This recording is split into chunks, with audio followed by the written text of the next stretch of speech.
Important update about YouTube playlists. Hey everyone. We've received many messages asking why our YouTube playlists aren't showing up. Do we create YouTube playlists? Yes, we absolutely do. So why can't you see them? Honestly, we're not sure. We've been in contact with YouTube support for several months now, but we still haven't received a clear answer or solution. After much discussion, our team has decided to take matters into our own hands. We believe the issue might be related to the number of playlists we've created on a single channel, possibly too many. Our solution? We're launching 2 additional YouTube channels, giving us a total of 3.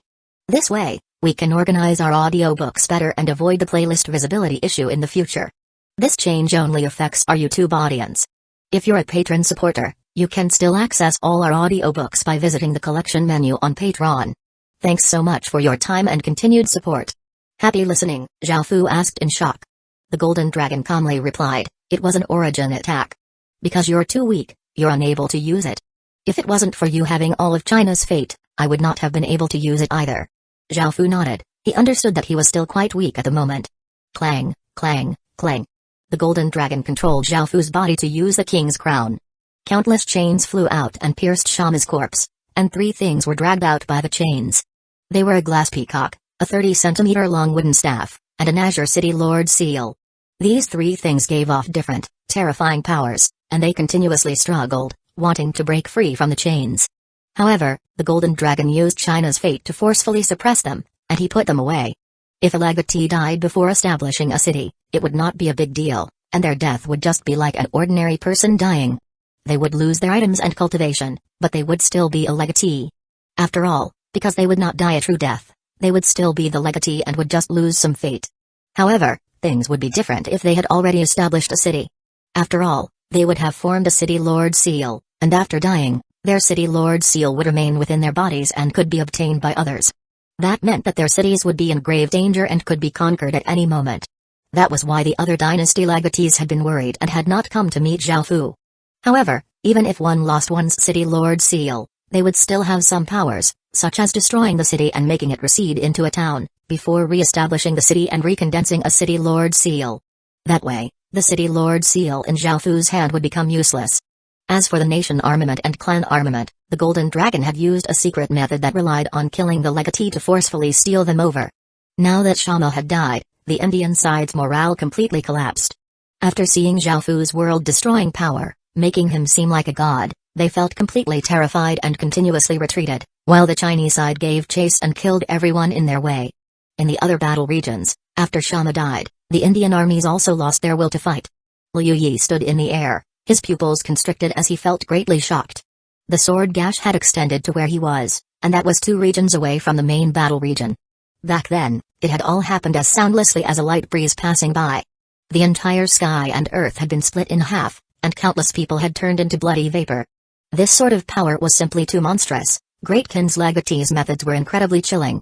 That mighty and terrifying power had disappeared, while the Chinese side felt an immense wave of fate enter China. After all, this had been a battle between 2 nations and 2 ethnic groups, and they had used all of their fate. The losing side lost a lot of their fate, which was absorbed by the winning side. Through this, countless Chinese players knew that the Chinese side had won this world-shaking battle. Great Kin had won. China's the mightiest. China's the strongest.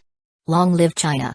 Countless people excitedly yelled. This included both ordinary people and even the leaders of large factions. All of them felt extremely happy about the result of this battle. After all, India had been the greatest threat to China and its biggest enemy. Now that they had defeated India, they all felt incredibly delighted. After suffering this loss, India had taken a big hit and would not dare to invade China so daringly, and China would not have to worry about the threat of India. On the other hand, the various countries around the world felt quite disappointed, as China's strength was simply too strong. They had hoped that India would win so that China would be suppressed, making it easier for them to deal with China in the future. All of the countries supporting India fell silent and were not able to say anything at all. However, what no one had expected was that an even more shocking piece of news exploded out right after. 3 million or so people in India had died in the real world. Even hundreds of people dying in a country was something that could shake the whole world, and now that 3 million people had suddenly died, it was as if the world had exploded. How could so many people have died? Just what had happened? Countless people felt terror, and when they thought about so many people dying, their bodies trembled. After all, 3 million dying all of a sudden in the real world was incredibly terrifying. It was not just the foreign countries that felt shocked and afraid but even the Chinese side. Nothing like this had ever happened before. Countless people could not understand how such a thing could have happened. Soon, some people realized that Great Ken had participated in this battle and had stated that Great Ken would definitely win this battle. Could it be that Great Ken had obtained something that could mass kill players? Soon, it was confirmed that this was indeed done by Great Ken. Immediately, the entire world gasped in horror. They had never thought that Great Ken would obtain such a terrifying method. Now, who would dare to oppose Great Ken? If they died, they would die a true death. Who wouldn't fear such a thing? After this matter was reported, Great Ken became dozens of times more dangerous. Those who had opposed Great Ken before felt quite afraid. If Great Ken used this method against them, they would be done for. In that moment, all insults and opposition directed at Great Ken instantly disappeared. No one dared to make even a bit of noise. This was indeed done by Great Ken, and they had done it through the reality-harming talismans. Before, Zhao Fu had chosen 1 million elites from the army and given each of them a talisman paper, but he had not told them what the effects were. Without the reality-harming talismans, the Indian army would not have withdrawn so quickly and decisively. It was only because they had heard that countless people were dying in the real world that they had felt terrified and unhesitatingly retreated. The Chinese side flooded forwards, killing the escaping Indian players. Because they were still within China's territory and the Indian players were intruders, killing them would give 4 times the rewards. Zhao Fu looked at the Azure City Lord seal in his hand and did not hesitate. He had previously obtained information as to where the Maurya dynasty was, which was in a region near the border. As the most powerful and famous dynasty in India, everyone knew which region it was in. Zhao Fu disregarded everything else and turned into a ray of light and flew in that direction. He naturally felt quite excited and nervous because he was about to take over a dynasty. Of course, he had to be careful, even though people normally would not be able to log on for 10 days after dying. Perhaps Shama had some way to return to the Heaven Awakened world in advance. If that happened, Shama could relocate the city, and even though it would cost him and his legacy, there was nothing Zhao Fu would be able to do about it. 614 And bringing with him those apprehensive feelings, Zhao Fu continuously increased his speed as he flew as fast as he could. His surroundings blurred as he passed them, and he then continuously used teleportation channels before he finally found the Maurya dynasty. The Maurya city was in a state of emergency, and soldiers gripped their weapons as they looked around, preparing to face any enemies. There were also soldiers patrolling everywhere to make sure that no one could sneak in.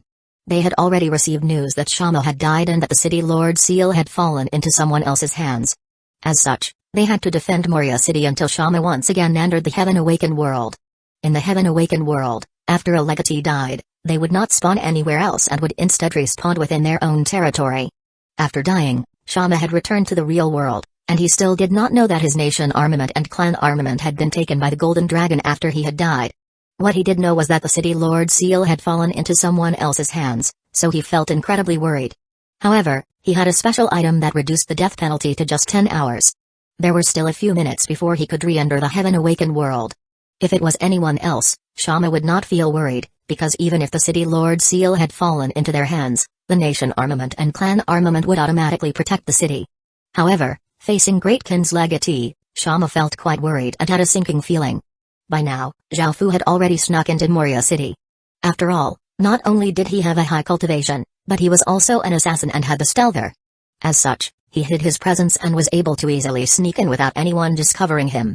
Zhao Fu immediately headed for the city hall, which was covered by an azure energy barrier. There were currently many people attacking it. These were, of course, the Maurya dynasty's soldiers. After all, if they could break the barrier, one of them would be able to conquer the city. In order to take precautions, the historical figures decided to break the energy barrier, as they had found that the nation armament and clan armament had disappeared. It was a pity that this was a dynasty-level barrier, and even though countless people had been attacking for 10 hours, there were only small cracks on the barrier. Zhao Fu silently continued onwards and entered the barrier. Because he had the city Lord seal, the barrier was ineffective against Zhao Fu and could not stop him at all. By now, Shama had re-entered the Heaven Awakened world. Seeing the state of the city, it seemed that no one had attacked or entered, so he was finally able to relax. However, at that moment, Zhao Fu put his hand on the city heart and chose to conquer and relocate the city. Roar! An azure pillar of light rushed into the sky and dyed the entire sky azure. Following this, a mighty dragon's roar turned into a corporeal sound wave and spread throughout all of India, and it was filled with pain, reluctance, and bitterness. India, who had lost the battle, was already feeling quite depressed, but hearing this dragon's roar, their expressions fell, as a dynasty legacy had been destroyed. In the sky, a dragon that gave off an azure light that was hundreds of meters long struggled in the air before its massive body shattered and dissipated into motes of light. Everyone in the Moria city looked up in the sky in shock, unable to believe what was happening. Shama felt so angry that he felt as if his eyes were going to explode, and he rushed towards the city hall. System announcement. The Moria dynasty has been destroyed, and all of its fate has been devoured by Great Kin. Great Kin has obtained a large amount of fate. System announcement. Great Kin has destroyed the Moria dynasty and obtained all of its legacies. System announcement. The Great Kin's city heart has started to evolve, and it has completed 10 out of 30 of the evolution. System announcement. The Great Kin city has obtained 1/5 of the Moria city's stats. System announcement. The Nation Armament 12 Metal Colossi has obtained a massive amount of fate and has leveled up into a level 6 Nation Armament. System announcement. The Clan Armament Imperial Ruler's Seal has obtained a massive amount of fate and has leveled up into a level 5 Clan Armament. System announcement. You have conquered a legacy city and obtained 5,000 achievement points. System announcement. You have relocated a city and obtained 620,000 XP. After hearing those system announcements, Zhao Fu couldn't help but loudly laugh before shooting into the sky. He ignored the furious, hateful, and pleading gazes below and turned into a black blur as he flew away. Shama collapsed to the ground, his eyes empty as tears streamed out of them. Just like that, the Moria dynasty had been destroyed. He had lost the most important thing in his life. Zhao Fu held the city creation stone as he quickly returned, grinning all of the way. He had actually destroyed a dynasty, and the fate that Great Kin had obtained caused it to recover to 2/3 of what it was before. It had also caused the Nation Armament and Clan Armament to level up again. The Great Kin's city heart had also completed 10 out of 30 of its evolution. It seemed that a dynasty legacy was worth 5 state or nation legacies. Ha ha ha ha. His gains this time were simply too monstrous. Not only had he taken the Moria dynasty's Nation Armament and Clan Armament, but he had also destroyed the dynasty itself. This news quickly spread to the real world, and the Chinese side was incredibly happy. Not only had they destroyed a dynasty, but Great Kin had also suppressed the Nation Armament and Clan Armament.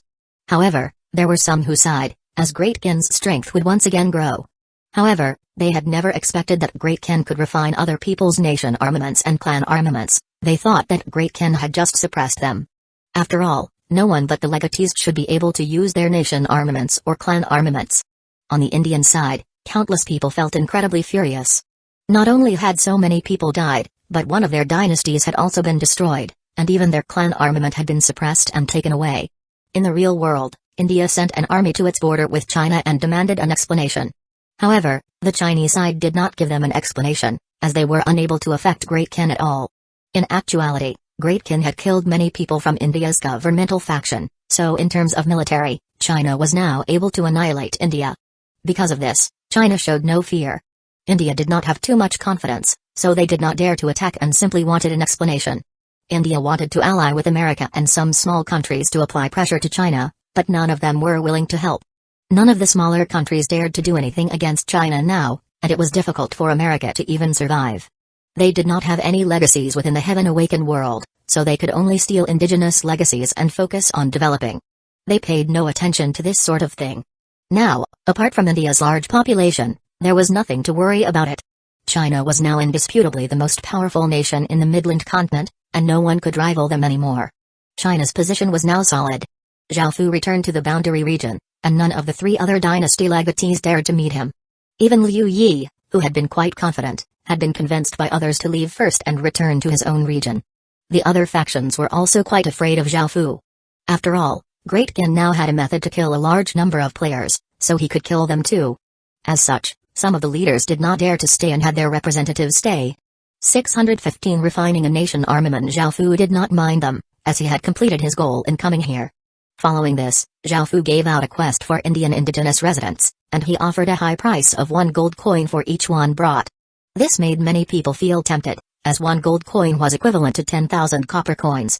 If they took down a village, they would be able to obtain a few hundred people, which was equivalent to hundreds of gold coins. If they exchanged that into money in the real world, it would be like winning the lottery. Many people excitedly rushed into India's territory and started to look for indigenous residents. India could not put up much other resistance at the moment, as they were still terrified of dying a true death. As such, they continuously retreated, and in just a few days, China was able to take over 10 or so Indian regions. Zhao Fu stayed here for a few days, and players continuously delivered Indian indigenous residents. By now, Zhao Fu had announced that he would only be taking 1.1 million Indian indigenous residents.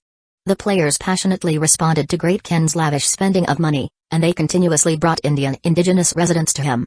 The Chinese players did not have any favorability towards the Indian indigenous players, and they would normally kill them and take their things.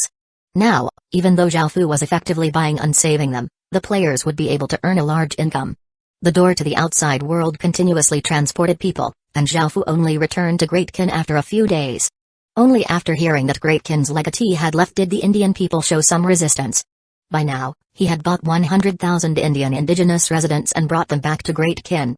He continued to buy them, and they were continuously transported over. Now that he could refine the nation armament, Zhao Fu felt quite excited and grinned. Zhao Fu had also re-established the Moria city, and because it had been relocated, it went from an advanced city into a basic city, which was a bit of a pity. Zhao Fu decided to give the city Lord Seal to Aizen. The Moria city was epic rank, so its stats were naturally extremely good. However, as an Indian legacies city, Zhao Fu felt that giving it to an Indian person would be better, but it was a pity that he had no Indian subordinates. As such, he gave the city lord position to Aizen for now, and if he had any suitable Indian subordinates in future, he would give it to them. After all, only an Indian person could fully wield the Moria city's power. Following this, Zhao Fu returned to the meeting hall, where there were 9 Indian women waiting. They were all extremely beautiful, and they had a decent amount of phoenix chi. This was the special task that Zhao Fu had given to the assassin legatees, which was to capture the women from the Moria dynasty. A lot of the information from Flower Moon was about them. The first one was 40 or so years old who had decent looks and a voluptuous body. Even though she was an older woman, she had a unique elegance about her and gave off a mature aura. She was called Karima and was Shama's mother. The second was extremely beautiful, and she had a sweet and dignified bearing and a noble aura. She was called Priya, and she was one of Shama's 3 aunties. The third was a graceful woman with delicate features and a slim figure. She was called Rani and was another of Shama's aunties. The fourth was a housewife with a good figure and a moving appearance. She was called Janvi and was the final of Shama's aunties. The fifth was the wife of Shama's uncle, and she was a mature woman called Tamana. The sixth was the wife of another of Shama's uncles, and she had a relatively small face and a slim body. She also gave off gentle airs and was called Leia. The seventh was Shama's sister-in-law, and she had decent looks and a well-filled figure, which gave off a hint of sexiness. She was a widow, as Shama's brother had died a while ago. The eighth woman had a slim figure but looked quite lively and extroverted, and she was Shama's little sister, Dipti. The ninth was a very beautiful woman with a graceful figure but serious aura.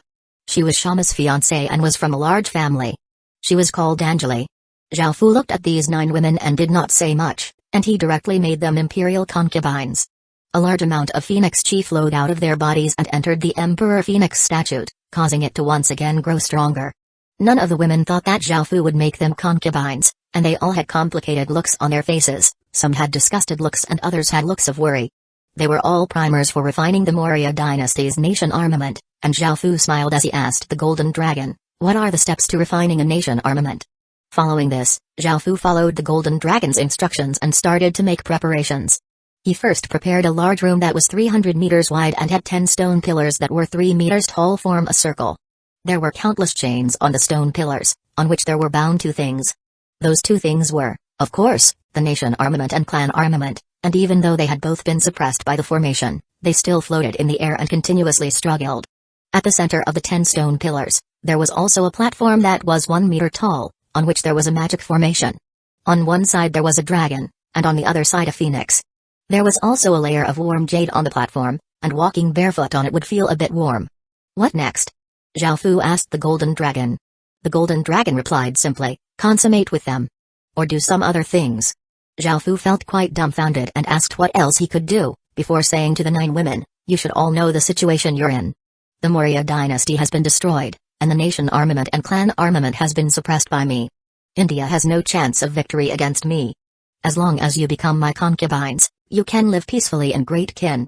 Not only will I not destroy your family, but I will also give your family a badinage and protect your family." Hearing this, the 9 women could only sigh. They had no way of resisting, and they not only had to think of themselves but also their family. If they could obtain Great Qin's protection, their family would be quite safe. Zhao Fu brought them to the platform and saw Shama's mother flirtatiously gazing at him. Zhao Fu pulled her over to him, and Shama's mother lightly hugged his waist and said, "Your Majesty, can you not kill Shama in the future?" Hearing this, Zhao Fu lightly nodded, and Shama's mother smiled even greater and took the initiative to kiss Zhao Fu.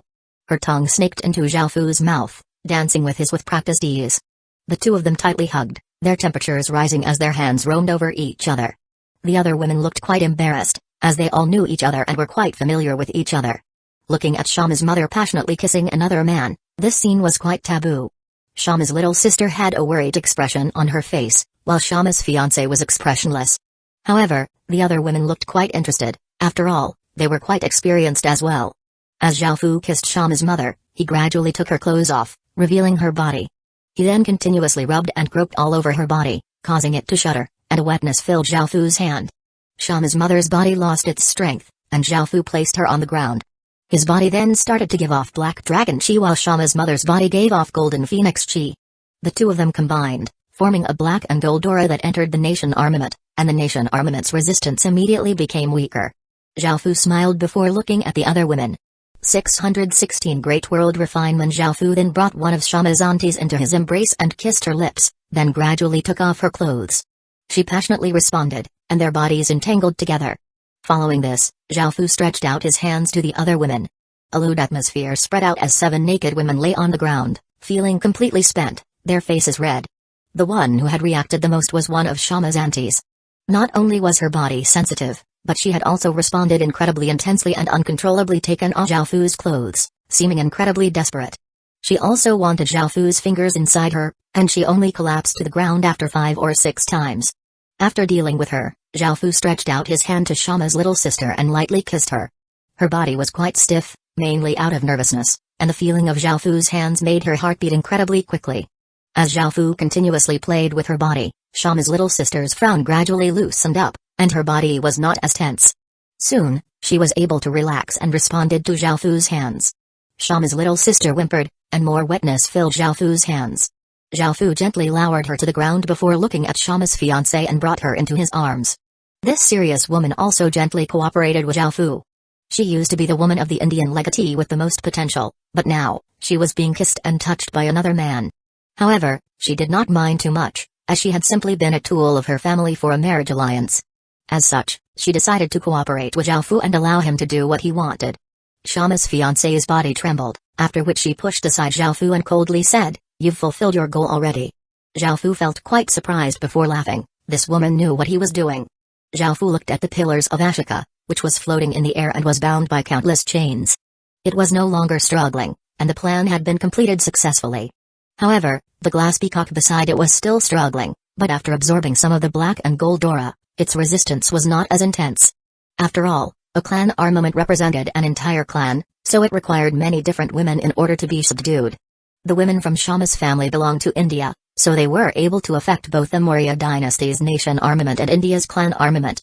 Seeing how fiercely the clan armament was still resisting, it seemed that they still needed to capture many Indian women, but for now, Zhao Fu's focus was on refining the pillars of Ashika. Zhao Fu withdrew the chains and grabbed at the air, bringing the pillars of Ashika into his hand. Now, it did not resist at all within Zhao Fu's hand.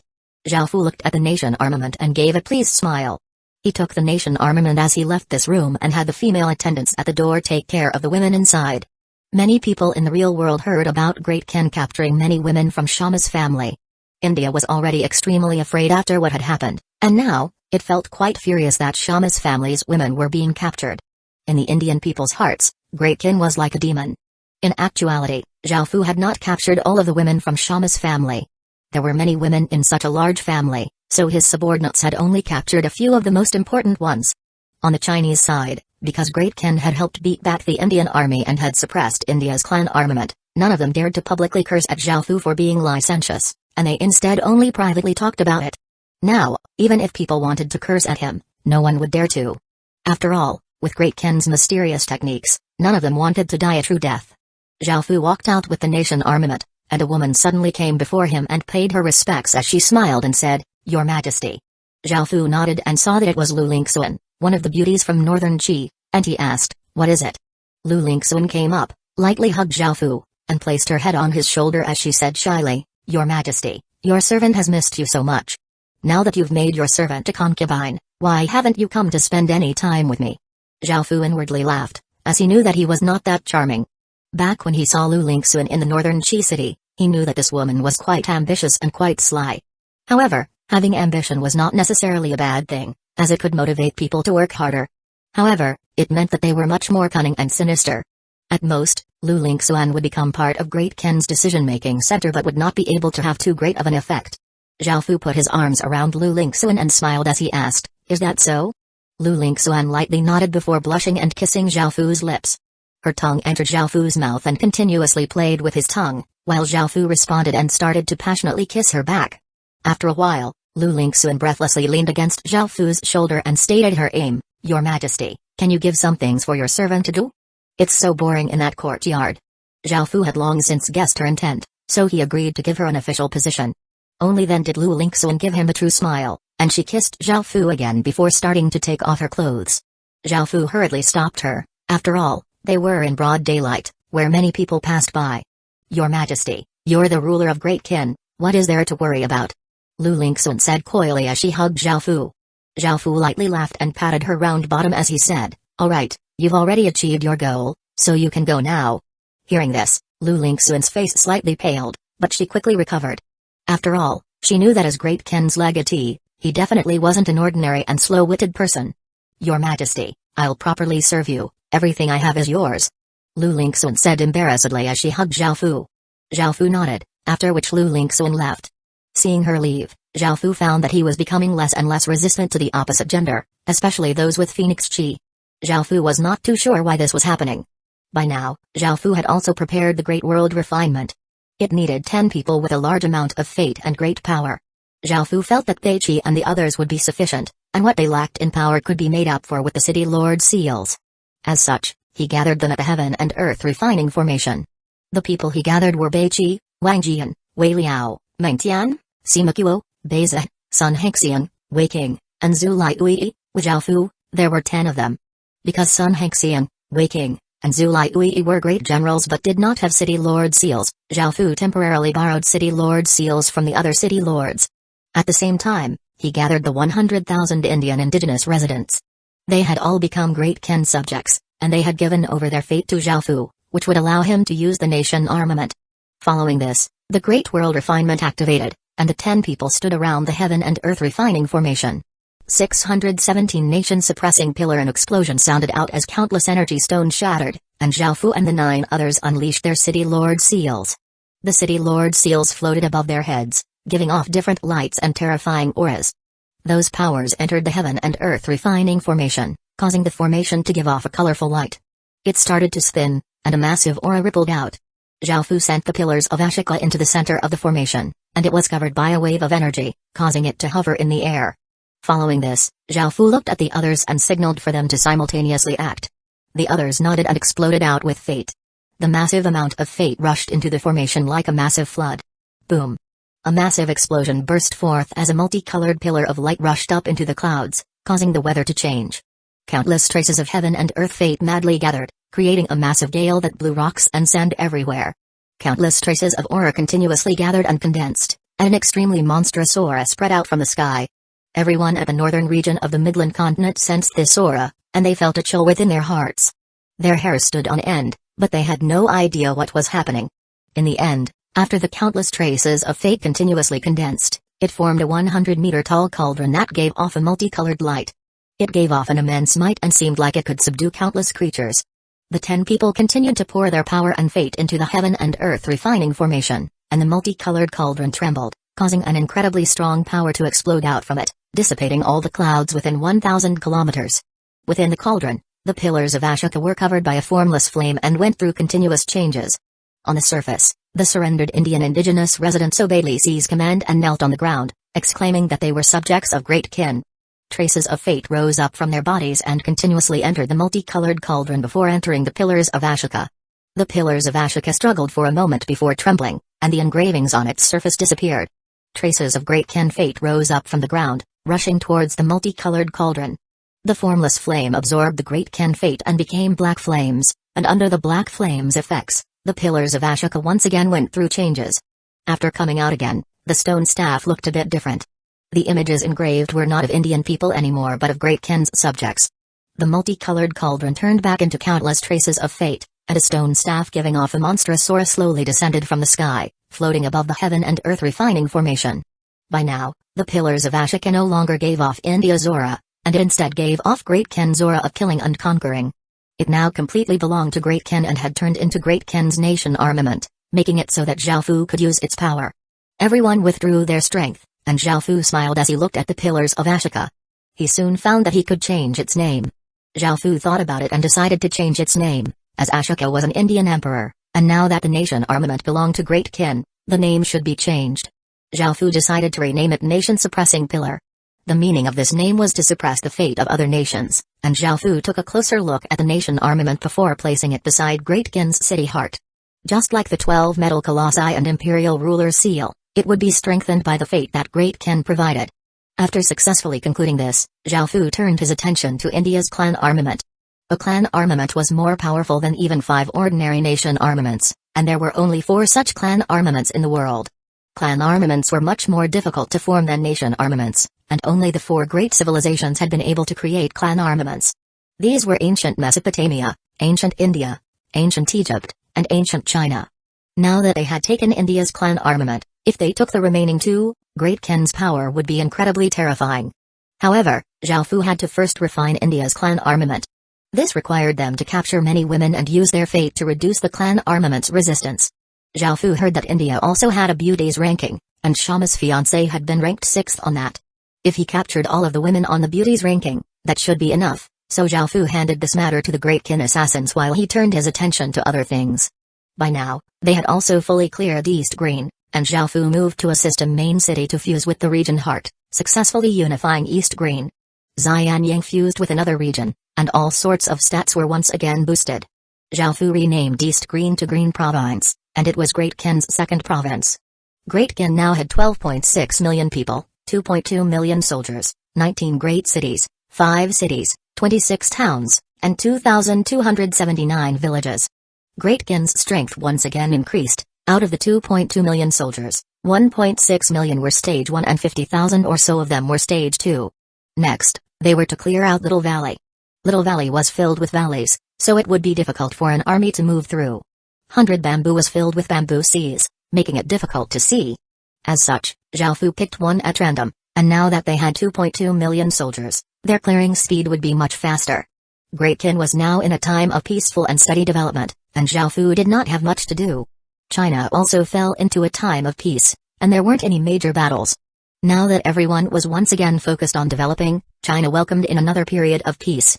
Days passed, and China soon recovered from the massive invasion.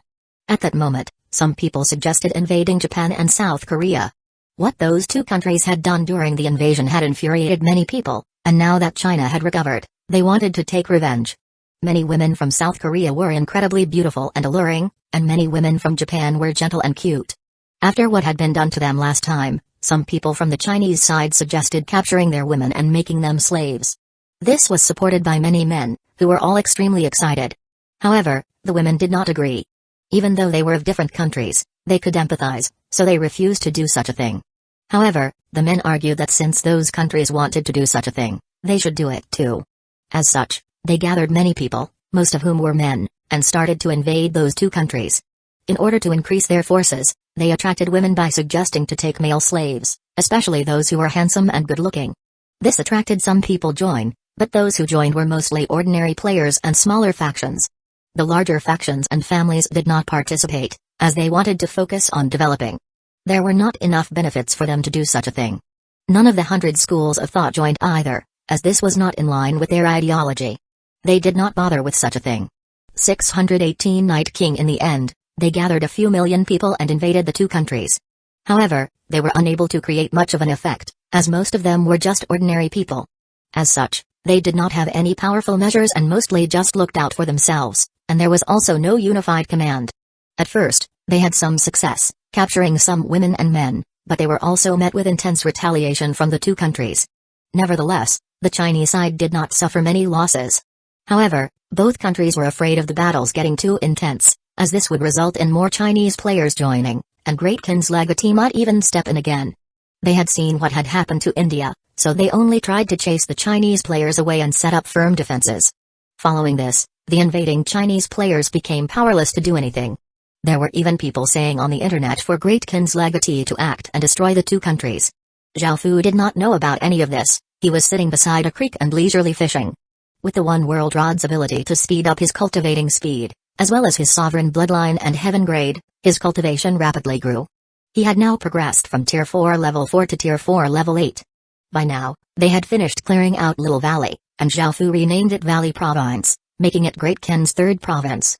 Great Kin's strength once again increased, and they started to clear out the last neighboring region, 100 Bamboo. The Wyvern Den also became an intermediate den, and it would now spawn a wyvern every 3 days. Great Kin now had 63 wyverns and 7 wyvern eggs. Zhao Fu was quite happy about this, as Great Kin had originally wanted to breed wyverns by hatching eggs. Great Kin had dragon incubating celestial grass and water of life, both of which could greatly speed up the incubation period of the wyvern eggs. They did not need to wait 2 or 3 years. Instead, they only needed to wait a few months for the wyvern eggs to hatch. With the wyvern's strength, they were worth Great Kin using a large amount of resources to nurture them. After taking care of these things, Zhao Fu returned to the real world and decided to fill his stomach. It was now winter in the real world, and Zhao Fu put on some thick clothes and called his bodyguard over.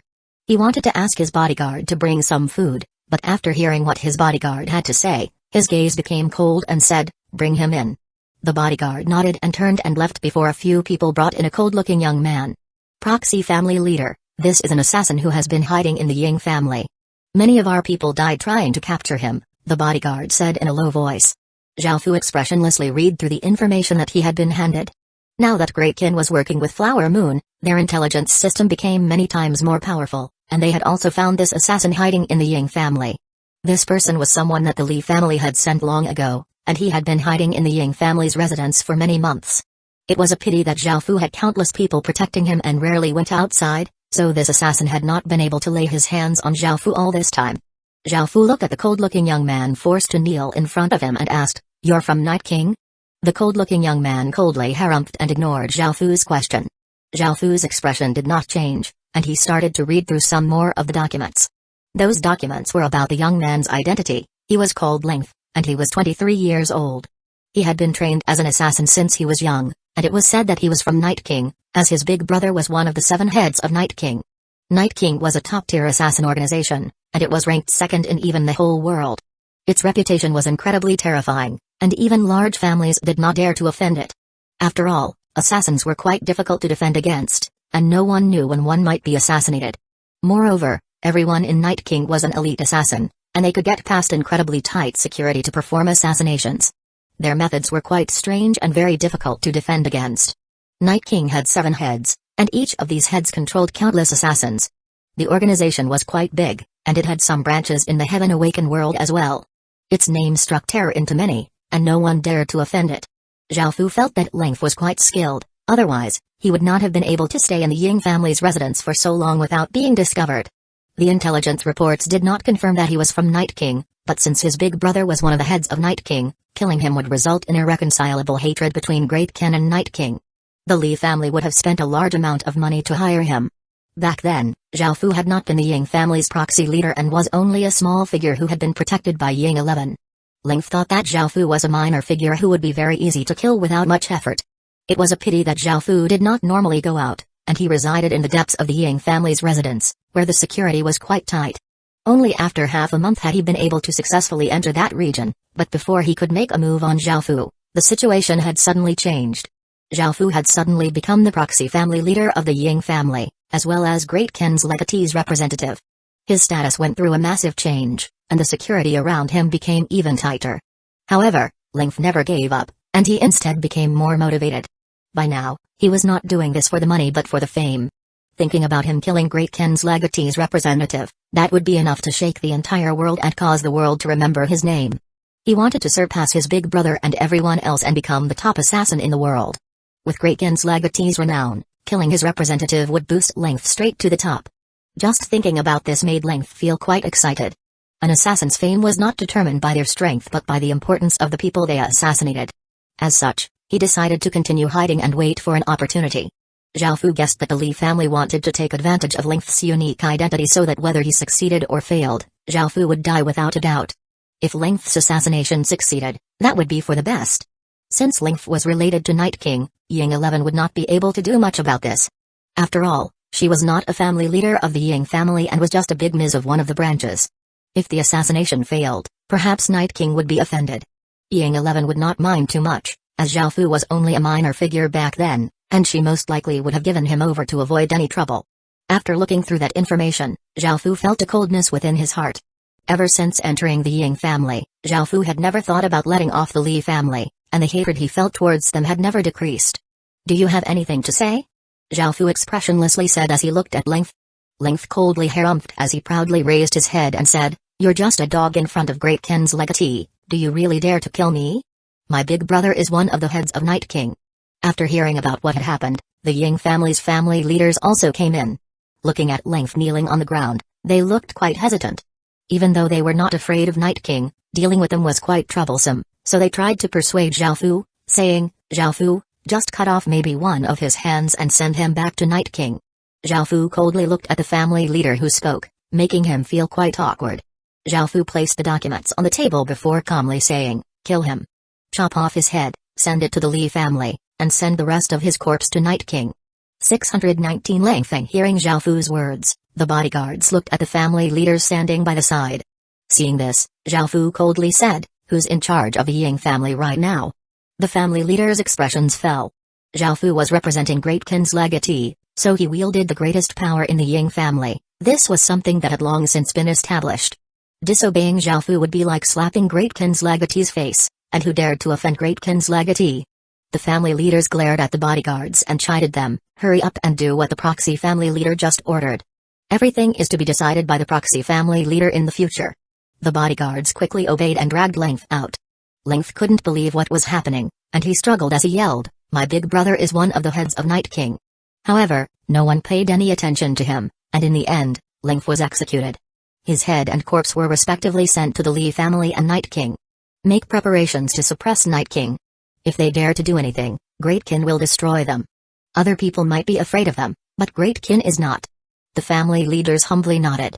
These family leaders, who had immense power and status, were a bit afraid of Zhao Fu now. After the bloodied head was sent to the Li family, the Li family's old patriarch felt quite enraged and cursed at Zhao Fu. However, he then started to coldly laugh. Now that they had offended Night King, there was a greater chance of that bastard dying. They could not allow him to continue to develop. Night King was also shaken by this. Length's big brother, Lengfeng, looked at his little brother's corpse with a gaze filled with coldness and killing intent, and he immediately turned to leave.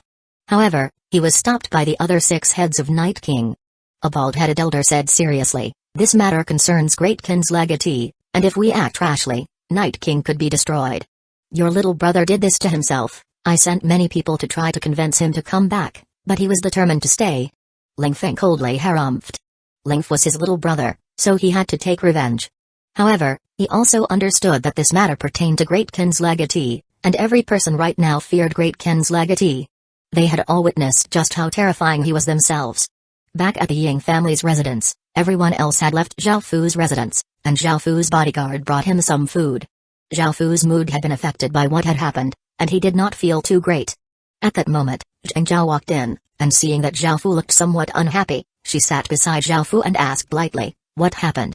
Zhao Fu shook his head, indicating it was nothing. Seeing this, Zhang Zhao did not cry, and she instead lightly smiled as she took the chopsticks and bowl from Zhao Fu's hands and said, "I'll feed you." Zhao Fu wanted to refuse, but she had already taken the chopsticks and bowl. Following this, Zhang Zhao sat on Zhao Fu's lap and smiled as she fed him. Zhao Fu could only lightly put his arm around her waist to stop her from sliding off. "I broke up with your cousin," Zhang Zhao suddenly said. Zhao Fu replied after falling silent for a while. Seeing that Zhao Fu did not look angry, Zhang Zhao leaned her head against Zhao Fu's shoulder and said with a hint of sadness, seeing how pained he looked, "I felt very bad, so can you give me some time to forget about him? In the future, not only will my body be yours, but my heart will be yours as well." Zhao Fu looked down at Zhang Zhao and did not know what to say. Facing Zhao Fu's gaze, Zhang Zhao suddenly laughed and lightly kissed Zhao Fu's cheek. "You don't need to say anything. All of this was decided by myself, and you have no responsibility." Zhao Fu could only sigh. Even though this woman had almost been his cousin-in-law, since she had broken up with his cousin, he did not overly complicate this issue. Seeing that Zhao Fu was not as resistant as before, Zhang Zhao smiled, tightly hugged Zhao Fu, and listened to his heartbeat. "Zhao Fu, I want to come in." Feng Shi's voice suddenly sounded out from outside. Hearing this, Zhao Fu couldn't help but smile and told his bodyguard to let her in. Zhang Zhao did not leave. Now, she did not need to care about what anyone else thought. After coming in, Feng Shi saw Zhao Fu hugging a beautiful woman on his lap, and she lightly frowned as she said, "Zhao Fu, you're so irresponsible. Great Kin's legatee's woman is here, yet you're not attending to her. You're playing around with another woman. If I made a complaint to Great Kin's legatee about you, you'd be done for." Zhao Fu rolled his eyes, and seeing the other women who had come in as well, he asked, "Do you all have business with me?" Seeing that Zhao Fu had ignored her, Feng Shi harumphed and turned her head away, also ignoring Zhao Fu. Li Muqing smiled and said, "Their families have obtained top-tier boundary medallions, and they want to send them to Great Kin's legatee's side, becoming imperial concubines like Nu Lu." There was no reason for Zhao Fu not to accept free Phoenix Chi, so he smiled and nodded. He then looked at Li Muqing and asked, "What about you? What are you here for?" "I, of course, want to go as well and see for myself what Great Kin's legatee is like. However, my terms are that I can serve your legatee, but if Great Kin does not suit my fancy, I can go whenever I want. Your legatee cannot force me to leave, nor can he do anything that violates my rights," Li Muqing said. Zhao Fu nodded.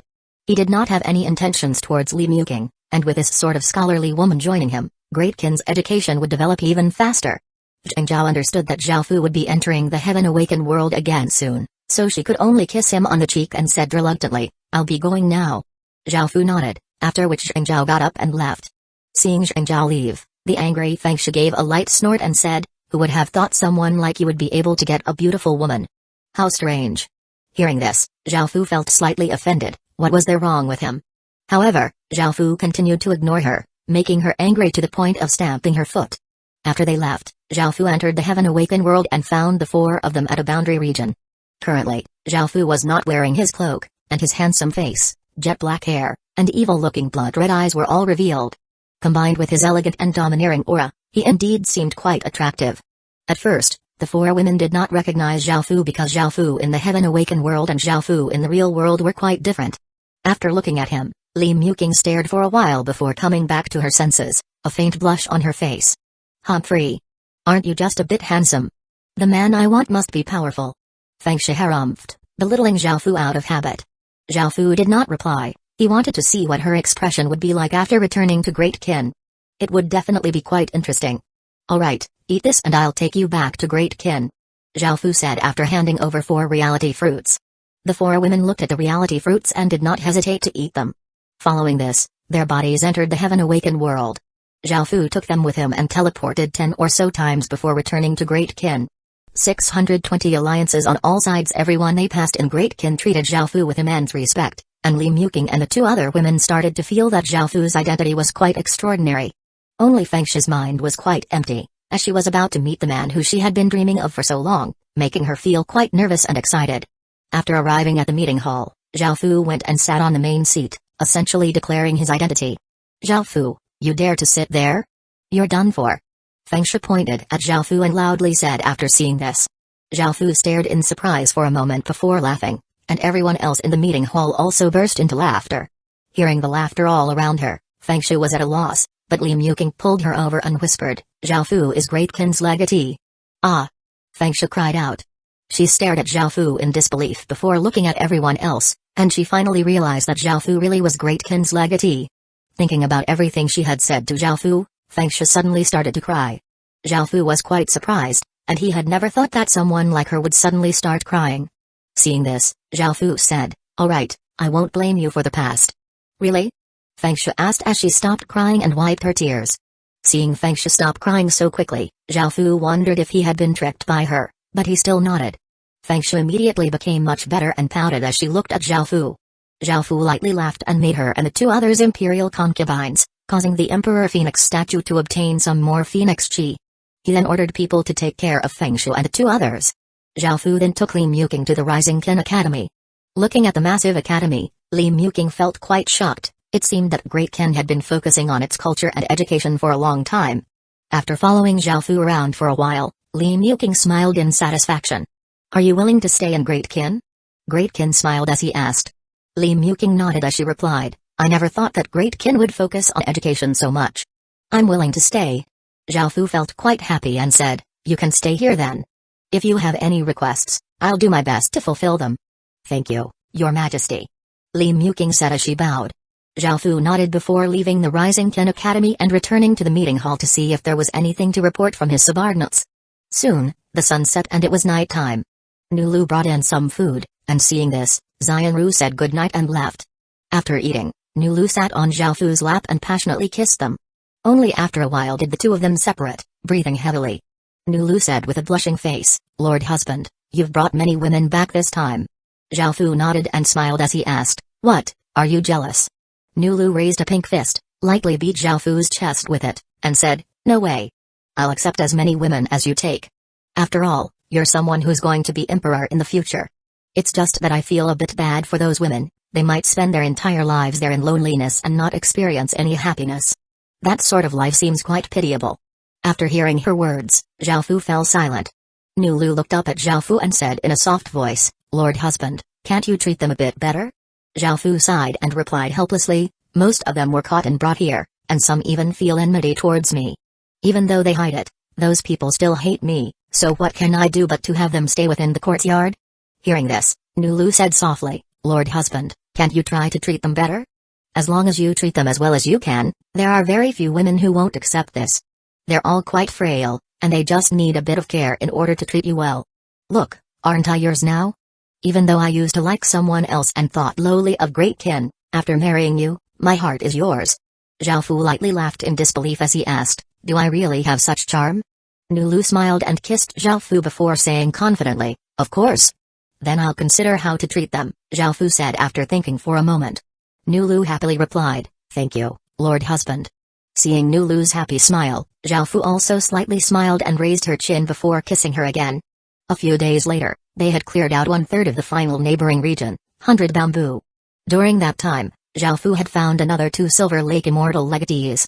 One was a Tauran called Hueco, who obtained the Silver Lake Immortal Axe, while the other was a dwarf called Delime, who obtained the Silver Lake Immortal Hammer. Now, only the Silver Lake Immortal Shield did not yet have an owner. This was quite good, as there was only one piece of equipment that did not have an owner. However, at that moment, Greatkin received some bad news. It was that many regions had allied together, and these regions were quite close to Greatkin. The target of this alliance was, of course, Greatkin. As Greatkin cleared out the surrounding 4 regions, many people had escaped to other regions. With such a big thing happening, it was impossible for the surrounding regions to not know about what was going on. They all felt how terrifying Greatkin was and knew they were not a match for Greatkin. As such, they decided to ally with the neighboring regions to resist Greatkin together. Moreover, apart from the 100,000 soldiers that each system main city already had, each of them boosted their military by 50,000 soldiers, so each system main city now had 150,000 soldiers. They did not take the initiative to attack, and they instead chose to defend. After all, there was a trace of hope that Greatkin would not attack their regions. Zhao Fu did not express any ill will and simply continued to clear out 100 Bamboo. As Greatkin was about to finish clearing out the 100 Bamboo, those regions started to feel more unsettled, and they started to try to make a move against Greatkin. The most powerful side was the eastern side, which had 6 regions allied together. There were 21 system main cities, and their army numbered 3.1 million. In the western and southern sides, 5 regions had allied together. Each side had 18 system main cities, and each side had a force of 2.6 million soldiers. The northern side was the weakest, with 4 regions allying together. They had 14 system main cities and 2.1 million soldiers. There were 20 or so regions participating in total, with 71 system main cities and 10.4 million soldiers. Right now, Greatkin did not dare to make a move against those regions. However, if the Greatkin destroyed them, they would be able to obtain 20 or so regions. Greatkin's plan involved conquering the surrounding 31 regions, and conquering these 20 or so regions would allow Greatkin to make great progress. 621 peace talks. This matter needed to be properly discussed. A force of 10 million soldiers was not to be looked down on. Greatkin absolutely could not make the first move, otherwise, if the 4 sides attacked simultaneously, Greatkin would be in a very dire position. However, as Greatkin cleared out 100 Bamboo, they started to feel more and more restless and started to have ideas about attacking Greatkin first. Zhao Fu gathered all of his generals and conducted a meeting. When they heard about a force of 10 million soldiers, everyone's expressions became quite serious. Greatkin only had a total population of roughly 10 million, and they definitely would not be able to defeat them. Since they could not win in a direct fight, they had to think of subtler means. Greatkin did not lack people who were skilled at strategies and plots, such as Wei Liao, Li Si, and Shang Ying. Your Majesty, Great Kin should not attack in this situation, and we should instead try to pacify the four sides, Wei Liao said as he cupped his hands. Everyone else agreed, since they could not defeat all of the allied regions, they could only try to settle for peace. After some more detailed discussion, they went about carrying out their plan. Zhao Fu sent 3 people out as ambassadors, taking with them 50,000 pieces of yin bone china, 500 kilograms of spices, 10,000 bottles of medicinal pills, 10,000 pieces of equipment, and many other items, and he sent them out to the west, south, and north so as to express their friendly intentions. The eastern side had 3.1 million soldiers, the western side had 2.6 million soldiers, the southern side had 2.6 million soldiers, and the northern side had 2.1 million soldiers. The eastern side was the strongest, while the western, southern, and northern sides were weaker. However, the ones that Zhao Fu delivered presents to were the 3 weaker sides, and he did not send any presents to the strongest side. He had no intentions of doing this. If the 4 sides only fended for themselves, Great Kin would be able to deal with each of them one at a time. However, Zhao Fu was worried that as soon as he started to attack one side, the other sides would also attack Great Kin. Facing enemies from 4 sides, Great Kin would definitely lose, so Zhao Fu had to pacify at least 3 sides first. The reason he chose the 3 weaker sides was simple. Ordinarily, people would pacify the stronger ones first before attacking the weaker ones. After all, the weaker ones would be easier to get rid of, and after getting rid of one of them, there would be 3 left, resulting in less pressure. Anyone would be able to guess what Great Kin's intentions were. If that was the case, they might not accept Zhao Fu's presence and would instead choose to work with the other sides to destroy Great Kin first. After all, the biggest threat was Great Kin. As such, Zhao Fu decided to do the opposite, pacify the 3 weaker sides and challenge the strongest one. Because those 3 sides were relatively weaker, they would not have as much confidence, especially the northern side, which was the weakest. Because they were the weakest, they might be Great Kin's first target. As such, if Zhao Fu expressed his goodwill to these 3 sides, it would be quite easy for them to accept that goodwill because they did not have too much confidence in facing Great Kin with their strength. At the same time, they would all want to see Great Kin and the eastern side fight it out and receive heavy casualties. That way, the danger they faced would be negligible, and they would be able to take down Great Kin without much effort. Zhao Fu's 3 ambassadors reached the 3 sides, and hearing that Great Kin had taken the initiative to express their goodwill, the 3 sides were all extremely surprised and shocked. The ambassadors not only took out presents and gifted them to the various factions, but they also conveyed Zhao Fu's words that he wanted to get along with them and wanted a truce. They could also sign a high-grade contract to prove Great Kin's goodwill and that they did not intend to invade their territory. If they liked these presents, Great Kin could send them every year in greater quantities. Currently, Great Kin was acting incredibly harmonious, and Great Kin didn't have a hint of killing intent. The northern side was the happiest, and 10 or so city lords sat together and discussed. A chubby man said, "What do you all think about this? I'm of the opinion that we can sign a contract with them. Our side is the weakest, and we would otherwise be the first side to be attacked. If we sign a contract with them, we won't have to worry about them in the future, and we can return to doing our own thing." An ordinary-looking young man said, "I agree. I heard from an Esper that Great Kin was the creator of many of those abnormal signs and is incredibly terrifying. Our side is the weakest, so it's best that we sign a contract with them. With a high-grade contract, we can all rest easy. Let's just sign a contract with them then. With their strength, we simply can't defend against them, and having peace right now would be the best.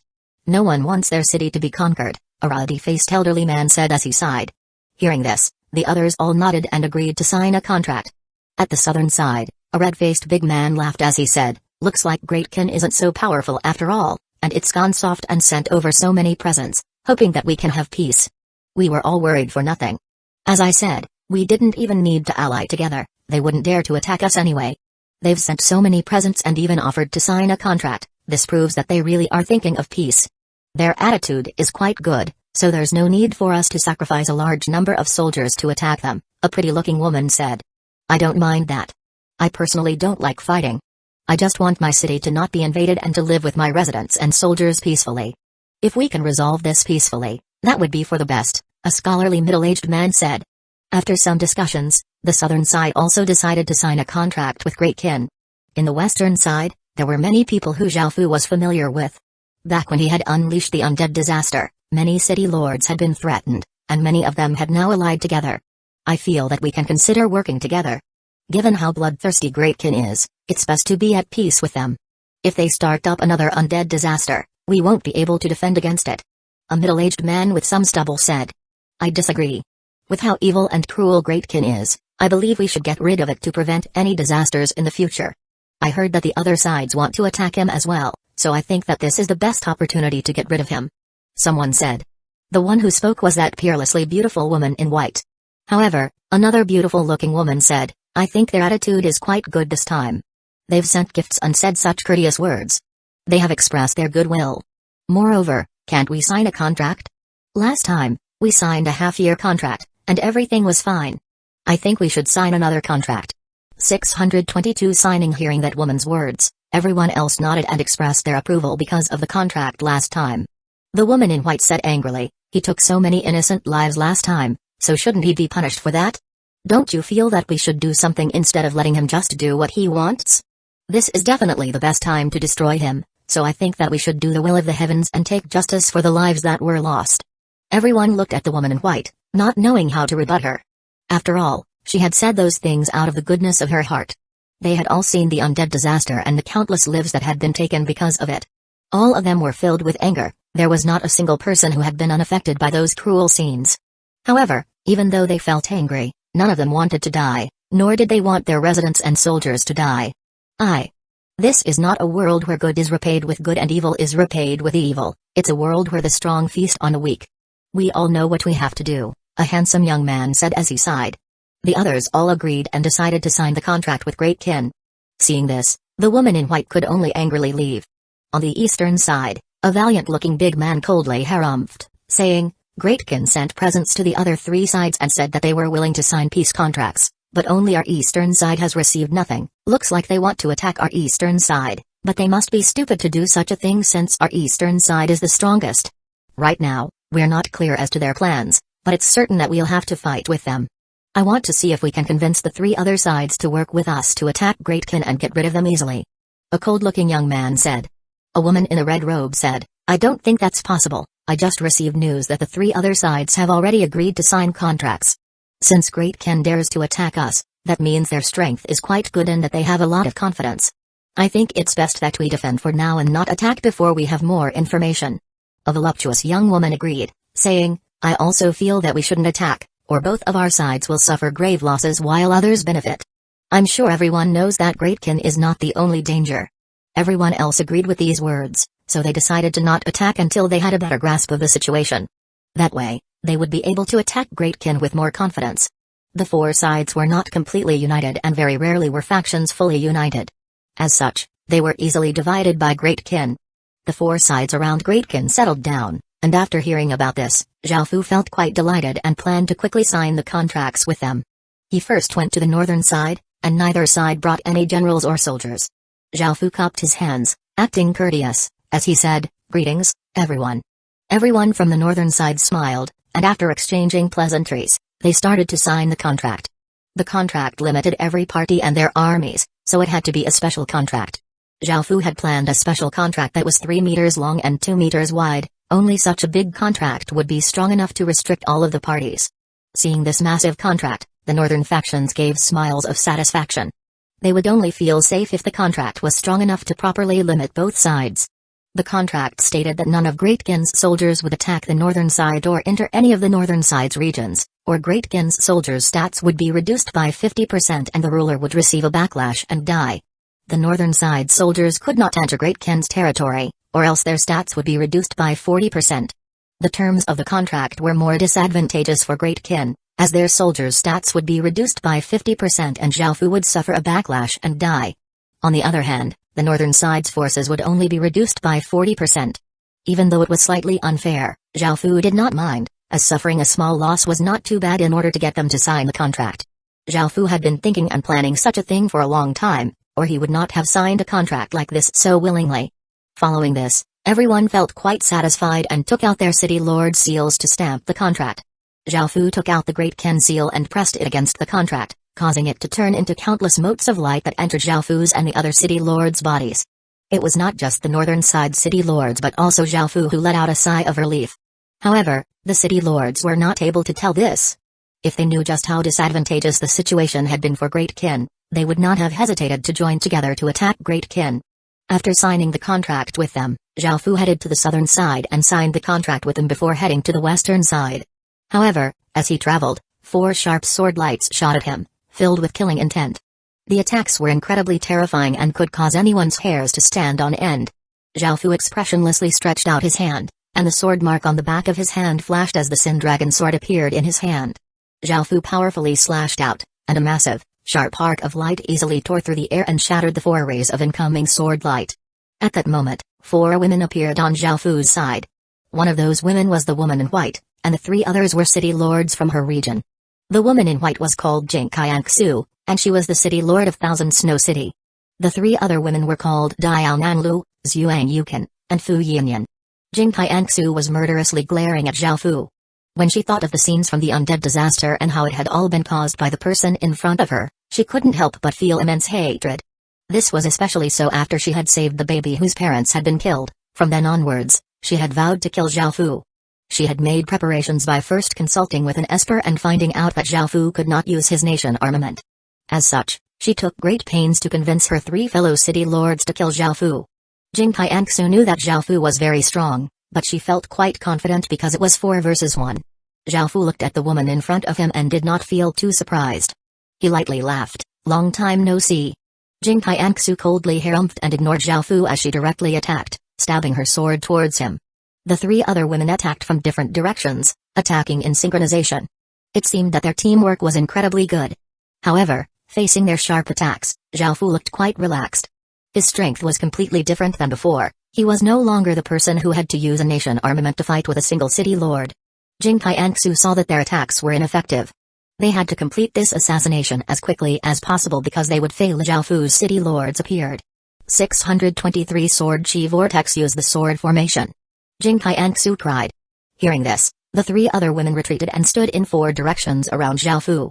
They raised their sword and yelled, releasing a wave of monstrous energy. Their swords gave off a dazzling sword light that shined in all directions as 4 massive waves of sword chi exploded out and rushed into the sky. The dense clouds in the sky instantly dissipated, and the massive amount of sword chi continuously spun in the sky.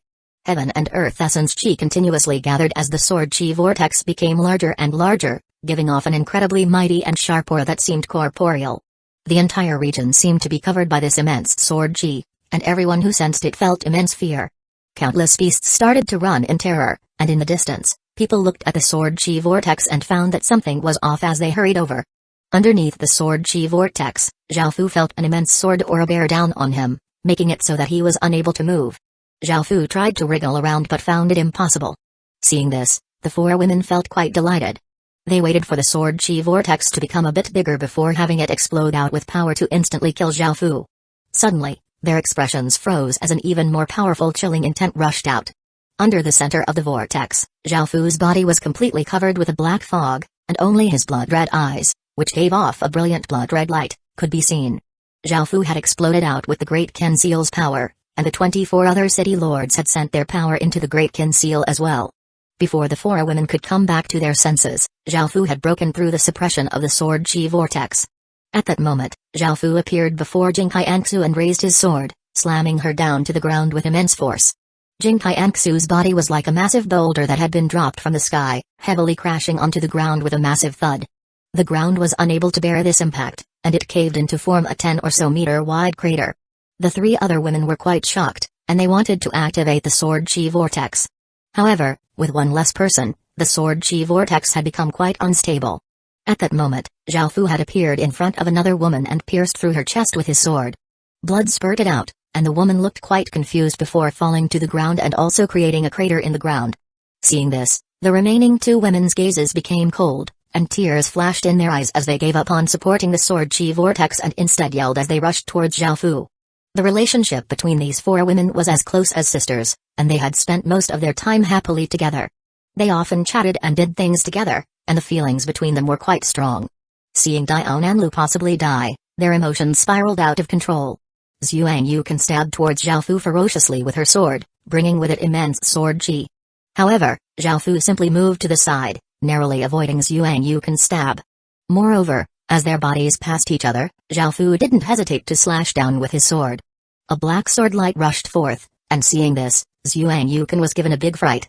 She wanted to use her sword to block, but her hands were instantly sliced off by Zhao Fu's attack, causing her hands and sword to fall. Zhuang Yukan cried out, and she tried to retreat. However, Zhao Fu sent a back kick towards her.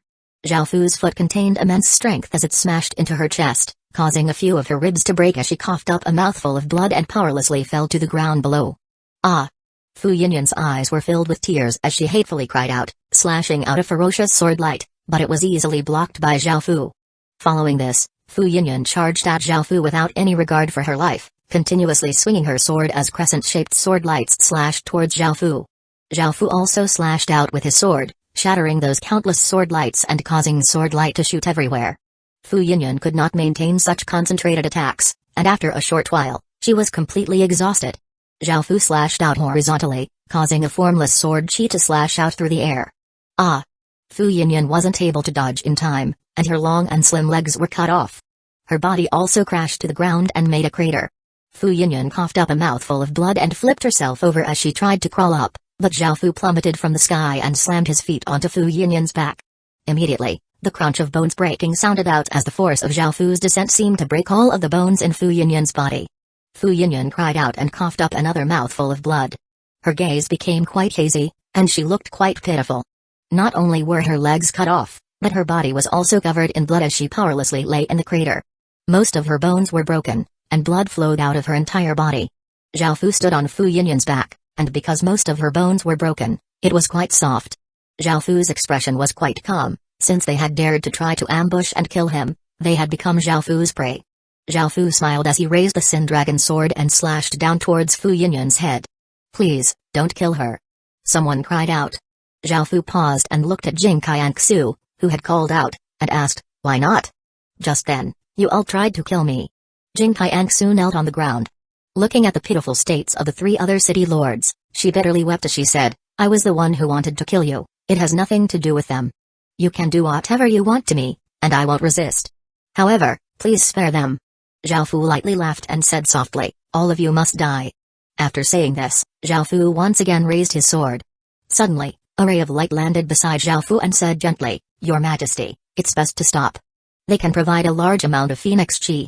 Zhao Fu turned to look at Xianru beside him and put away his sword. By now, many of Great Qin's city lords had arrived, and the western side city lords had also arrived. Looking at the wretched scene, all of them felt quite shocked. The western side city lords thought about it and immediately realized what had happened, causing their expressions to fall. Now that those people had tried to assassinate the other side's leader, could they still sign the contract? Jing Qiangsu had doomed them all. Seeing that 10 or so people from Great Qin had come, the western side city lords all felt quite nervous. If they ended up fighting, they would be in deep trouble. However, Zhao Fu did not mind this and was still willing to sign the contract. His army was gathered in the east to defend against the eastern side, who might advance at any moment. Zhao Fu did not bring any soldiers to sign these contracts, while the western side city lords had many soldiers nearby. If it was just with Zhao Fu's own strength, without using the other city lords' power, he would not have been able to defeat those 4 city lords so easily. Killing all of these city lords here would not be possible. Seeing that Zhao Fu was still willing to sign, the western side city lords let out a sigh of relief and also signed the contract. As for Jing Qiangsu and the 3 others, they were handed over to Great Qin to be dealt with. 624 Jing Qiangsu. After signing the contract, Zhao Fu looked at the women on the ground who were barely breathing. He waved his hand and caused 2 sword lights to shoot out, which turned into 2 figures. One was a seraph, whose name Zhao Fu found out was Mina, and the other was a beautiful young woman in green, which was Celia. Both of them had powerful healing abilities. Mina's was a wholly attributed healing skill, and Celia's was a life-attributed healing skill. They quickly revived the women and restored their limbs, healing their injuries by half. However, the women were still in an extremely weak state, and the 3 women wounded the heaviest were still unconscious. Only Jing Qiangsu, who had not been injured heavily, was conscious. Seeing that the other 3 were safe now, her tears slightly stopped. Her heart was filled with regret and self-blame. She was the one who had asked the 3 of them to help her assassinate Zhao Fu, and she had never thought that the situation would end like this. "Thank you." Jing Qiangsu looked at Xianru and said gratefully. If it wasn't for Xianru, Zhao Fu definitely would not have hesitated to kill them. Xianru nodded and looked at Zhao Fu. Sometimes, Zhao Fu was incredibly merciless, but this was only after determining someone to be an enemy. If he treated the people around him this cruelly and viciously as well, Xianru felt that she would not have been able to stay by his side. Zhao Fu had already forced out their city lord seals and had 4 of his city lords go and relocate their system main cities. As for their residents and soldiers, it would be a pity not to take them. However, they were separated by many regions, and Great Qin did not have the ability to bring all of their residents and soldiers back to Great Qin without any of the city lords on the western side noticing. Moreover, without their orders, their residents and soldiers would definitely retaliate. A single city lord would not be able to suppress so many people, and only by expending a great deal of effort would they be able to completely subdue those 4 system main cities. However, Great Qin was currently in a crisis, and they greatly needed the population and soldiers to fight against the eastern side. Now that they had reality-harming talismans, not a single player dared to oppose Great Qin anymore. As such, their opposition was mostly system main city factions, as they did not fear reality-harming talismans. After thinking for a while, Zhao Fu looked at Jing Qiangsu and said, "Come with us and bring all of your residents and soldiers." "No way." Jing Qiangsu immediately refused. Now that she and the 3 other city lords had fallen into this demon's hands, how could she bear to allow her residents and soldiers serve such a demon? Zhao Fu lightly laughed. He knew that she would answer like this, so he said, "Then I'll kill those 3 women right now and slaughter all of your cities. With our city lords, slaughtering a city without a city lord will be extremely easy, and the other regions won't step in at all." Ji Qiangsu was angered to the point that tears almost started flowing again. Facing this sort of threat, she could only grit her teeth and agree to go with Zhao Fu and persuade her residents and soldiers to surrender. System announcement. Congratulations, you have conquered a system main city and obtained 5,000 achievement points.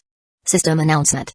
Because you're a legatee and you have conquered a system main city, you have obtained a large amount of this region's fate. System announcement. You have relocated a system main city and obtained 890,000 experience point. System announcement. Congratulations, you have obtained 200 war points. System announcement. Fresh Flowers region's 4 system main cities have all been conquered and relocated. The region will no longer spawn players. Congratulations. You have conquered a region and obtained a region treasure box. The plan went quite successfully, and with Jing Qiangsu persuading them, the residents and soldiers of the 4 system main cities did not resist at all. The residents and soldiers of the other system main cities knew of the close friendships between the 4 city lords, so they trusted that Jing Qiangsu would not lie to them or trick them. In the end, Zhao Fu successfully obtained 4 system main cities, 1.9 million residents, and 400,000 Stage 1 soldiers. After gradually transporting those people over, Great Qin's strength once again greatly increased. Zhao Fu smiled. Those 4 had delivered a big piece of meat right to Zhao Fu's mouth. After returning to Great Qin, Zhao Fu gave the 4 women some water of life, helping them fully recover. The 3 heavily injured women also woke up. Xianru then handed over 4 sheets of paper, and Zhao Fu took out the imperial ruler's seal and stamped them, forcing the title of imperial concubine on them. Jing Qiangsu's gaze towards Zhao Fu was filled with fury and hatred, and there was not a trace of interest or love at all. The other 3 women's eyes were filled with terror and fear. A large amount of phoenix chi rose up from their bodies and entered the Emperor Phoenix statue, and the Emperor Phoenix's power once again became much stronger. By now, it had a wingspan of 40 or so meters and was incredibly powerful. It was half as powerful as a nation armament now. Zhao Fu was confident that with enough phoenix chi, it would become more powerful than nation armaments and even clan armaments. Zhao Fu then had people take the women away and take care of them. He did not care if they hated him, there were already many women who hated him. Zhao Fu gave the 4 city lord seals to Beiza, Sun Hexiang, Wei King, and Zhu Liui. Their loyalty was now at 90, so he could give this sort of top-class item to them. As for the Moria city seal that Zhao Fu had given Beiza previously, out of the Indian indigenous residents he had taken in, Zhao Fu chose an outstanding man and made him a general. He gave that man a Moria city seal, allowing its power to be fully unleashed. Following this, Zhao Fu took out a box covered with gemstones. It was the region treasure box. After opening it, light shot out everywhere as a shard appeared before Zhao Fu. This seemed to be a shard of a mask, and it was black and made of wood. It was half as big as a palm, and there were some pictures on it. However, because it was only a shard, it was difficult to tell what those pictures were. At the same time, the shard gave off a mysterious and ancient aura. Zhao Fu couldn't help but feel quite delighted. It was another desolate blood mask shard. Now, Zhao Fu had 3 pieces, and he needed 1 more piece before he could form the entire desolate blood mask. Zhao Fu went to the Great Qin city's city heart and placed the shard next to it, allowing it to also be nurtured by Great Qin's fate. However, those 3 desolate blood mask shards did not react at all or assemble together. Could it be that they could not be used? Perhaps the Golden Dragon would have some sort of secret method, So Zhao Fu decided to ask the Golden Dragon. The Golden Dragon quickly replied, "Of course there's a way. However, you need this kingdom's royal clan, as this nation armament was a core item of their kingdom. Only with their help will there be a chance of this nation armament to be restored, or even the heaven and earth refining formation will not be able to do anything about it." Hearing this, Zhao Fu felt a bit disappointed. He had no information about this kingdom, which had been destroyed long ago. How could he find its royal clan? Didn't that mean that the Desolate Blood Mask could not be restored? 625 Desolate Blood Bloodline. I felt that one of your subordinate Sora, Chuoba Kings, is quite similar to this Desolate Blood Mask shard Zora. Call her over and tell her to have a look. The Golden Dragon suddenly said. Chuoba King? Zhao Fu thought about it and remembered that they still had not figured out just who Chuoba King was. Even now, Zhao Fu had no idea what sort of bloodline she had. Xianru had also mentioned that Chuoba King had an immense amount of Phoenix Chi, and she had suggested for him to make her a concubine. However, considering that she was one of his loyal subordinates, Zhao Fu could not bring himself to lay his hands on her. Hearing the Golden Dragon say this, Zhao Fu thought that perhaps they could work out Chuoba King's identity through this. If she really did have a royal bloodline, she would have the power of the royal bloodline, which was much stronger than ordinary people's. That would explain why her Phoenix Chi was much greater than those of other people. After thinking about it, Zhao Fu decided to call Chuoba King over to try. After arriving, Chuoba King asked with a slight look of curiosity, "What is it, Your Majesty?" Zhao Fu nodded and handed over the Desolate Blood Mask shard as he said, "Come over here and drip some of your blood on this." Hearing this, Chuoba King replied with an "Oh" and made a small cut on her finger, causing blood to drip onto the shard. The blood was quickly absorbed into the shard, and the unresponsive shard started to give off a devilish blood-red light that instantly lit up the entire city hall. It seemed that there was indeed a connection between the Desolate Blood Mask and Chuoba King's bloodline. Zhao Fu felt quite surprised as he looked at everything in front of him. As she was bathed by this blood-red light, Chuoba King stood there, stunned, as she felt as if all of her blood was boiling. Her body heated up, and her eyes became blood-red, making her look quite savage and terrifying. Seeing this, Zhao Fu stretched out his hand, causing countless traces of a black aura to rush out, cover the Desolate Blood Mask shard, and seal it before asking Chuoba King caringly, "Are you alright?" Chuoba King came back to her senses and shook her head and smiled, indicating that she was fine, before asking in surprise, "What is that, Your Majesty?" It gave me a feeling of familiarity and also transmitted some information to me. Hearing this, Zhao Fu felt quite shocked and asked, "What sort of information?" Chuoba King thought for a moment before saying hesitantly, "It seems to be about the Desolate Blood Clan. There isn't much information, and I'm not too sure." Hearing this, Zhao Fu was able to confirm that there was definitely a connection between Chuoba King and the Desolate Blood Mask shard and that it was possible that Chuoba King was part of the Desolate Blood Clan's royal clan. Zhao Fu smiled. He had thought that it would be impossible for him to find this royal clan, yet there was someone from it right beside him. Seeing Zhao Fu smile, Chuoba King asked curiously, "What is it, Your Majesty?" Zhao Fu told her all of the things relating to this matter to Chuoba King, and she looked quite surprised as she said, "For all my life, I've been with Wu King and them, living on the streets. I don't know who my parents are, and I never thought that I would have such an identity. Is there something I can do to help you, Your Majesty?" Zhao Fu internally asked the Golden Dragon about this. Since they would not be able to find this royal clan, what could they do to restore the Desolate Blood Mask? The Golden Dragon quickly replied, "It's very simple, make her a concubine then give her a city creation stone that has never been used. Have the city creation stone spawn people from the same clan as her, then give some city creation stones to the people who were spawned. After the number of people reach 100,000, you can use their fate and Great Kin's fate as support to restore this nation armament. Then, after using the Great World refinement, that nation armament will fully belong to Great Kin." Hearing the Golden Dragon's words, Zhao Fu felt quite happy, as this meant that Great Kin would have yet another nation armament. However, Zhao Fu felt quite hesitant about making Chuoba King a concubine. If she was an ordinary woman, Zhao Fu would not even ask and just make her a concubine. However, Zhao Fu felt that he could not do this to a loyal subordinate. Zhao Fu told this to Chuoba King and decided to respect her decision. If she did not agree, he would think of some other way. After hearing Zhao Fu's words, Chuoba King's face became completely red, and she looked down as she thought to herself. Zhao Fu did not want to make things difficult for her, and he decided to ask the Golden Dragon if there was any other method. However, Chuoba King suddenly stepped up and hugged Zhao Fu, saying shyly, "I'm willing to become Your Majesty's concubine." However, Zhao Fu calmly asked, "Why? Even if you refuse, I won't blame you. After all, this is something incredibly important. Because you are my subordinate, I don't want to mistreat you." Chuoba King's face became even redder, and she said in a small voice, "Ever since your majesty brought us to Great Kin and gave us such a good life, I've liked your majesty." Zhao Fu couldn't help but smile. He had never had any thoughts towards Chuoba King. He lightly stroked her hair as he asked, "Is that so?"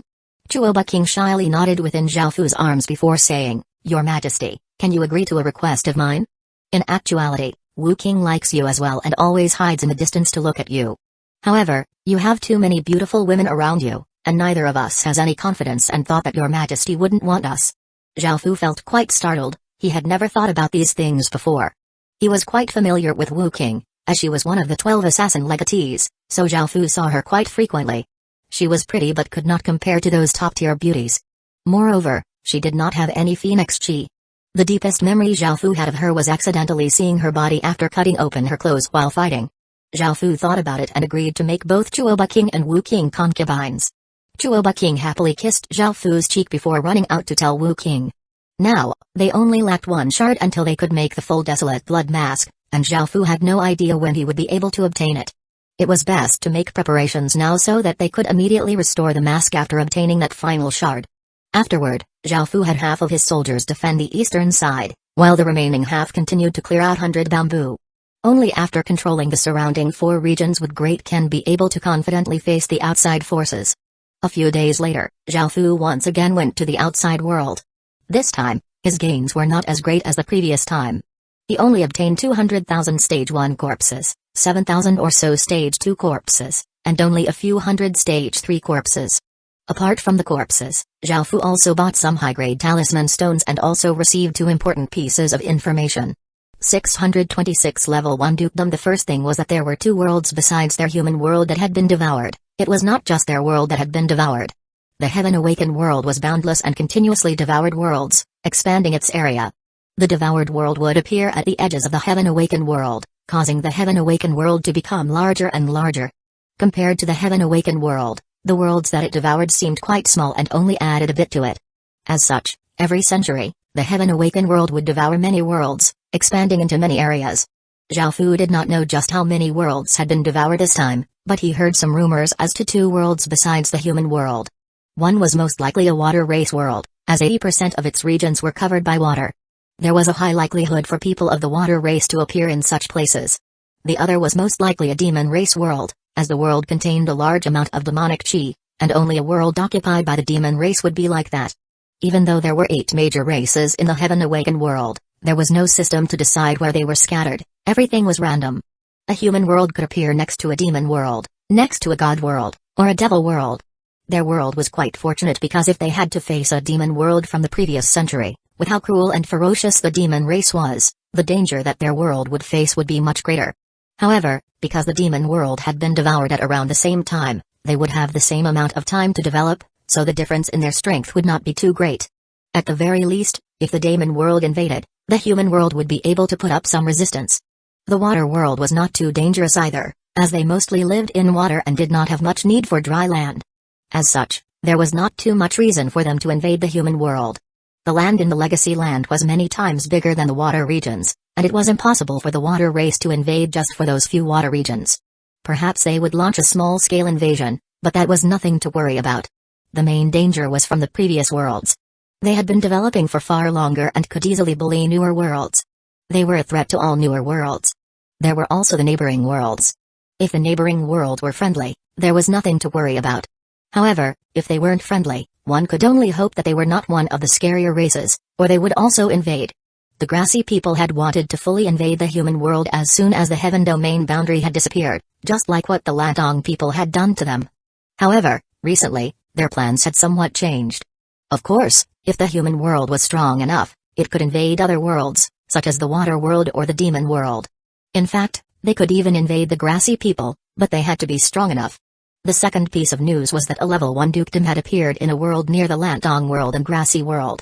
This forced the battle between the Lantong world and grassy world to temporarily stop. After all, the strength of a level 1 dukedom was too terrifying because in order to become a level 1 dukedom, one had to unify an entire world. It was said that that world was a devil world, and the people there had short horns and were called the Horned Devil race. They were incredibly powerful, forcing the Lantong people and grassy people to stop fighting. This matter was quite important because if the Horn Devil race destroyed the Grassy people and Lantong people, humanity would have to face an even more powerful enemy. Zhao Fu felt quite worried and hoped that the Lantong world and Grassy world would be able to defend against them. Otherwise, their world definitely would not be able to stop them. These two pieces of information were both quite important, as this could not only threaten the human world but also influence the direction of the human world in the future. Looks like we still need to develop faster, Zhao Fu muttered to himself as he sighed. Zhao Fu felt quite unsettled and was always worrying. Only by obtaining great power would Zhao Fu be able to feel at ease. After returning to Great Qin, Zhao Fu discussed this matter with his generals, and afterward, Zhao Fu gave the order to increase the speed of clearing out 100 bamboo. Great Qin started to work even faster and more efficiently, and soon, 1 week had passed. System announcement. Your faction has unified 100 bamboo, and Great Qin has obtained a large amount of fate. System announcement. Your faction has obtained another region. The main region is Xianyang, and 100 bamboo will automatically be made a subsidiary region. System announcement. Only after establishing a great city here can you fuse with the region heart. System announcement. Congratulations, your level 1 great city has leveled up into a level 2 great city. Second tier heavy city level, 1,800,000 out of 2,300,000, resident, 3,492,950 out of 6,240,000 soldier, 892,640 out of 2,482,000. Zhao Fu smiled. They had finally cleared out the last region, and they could now focus on conquering the outside regions. Zhao Fu relocated another system main city over and renamed 100 Bamboo to Bamboo Province, Great Qin's 4th province. After clearing out countless villages and obtaining the experience point from 4 system main cities, the Great Qin city once again leveled up. Zhao Fu went to the city hall and looked at the city heart's new stats.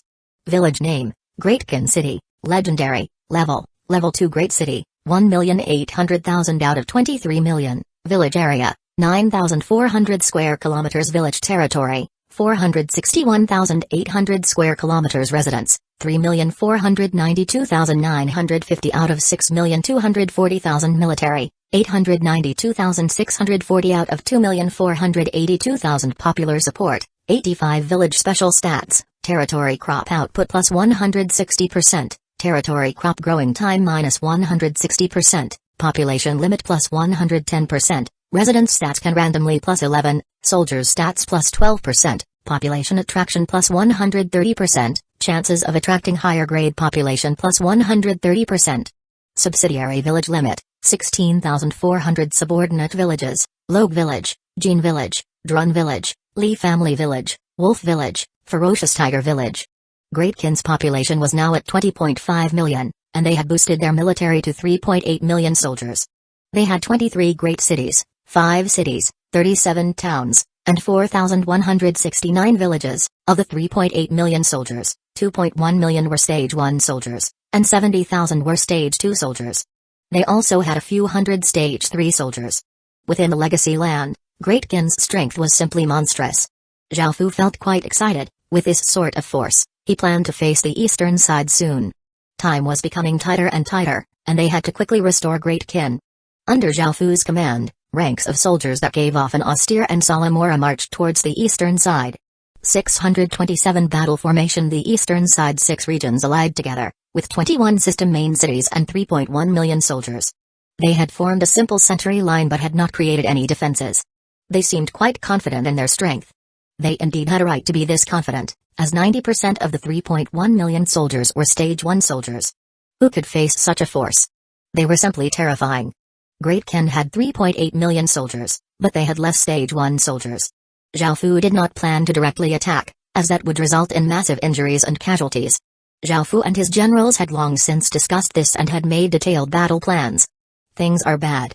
Great Qin has brought its army and is attacking. Reports started to sound out in the 6 regions. The eastern side's factions were not surprised at all. They had been preparing for this day for a long time, but they did not expect the other side to be so fast. The 6 regions' forces quickly gathered, and the city lords quickly met together. The valiant-looking big man asked, "How many soldiers do they have? How many city lords?" A city lord who had received some information lightly laughed and said, "At most, 2 million, if not even less. Only 60% of them are Stage 1 soldiers, and the rest aren't even Stage 1. They only have 12 city lords, so we have a massive advantage." Hearing that city lord's words, The other city lords felt much more at ease. They were able to deal with a force of this size and would be able to easily obtain victory. However, a single region definitely would not be able to defend against a force of that size. Luckily, united, things were completely different. So they have 2 million soldiers and 12 city lords. What should we do? One of the city lords asked. The valiant-looking big man said in a loud voice, we gather our forces and crush them in one fell swoop. Now that we have 3.1 million soldiers and 21 city lords, there's no need to fear them, victory will definitely be ours. Most of the city lords nodded and agreed, as they did indeed have a massive advantage. However, some people were a bit hesitant. An elderly man said, I think we should defend for now and wait until they reach us. That way, we'll have a bigger advantage. I feel that something's off, even though their forces aren't very scary, perhaps they have something hidden up their sleeve. Moreover, they know that we've lied together on how many soldiers we have. It's impossible that they'd send 2 million soldiers and 12 city lords to just die, they're definitely hiding something. Hearing this, everyone else also sank into deep thought. They all started to feel suspicious towards such a direct advance. However, the valiant-looking big man said disdainfully, perhaps they think they can beat us with their 2 million soldiers. I don't believe that a single faction's strength is greater than our 6 regions combined together. Moreover, we haven't constructed any defensive walls, and there aren't any good places for us to defend, whereas they have already advanced. We can build some defenses for now, but all of our forces are gathered here. If we don't take the initiative to attack and they instead attack other regions, what will we do? All of our forces are here, so our cities are defenseless and won't be able to stop them. What the man said was right, and the rest of the city lords fell into silence. Suddenly, one of the other city lords thought of something and said, how about we form a defensive battle formation while advancing so that we can stop them from moving to other regions? We'll focus on defense and not take the initiative to attack. No matter what they do, we'll be prepared. What do you all think? This method guaranteed engaging Great Ken's forces but also prioritized defense. Adding on their numerical advantage, many of the city lords approved, and the elderly man and valiant-looking big man also agreed. Following this, the eastern side's army formed a massive formation with shield-bearers on the outside, infantrymen behind them, and archers at the back. The cavalry was organized into a separate group by themselves. On the battlefield, the cavalry was like a sharp blade.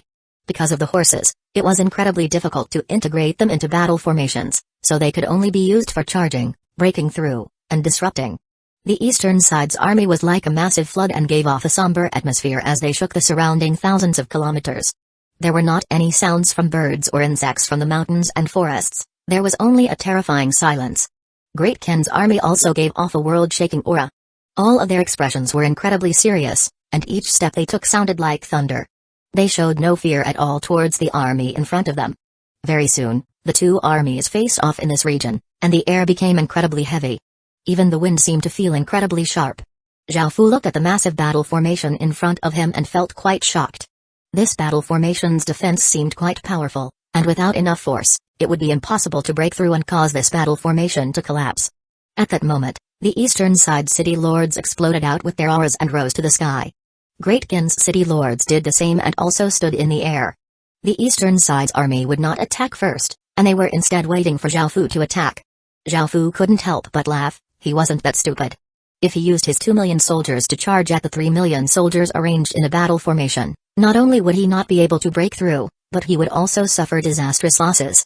However, Zhao Fu had a goal in mind, which was to lure them out and deal with them together, rather than directly attacking. Retreat. Zhao Fu ordered, and the massive army started to retreat. The eastern side city lords looked quite shocked, they had never thought that Great Ken would retreat so easily like that. They had only just faced off, yet they were retreating without even fighting. This was simply too cowardly. The eastern side city lords looked at each other, not knowing what to do. They had formed a battle formation and were waiting for Great Ken to attack to see if they had any hidden methods. However, they had never thought that Great Ken would retreat so easily without any intentions to attack. What do we do? Do we attack? Or do we stay here and defend? Or should we retreat as well? One city lord asked. Of course we should attack. The battle-loving big man yelled impatiently. The elderly man looked over and saw that Great Ken was withdrawing quite quickly without any intention of stopping. It did not seem like they would be able to quickly turn around and attack. If the eastern side's army rushed up and attacked from behind, they might be able to heavily injure them. As such, the elderly man voiced his thoughts and agreed with the big man. The other city lords felt the same, And because they did not sense anything strange, they also gave the order to attack. The battle formation below immediately collapsed, and the soldiers flooded forwards towards the Great Kin army while the 20 or so city lords turned into rays of light and sped forwards. 628 disaster cavalry. Seeing them charge over, Zhao Fu gave a cold smile and had the retreating soldiers continue to retreat while the city lords were to stop. The eastern side city lords did not know what Zhao Fu was thinking, having the army continue to retreat while having the city lords stay behind. Zhao Fu raised a hand, and his disaster king ring flashed with a black light, causing dark clouds to gather. Boom! Below, the 10 disaster cavalrymen raised their black swords, roaring as 10 pillars of black light shot up into the air. The entire sky shook as a massive amount of deathly aura formed dense, black clouds, and a gigantic black magic formation appeared, giving off a boundless deathly intent. Boom! Boom! 2 massive explosions sounded out as a large amount of undead aura suddenly exploded out from the sides. The ocean of deathly aura flooded towards the eastern side's army, bringing with it a soul-chilling coldness. The eastern side city lords' expressions fell, and they realized what Zhao Fu's goal was. They immediately yelled, "Hurry! Arrange the formation." The soldiers also felt that something was off, and they had long since stopped their charge. They quickly gathered together and formed a defensive battle formation. The countless undead excitedly roared and swarmed towards the eastern side army from both sides. From above, one would be able to see 2 massive tides flowing at the eastern side army from both sides. After clearing out the 4 regions, Great Kin had obtained many corpses.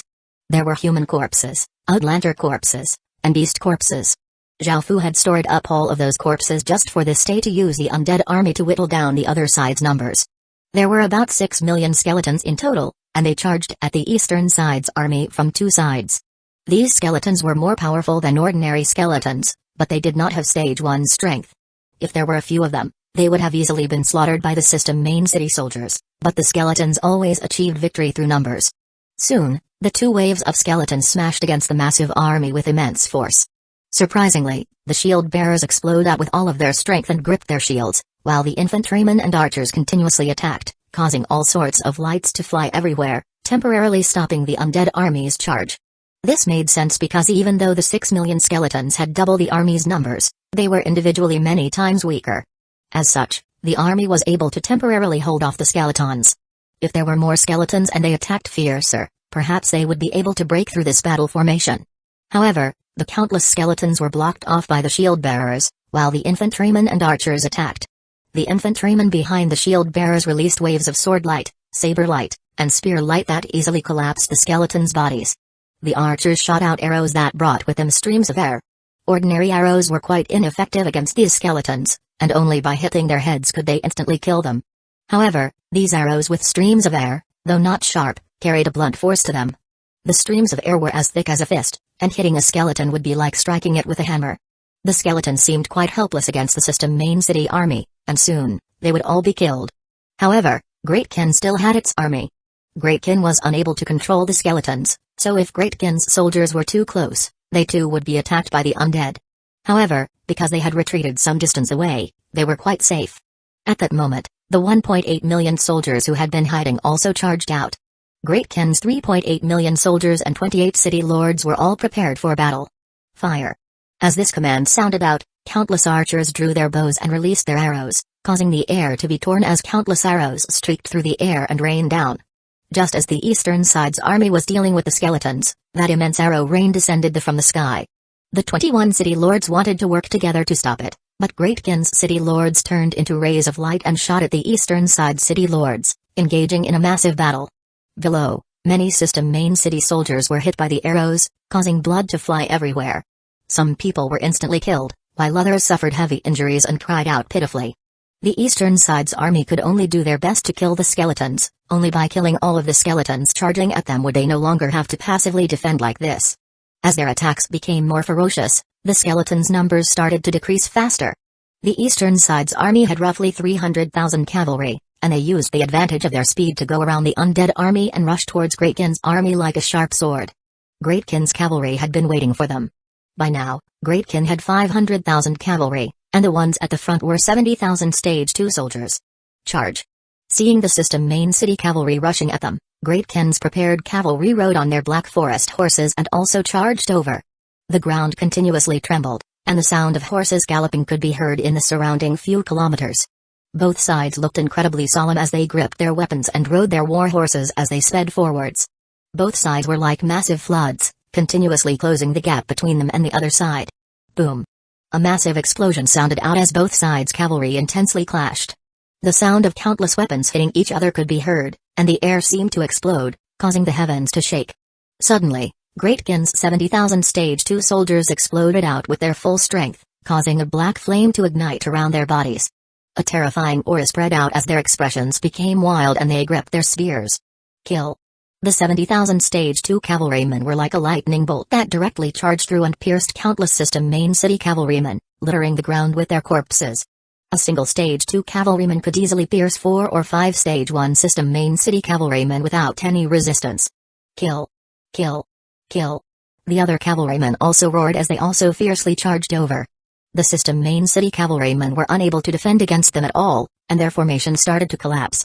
The battle between the cavalrymen of the two sides quickly concluded. Swish, swish, swish. The sound of the air being torn continued to sound out as countless sharp arrows continued to rain down on the System Main City soldiers. Og!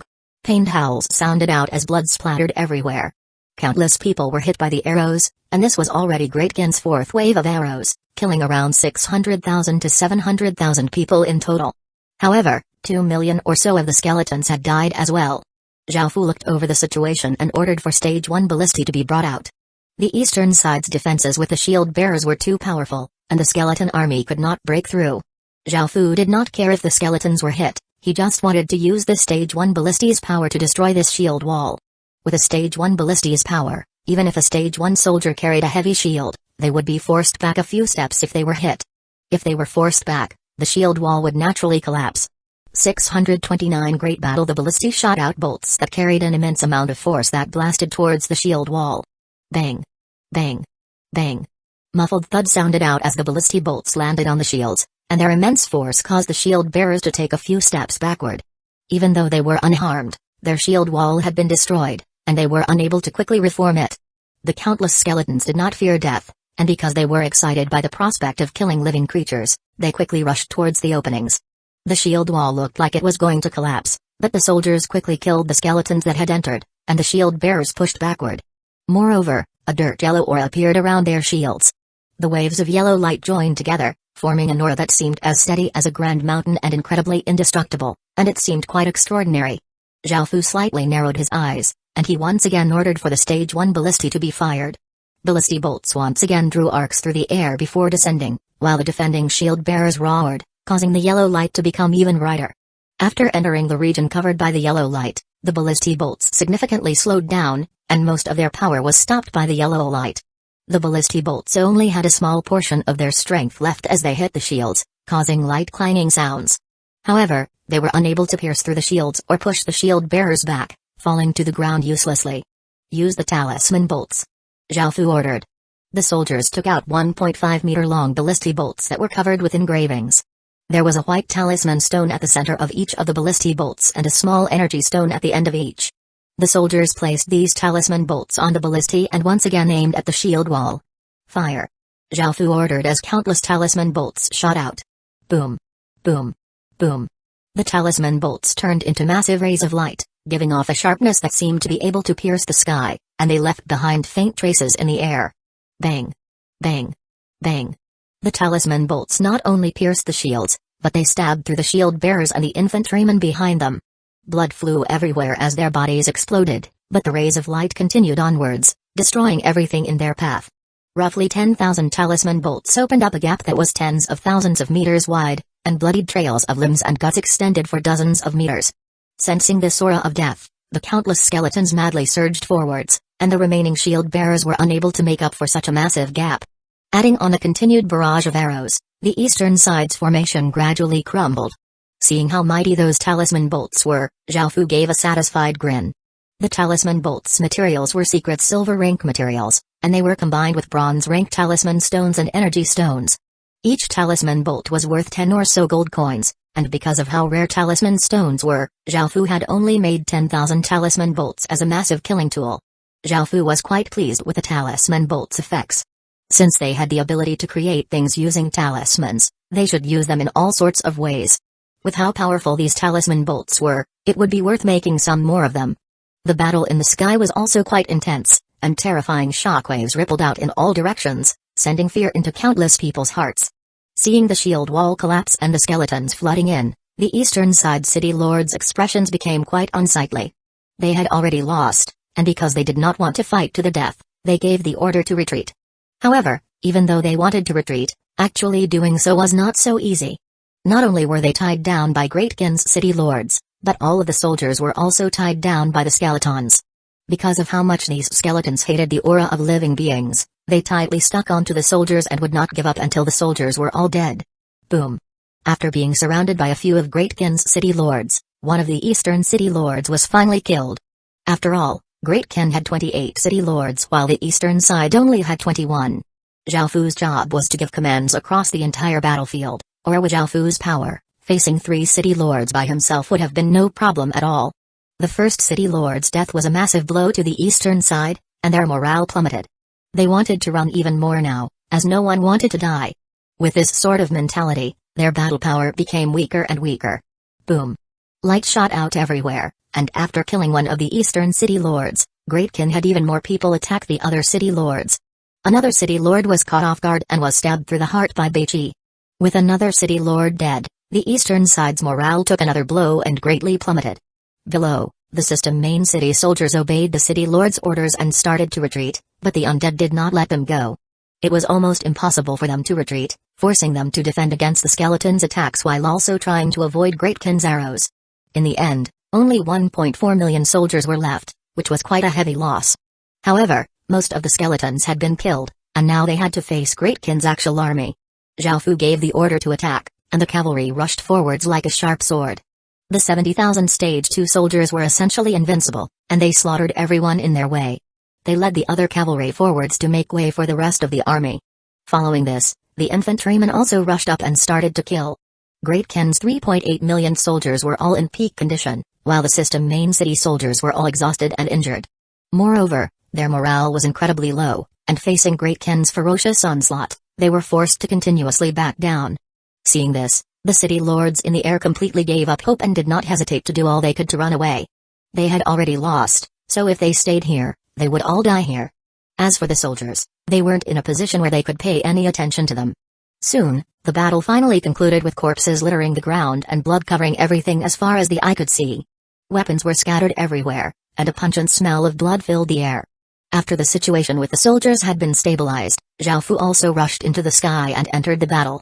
Of the 21 city lords, 5 used special methods to escape, 3 were captured, 5 surrendered, and 8 were killed. Roughly 200,000 system main city soldiers escaped, roughly 380,000 surrendered, and the remaining 2.6 million were killed. All of Great Kin's skeletons had died, and they also lost 80,000 soldiers. They also had many injuries, but with the results of the battle, these injuries and casualties were acceptable. A long time ago, losing 80,000 soldiers would have been a heavy blow to Great Kin. Even though the losses were acceptable, Zhao Fu still felt some pain within his heart. Following this, Zhao Fu ordered his people to conquer and relocate the system main cities of the city lords who had been captured, killed, or had surrendered. Great Kin's army was still in good condition, so Zhao Fu gave the order to attack the nearest region and bring back as many people as possible. 630 Sword Corps. Great Kin quickly invaded the next region and surrounded a system main city. The system main city's city lord had already died, or else they could have had that city lord persuade his residents to surrender. Each system main city had at most 400,000 residents, and because most of the soldiers had died, they barely had any battle power, they were just ordinary civilians. They had already relocated the system main city, and the residents were quickly packing their things in terror, preparing to escape. However, they had never thought that Great Kin's army would arrive so quickly and surround them. Zhao Fu did not waste any words and had those who were willing to surrender come out, while those who were not willing to surrender would be burned with the city. Zhao Fu did not bother having his soldiers charge in and unnecessarily increase the number of casualties. Under the pressure of the army and many city lords, most people rationally chose to come out and surrender. There were about 280,000 of them, but roughly 100,000 or so people were unwilling to surrender and stubbornly remained within the city. Zhao Fu ordered his soldiers to release fire arrows, lighting up the entire city. The raging flames devoured everything, and many people were burned to death. Some people wanted to rush out and fight to the death with Great Kin, but the archers had been long since prepared, and those people's corpses covered the ground. After taking care of this system main city, Great Kin's army headed toward the next one. That system main city's city lord had surrendered, so they were able to easily obtain 400,000 or so people. After obtaining so many people, Zhao Fu started to construct teleportation channels to send these people back to Great Kin. Otherwise, it would be quite difficult to travel with so many civilians. Just like that, Great Kin continuously went to system main cities. However, because of the time it took, many of the residents had escaped by the time they arrived, but Great Kin's gains were still quite shocking. A few days later, Zhao Fu sat in the meeting hall and listened to Wang Jian give his report. In total, Great Kin had obtained 5.4 million people, which was equivalent to 1/4 of Great Kin's current population. Zhao Fu had to take great care in settling them in and integrating them in order to prevent any uprisings. Apart from population, Great Kin had also obtained 16 system main cities and an extraordinary amount of experience point to the point that the Great Kin city was about to level up again. Moreover, they had also obtained 6 region treasure boxes. Region treasure boxes were incredibly valuable, and after suddenly obtaining 6 of them, Zhao Fu couldn't help but grin. After hearing how the eastern side had been crushed, all of the other sides rejoiced that they had not fought against Great Kin. They also felt some regret in not allying together, or they may have been able to deal with Great Kin. However, Great Kin's strength had become many times more powerful, and those 3 sides no longer had the opportunity to fight Great Kin. Xianru was currently writing imperial decrees, and Zhao Fu looked at the 4 women in front of him, who were the city lords that Great Kin had captured. The first was wearing a red dress and had incredibly red lips. Her looks were quite good, and she had a graceful and seductive figure. She was called Fu Ningguan. The second looked around 15 years old and looked quite cute. Zhao Fu had no idea how she had become a city lord, and she was called Gonglian Kanryuo. The third looked quite beautiful and had a sweet figure and white skin. She was a classical beauty and was called Peng Xiling. The fourth was a mature woman who had a mature figure and seductive looks. She was called Li Chun. Zhao Fu glanced over them before making them concubines. As city lords, they had quite a bit of phoenix chi, causing the Emperor Phoenix statue's power to become a bit stronger. Great Kin now had an extra 16 city lord seals. Zhao Fu did not take away the city lord seals from the city lords who surrendered and gave the remaining city lord seals to others who had performed well. Next, it was time to open the 6 region treasure boxes. The things that region treasure boxes contained were quite extraordinary and valuable, so Zhao Fu felt quite excited. Zhao Fu opened the first region treasure box, and light shot out before a talisman paper appeared before Zhao Fu. The talisman paper was blood red and 30 centimeters long and 10 centimeters wide. There were runes drawn with black ink, and the talisman paper gave off a very strange aura. Sword Corpse Talisman, a very evil talisman that is incredibly difficult to create. It can turn a corpse into a sword. The higher the grade of the corpse, the higher the grade the sword will be. Zhao Fu felt that this talisman paper would be quite useful in the future, and he opened the next region treasure box expectantly. After the light faded, a large object appeared before Zhao Fu. It was another dragon-slaying ballisti, and with its might, it was quite good as the second item. Following this, Zhao Fu opened the third region treasure box. A square-shaped azure jade appeared in front of Zhao Fu, and he looked at its description curiously. Azure Stone Divine Art, as grade, type, art, description, a stone-type art that provides one with a powerful defense after cultivating it. It is one of the more powerful arts. An art? Zhao Fu felt quite surprised. Arts were not rare within the Heaven Awakened world, and one could find them being sold on the streets. They also dropped often when killing creatures. For basic arts, if one engraved them onto a profession change stone steel, others could learn the art by using the profession change stone steel. That was why arts were quite cheap in the Heaven Awakened world. However, that was only limited to basic arts. Arts were split into different levels, and basic arts were incredibly easy to find. However, higher grade arts were quite rare. Moreover, higher grade arts required a vessel, which people could use to learn the art. For example, the vessel of this Azure Stone Divine Art was the Azure Jade. Only with the Azure Jade would Zhao Fu be able to cultivate the Azure Stone Divine Art, and even if other people knew the technique, they would not be able to cultivate it without the jade. Zhao Fu did not care much for arts because low-grade ones were quite common, while high-grade ones could only be learned by a single person. Zhao Fu did not bother with arts, and he did not plan on using the Azure Stone Divine Art, as he already had the Great Ken Mantra, which was Great Ken's legacy art. The benefits of using the legacy art were that it would become more powerful as the city became more powerful, and it also gave bonus stats, such as cultivation speed and recovery speed. Moreover, it would help one become more unified with Great Ken and make it easier to use Great Ken's legacies. The Great Ken Mantra was also split into different levels, and it changed according to one's position.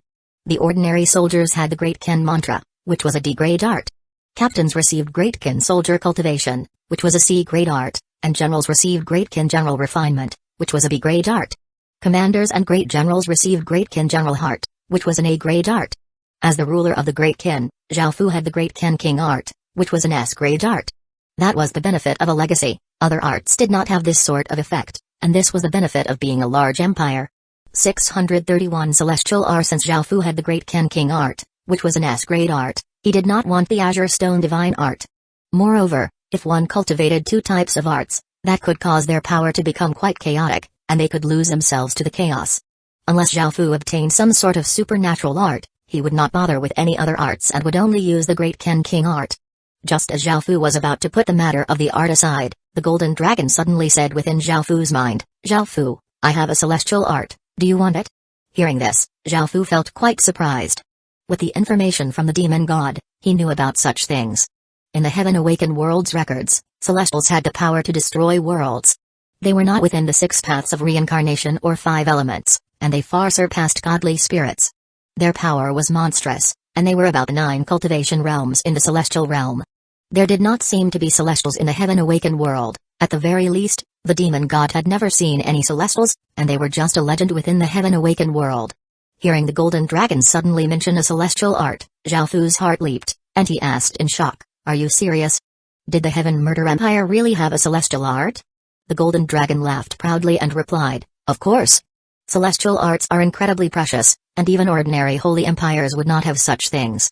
Back then, our most talented emperor, which was Emperor Washi, entered the 6 Desires Celestial Palace and obtained a legacy, which was how he obtained that celestial art." After hearing the Golden Dragon's words, Zhao Fu felt incredibly shocked. He had never expected it to really have a celestial art. As for Emperor Washi and the 6 Desires Celestial Palace, Zhao Fu did not know much about them. However, he could easily guess that they were incredibly powerful existences.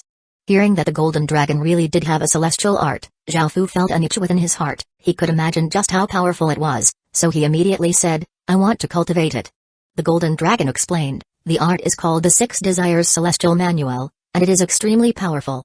It leans slightly towards the demonic path, and it requires at least heaven grade to cultivate.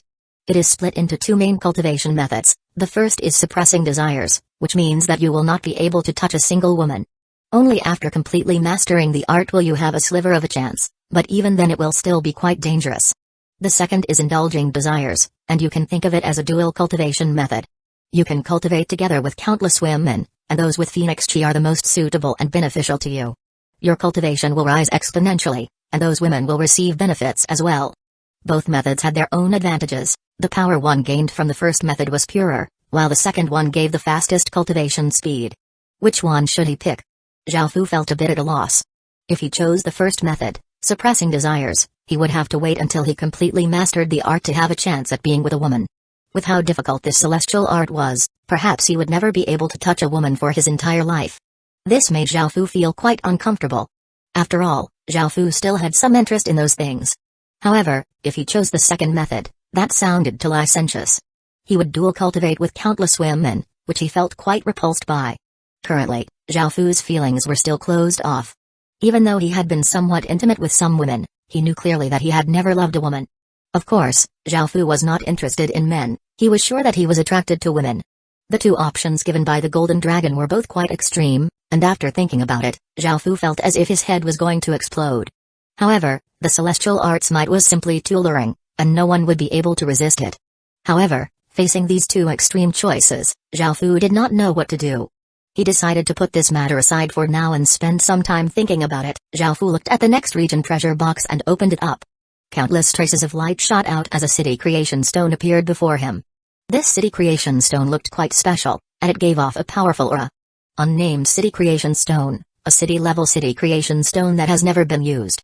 It needs to be named and for a city lord seal to be condensed. Ha ha ha. Zhao Fu couldn't help but laugh out loud. He had unexpectedly received a city for free. Back then, it had taken a great deal of time and effort for Great Ken to take down the Orc City, which had been their first city.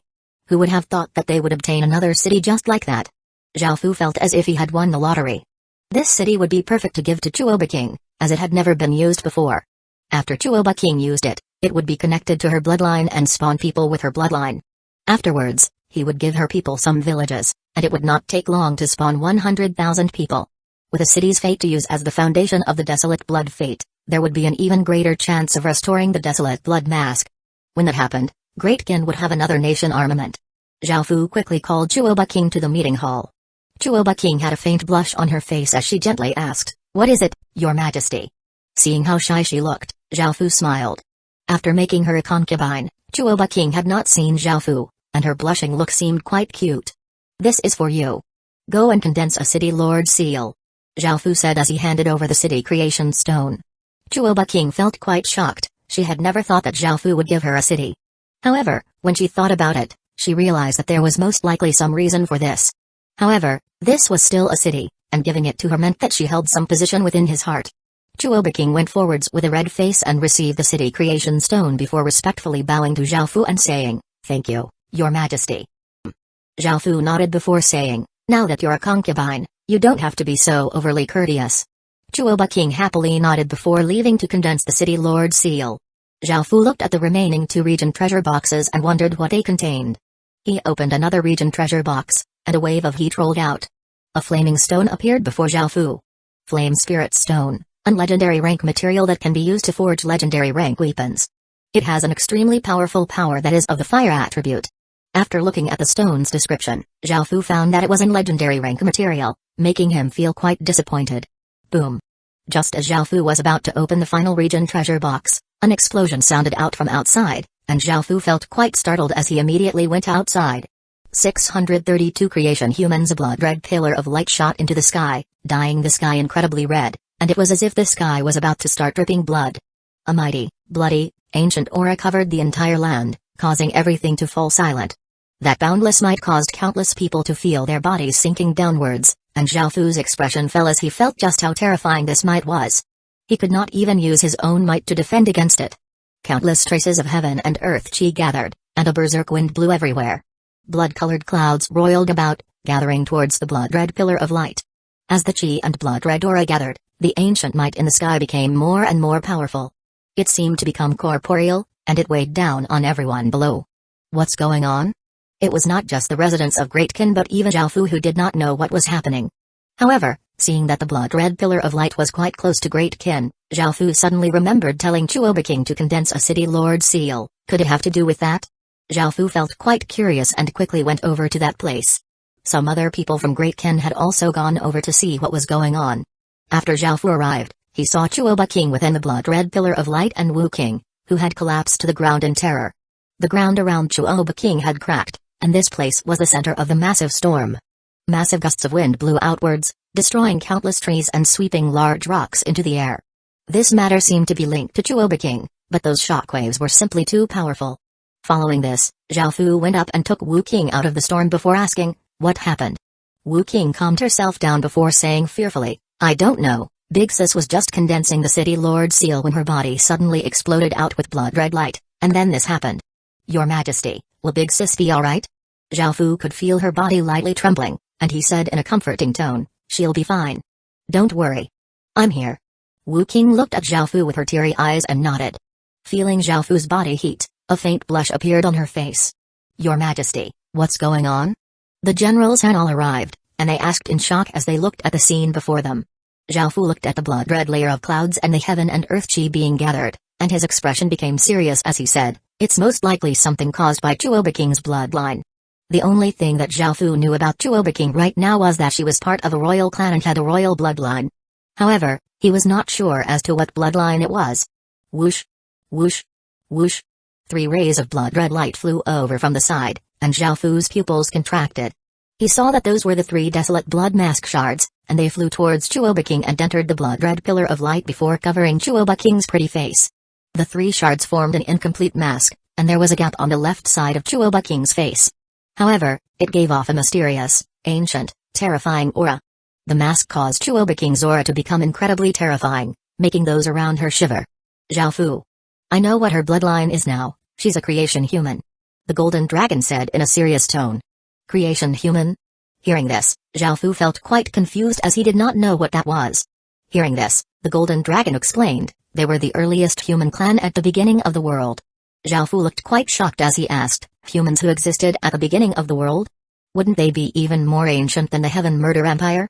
The Golden Dragon replied seriously, her identity might be quite extraordinary, and there may have been some divine meddling in this world of yours.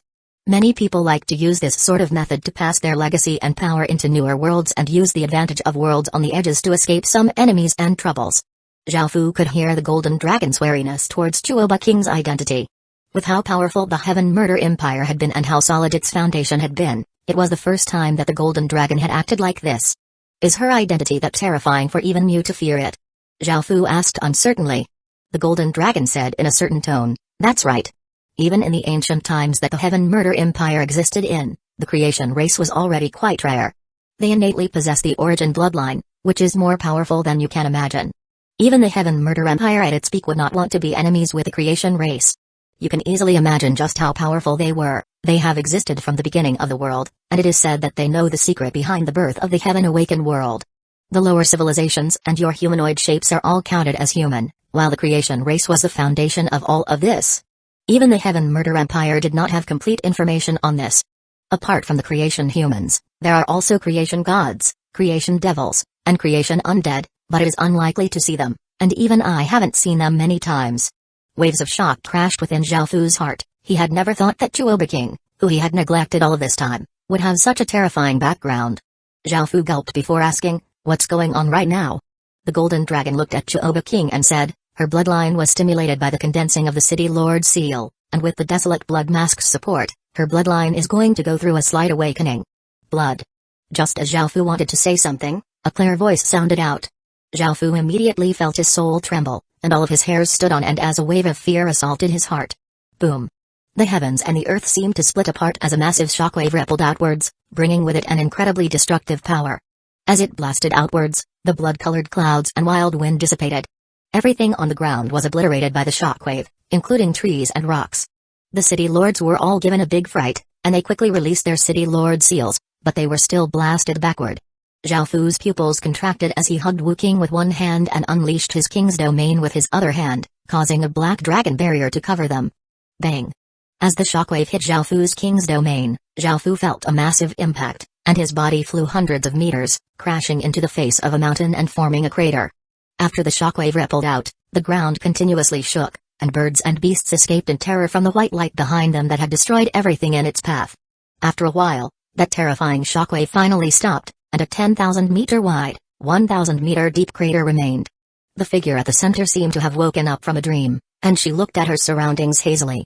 634 Unfettered Star. After the light receded, a medicinal pill appeared before Zhao Fu.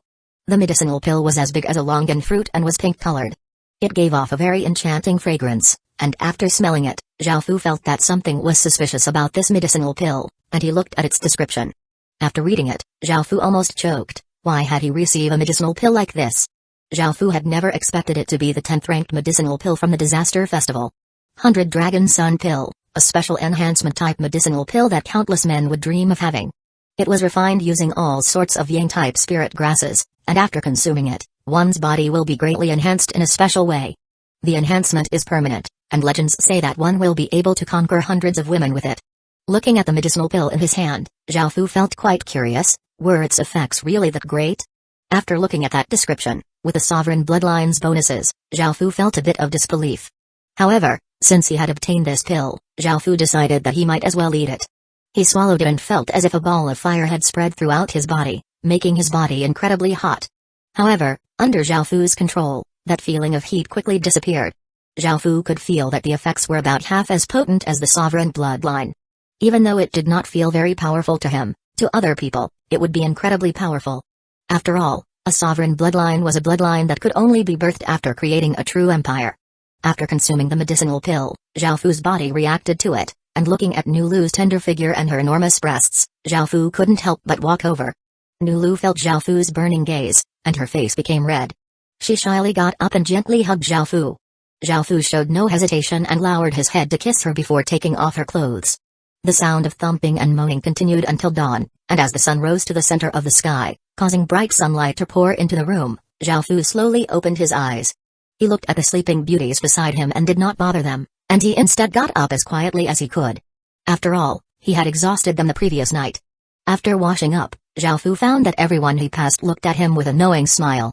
Those smiles seemed to have some hidden intentions, and he realized what it was about, but he did not pay them much mind. Xiaofu called over his generals and started to discuss with them Great Qin's next steps. Now that they had conquered the eastern side, all that remained was to devour all of them completely. Clearing out the 6 regions would take much of Great Qin's time, as just clearing out 4 regions had taken a few months. Great Qin's population was now at 26 million, and Xiaofu expanded the army to 4.5 million soldiers. The army previously had 3.8 million soldiers, so they had increased it by 700,000 soldiers. Now, their job was to continue clearing out those 6 regions. After completely unifying those 6 regions, Great Qin's strength would once again greatly grow and would help them in their future plans. Now that Great Qin's focus had turned to clearing out those 6 regions, Xiaofu had a lot of free time on his hands. Around that time, Li Wen came to find Xiaofu, and seeing him, Xiaofu grinned. Li Wen had always been in charge of the exploration of the underground region, so he would not come and find Xiaofu if there was not something important. The only times he had appeared was when they had enough soldier souls or when they had discovered something of significance. Seeing the smile on Li Wen's face, Xiaofu guessed that they had collected another 100 soldier souls, meaning that Great Qin would have another general armament. This general armament should have belonged to Zhang Han, but he did not have one of the 13 general stars, as they still lacked a few historical generals' corpses, so he could only give this general armament to someone else. During the New Year's festival, Xiaofu had taken in 5 great generals, and all of them had general stars and an immense amount of general fate, and they did not require Xiaofu to fuse anything. Xiaofu thought about it and decided to give this general armament to Li Mu, as he had pledged his loyalty to Great Qin earlier than the others and had more achievements. He had also integrated with Great Qin more, so he deserved this general armament. These orbs of light are filled with my Heaven Murder Empire's aura.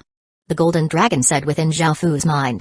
Xiaofu felt quite startled. These soldier souls were obtained by killing the skeletons in the passageways. Now that he heard this, he understood why they were so powerful. They were soldiers of the Heaven Murder Empire. Xiaofu did not want to and could not hide this information from the Golden Dragon, so he told it about this. Looks like they did not die in vain. The Golden Dragon replied before not speaking anymore. Xiaofu felt quite surprised. He had thought that the Golden Dragon would try to stop him, as they were technically killing the Heaven Murder Empire's people, or rather, their skeletons. However, the Golden Dragon had accepted this quite easily. Since the Golden Dragon did not mind, there was no need for Xiaofu to say anything. Xiaofu went to a remote area, fused the 100 soldier souls into 10 divine soldier souls, and gave them to Li Mu. Li Mu respectfully received the divine soldier souls. He had never thought that Xiaofu would give such an important thing to him. This showed Xiaofu's trust in him, and Li Mu became even more loyal to Xiaofu. He received the divine soldier souls and went to the center of this open area. The 10 divine soldier souls gave off a faint white light and automatically flew into the sky, forming a circle. The soldiers within the orbs of light also turned into traces of violet aura, giving off a corporeal might. Boom! Suddenly, an explosion sounded out, causing the sky to shake. The 10 massive orbs of light seemed to be drawn to each other, and the violet auras continuously flickered as a terrifying power exploded outwards. Immediately, the heavens and earth seemed to dim as dark clouds rolled about and gathered. A massive wind blew, causing trees to sway and rocks to be lifted into the air as if a disaster was about to descend. Boom! In the sky, a massive explosion sounded out as a violet star giving off resplendent starlight gradually descended. Seeing this, not many people were very shocked, as this had happened many times before.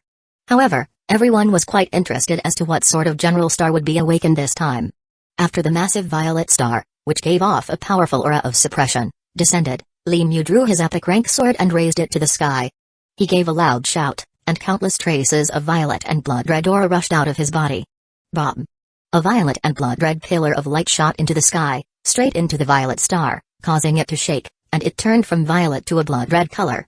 It then gave off a large amount of violet and blood-red light, and its powerful aura also had a trace of evilness to it. That evil aura made countless people feel quite afraid. This was not the type of fear when facing death but the hair-raising fear when facing ghosts and monsters. Everyone looked at that violet and blood-red star in shock. This was the Unfettered Star. 635 Glass Peacock. In ancient texts, the Unfettered Star was described to be a killing star and imprisoning star. It had a trace of the murderous aura of the 7 murders star and a trace of the baleful aura of the imprisoning star. The imprisoning star represented imprisoning and disciplining, and it was a malicious star. The Unfettered Star had both the killing and imprisoning attributes, so it had a trace of an evil aura. That evil aura was manifested in its unfettered and unbounded nature, doing whatever it wanted and disregarding what other people thought. It was somewhat different from most evil auras. After the unfettered star appeared, it shot down a violet and blood-red pillar of starlight onto Li Mu's body, causing his aura to go through changes. The power emanating out from his body became more and more powerful. Following this, the pillar of starlight shrank until it only touched the sword that Li Mu was raising, engraving onto it the word unfettered, after which the starlight disappeared. After the general armament formed, the unfettered star in the sky, which gave off an immense aura of suppression, gradually rose and was hidden in the sky. Zhao Fu took a look at the unfettered star and found that it had become violet and blood-red, and it gave off a malicious aura that struck fear into people. Zhao Fu looked at its description curiously. Unfettered sword, grade, legendary, stats, strength plus 26, intelligence plus 25, constitution plus 20, agility plus 20, description, a epic rank sword that fused with the unfettered star's power and formed the general armament, unfettered sword. The stats were quite good, and the unfettered sword also had 6 special effects. The first 5 were the same as the others, so Zhao Fu just looked at the 6th one. Killing and imprisoning soldiers, a type of soldier who has extremely powerful attacks and is also proficient at capturing. They are suited at capturing missions and are extremely powerful. They are able to suppress all sorts of military types to a certain degree and can use the unfettered star's power. Each general armament's 6th special effect was quite good, and this was especially so for the killing and imprisoning soldiers. They would be quite useful on some battlefields. After looking at the unfettered sword's description, Zhao Fu gave a satisfied smile and returned the sword to Li Mu. Afterward, Zhao Fu heard that Great Qin's assassins, who had sneaked into India's territory, had caught a few Indian women who ranked highly on their beauty rankings. Currently, the Maurya dynasty's nation armament had already been refined by Great Qin and had become Great Qin's nation-suppressing pillar. As one of the human world's 4 clan armaments, the glass peacock was immensely powerful, and Zhao Fu had witnessed its power for himself. He could not let this opportunity go, and after refining it, Great Qin would once again become much more powerful. Right now, they lacked Indian women, and Zhao Fu had set his sights on the women on India's beauty rankings. All of them had a decent amount of phoenix chi, and capturing them would most likely be able to satisfy the amount of phoenix chi required to refine the glass peacock. Zhao Fu did not pay too much attention to this, as Great Qin's assassins had not captured many women yet. The disappearance of the women from India's beauty rankings aroused great attention. After all, in this world, even if one was completely useless, as long as they had great looks, they would attract other people's attention. As women on the beauty rankings, there was a lot of attention placed on them, so their disappearances caused a great uproar. How did those people disappear? Countless Indian people tried to guess what had happened. Some said that they had married into rich and influential families, making it so that they would no longer appear in public. Other people guessed that they had been kidnapped. Others said that they no longer entered the Heaven Awakened world, which was why no one saw them anymore. Some people blamed their fans for giving them too much pressure, forcing them to go into hiding or even committing suicide. Not many people had disappeared yet, so the Indian people could only make wild guesses. However, after a while, they would most likely be able to guess who was behind this. They would most likely explode with anger, putting aside killing their people and conquering their territory. They were now daringly stealing their women. That was simply too outrageous. However, even if they knew that this was done by Great Qin, Zhao Fu would still continue to capture women. After all, this was necessary to refine their clan armament. Before, they had invaded China, so this was Great Qin's revenge. As such, Zhao Fu did not hesitate at all to do this. As for capturing Chinese women so daringly, Zhao Fu had not considered such a thing before. He did not want to stir up any trouble, and because they were from the same country, he did not want to harm them for no reason unless they offended Great Qin or forced Great Qin. Zhao Fu left the matter of the Indian women here, as it would take some more time until they had enough women. Zhao Fu went around Great Qin and looked at the construction.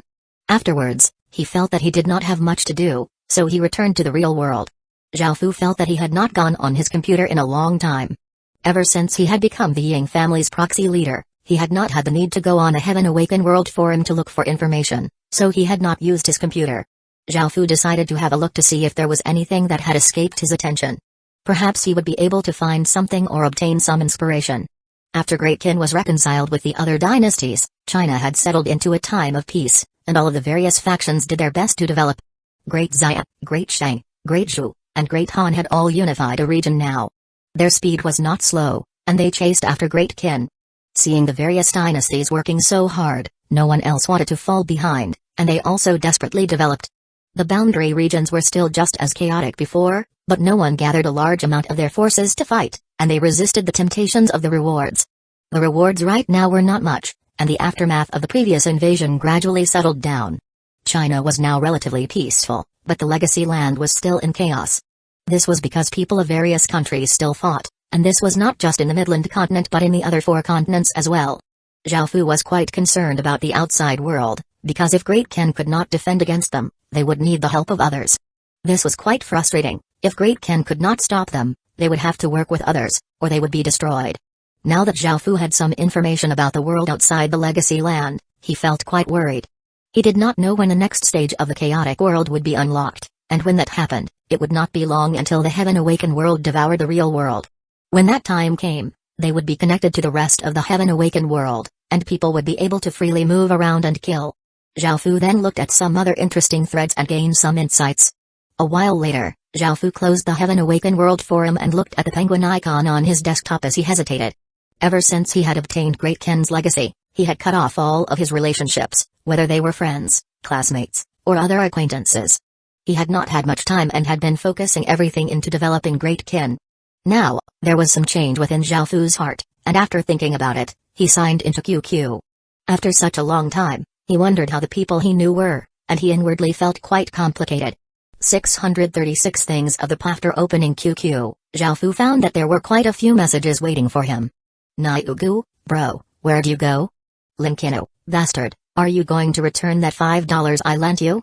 I trusted your character and lent you that money. Boss Dong, I closed the shop. Now that there's the Heaven Awakened world, business has gone down. The first message was from Hyuga. He was Zhao Fu's former co-worker, and he had already met him in the Heaven Awakened world. Zhao Fu had brought him into Heaven's Choice, and he was currently being protected in the Ying family's residence. After Heaven's Choice had been destroyed, he had been sent to another region to develop there. Zhao Fu had never thought that the first message would be from him. It seemed that he really saw Zhao Fu as a friend, and Zhao Fu's treatment had not been in vain. The second message was from Linkino, who was a shop assistant Zhao Fu had worked with. Her looks were delicate and pretty, but she was quite stingy. Zhao Fu had forgotten his money once and borrowed $5, and even then she had hesitated for a long time. The third was from the owner of the convenience store that he had worked at, and she was called Dong Mai Mai. Her personality was quite bright and cheerful, and she was a young wife. She had a 1-year-old child and a good character, and she treated her workers well. Zhao Fu had foreseen her shop closing, as most people spent the majority of their time within the Heaven Awakened world. There was barely anyone to maintain production and transportation in the real world, and the world's economy was facing collapse. Moreover, the world economy was only hanging in there because of the combined efforts of the governments and large families. Without their support, the real world would have collapsed long ago. Without any production, there would not be any spending, and this would become a vicious cycle. Before the Heaven Awakened world devoured the real world would have already fallen into chaos. Of these 3 people, there was no need to worry about Hyuga, and Linkino just so happened to be online, so Zhao Fu sent over a message for her to send him her bank account details. Linkino quickly replied, "Have you come back to life, you bastard? Give me back my money, or you're dead." Zhao Fu couldn't help but smile. Even though Linkino was quite stingy, their relationship was quite good. As such, he had asked for her bank account details. Linkino asked curiously, "Why do you want my bank account details?" "I'll just take that $5 loss and pretend that I threw it away. There's no need for you to return it." "What have you been doing all this time?" Linkino's words were quite sharp, but Zhao Fu was not angry. He smiled as he replied, "I've been quite busy, but hurry up and give me your bank account details." "Ah, alright, my bank account details are..." Seeing that Zhao Fu was not giving up, Linkino felt quite strange and sent over her bank account details. Soon, Linkino received a message that she had received $500,000. Linkino was given a big fright. This was the first time that she had seen so much money before. Thinking about the fact that she had just given Zhao Fu her bank account details, she quickly sent a message, "Why do you have so much money? Did you sell yourself? Are you trying to buy me with this money?" Zhao Fu lightly laughed as he replied, "I have plenty of money, that money is for you. Also, I have no intentions towards you at all." Seeing this, Linkino coldly harumphed and replied unhappily, "I wouldn't consider you either. I'll save your money for you, but if you want interest, it'll be $1 per day. I'm going into the Heaven Awakened world now." Seeing this, Zhao Fu replied that the money was for her and that there was no need to save it for him. With his identity, let alone $500,000, even $5 billion was not much. However, by then, she had already logged off. Zhao Fu then looked at the third message. Dong Mai had helped him in the past and treated him quite well. She was not online right now, so Zhao Fu thought about it and decided to repay her. He sent a message saying, "If you need anything, let me know. If the place you're staying at is not safe, I can protect you." After going through these 3 messages, Zhao Fu went through the other messages. Dong, what happened? Why did you quit uni? What a pity. Dong Suzan, Lil Fu, why did you drop out of uni? Zhang Yu, haha, Lil Zhao, come follow your big brother. Your big brother has made it big. And you can, Fu, I miss you. Why didn't you tell me you were dropping out? I can't even contact your phone. The first message was from Dong, who was the class president at Zhao Fu's university. He had a warm and passionate heart and liked to help others. Zhao Fu's impression of him was quite good, and they had a decent relationship. He had been helped by him many times. Zhao Fu replied, "It isn't that much of a pity. Thanks for your concern, but I'm doing quite well." The second was from Dong Suzan, who was the teacher in charge of Zhao Fu's class. Her looks were very dignified and composed, and she was one of the female beauties of the university. Zhao Fu had helped her with some things before, and their relationship was quite good. Zhao Fu replied, "I had some things that I needed to do, so I decided to drop out. Don't worry. I'm doing quite well." The third message was from Zhang Yu, who had been Zhao Fu's roommate at university for a while. They had been friends during the first year of university. He was a decent person but was sometimes pompous and liked to show off. There had been 4 of them in a room, and Zhao Fu's relationships with the 2 other people were quite ordinary.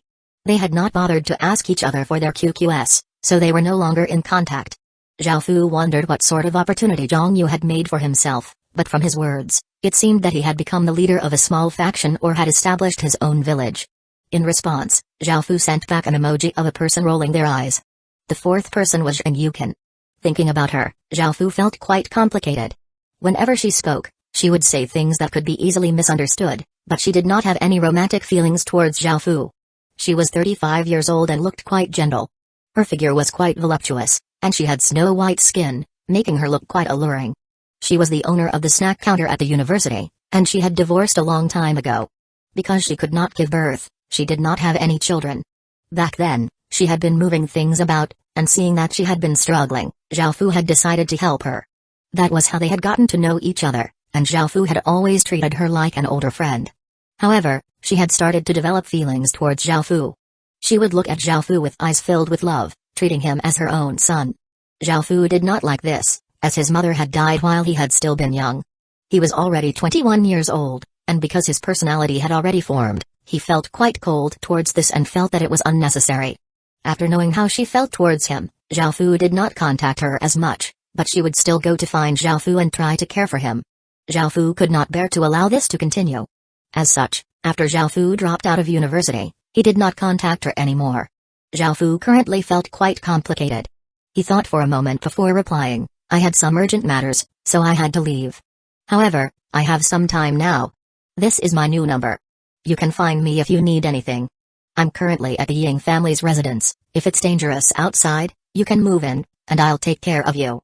637 Before those 6 messages were all the personal message that Zhao Fu had received. He was not particularly close with anyone, so apart from those messages, he only had messages from 2 groups that he was in. One was from when he was in high school. After being classmates with them for 3 years, he had some feelings towards those people. They had all split up and pursued their own goals, and because they might not ever see each other again, Zhao Fu decided to join the group to at least keep in contact. The other group was his university group, which was created by Dong, and he had added everyone from their class. Both of these groups had people speaking, and Zhao Fu opened the first group, which was his high school group. "How, big brother Jiao, you've struck it rich. When are you going to treat your old classmates?" Zan Lirong, big brother Jiao was already quite exceptional in high school, and now, he's doing even better. He's managing a few hundred people and earning $300,000 or so every month. I admire you so much. Li Shan, big brother Jiao, when are you going to treat your brothers to a drink? Jiao Changfen, haha. I only just created a small faction in the Heaven Awakened world, it's not much. Don't worry. I'll treat you all to a big meal sometime. Following this, Jiao Qingfeng sent a $1,000 red packet, and everyone quickly tried to snatch the red packet. At that moment, someone called Li Barot, even Beauty Liu is here. I heard that you're going to be married. Is that true? My heart aches. Wang Qingyang, that's right. Beauty Liu, Are you really going to get married? My heart aches as well. Back then, everyone in our class had a crush on you. Zhu, I also feel sad. An amazing beauty is going to belong to someone else. Liu Hanyan, you men. I've already been married for 2 years, but none of your hearts have left me. At that moment, Beauty Liu, who was Liu 11, said, he's doing quite well, and we've dated for about a year, so we feel that we should get married. Hearing this, the group went silent for a while. It seemed that there were many people who had been interested in Beauty Liu. Zhao Fu thought of how Liu 11 had looked. She had delicate features, supple skin, and a slim figure. She was indeed a beautiful woman, and she was the most beautiful person Zhao Fu had known in high school. Hearing that she was going to get married, he couldn't help but feel a slight ripple within his heart as well. However, after meeting more people, Zhao Fu had met many more beauties, but Liu 11 was still incredibly beautiful even among those people, though not the most beautiful. Jiao Changfeng, Liu 11, why don't you consider me? I've secretly liked you before, and with my conditions, I'll definitely be able to take care of you. After this message was sent out, the group once again fell silent. Within the group, some were still in university, some were working, and some had already gotten married. In their eyes, Jiao Qingfeng was doing the best out of all of them, and he was quite generous, so many people said good things about him. He had actually confessed to Liu 11 at such a time, making things quite awkward. Everyone felt quite nervous and wondered how Liu 11 would reply. Liu 11, haha. I'm about to get married, so why would you say that? Of course I'd reject you. Everyone relaxed but did not feel happy, as Liu 11 was going to marry someone else. Zhao Fu flicked through a few messages and felt that there was not much. He was about to close the chat when he saw another message. Wang Zhao, who can lend me $400,000? I'll definitely repay you. This sudden message caused the group to fall silent again.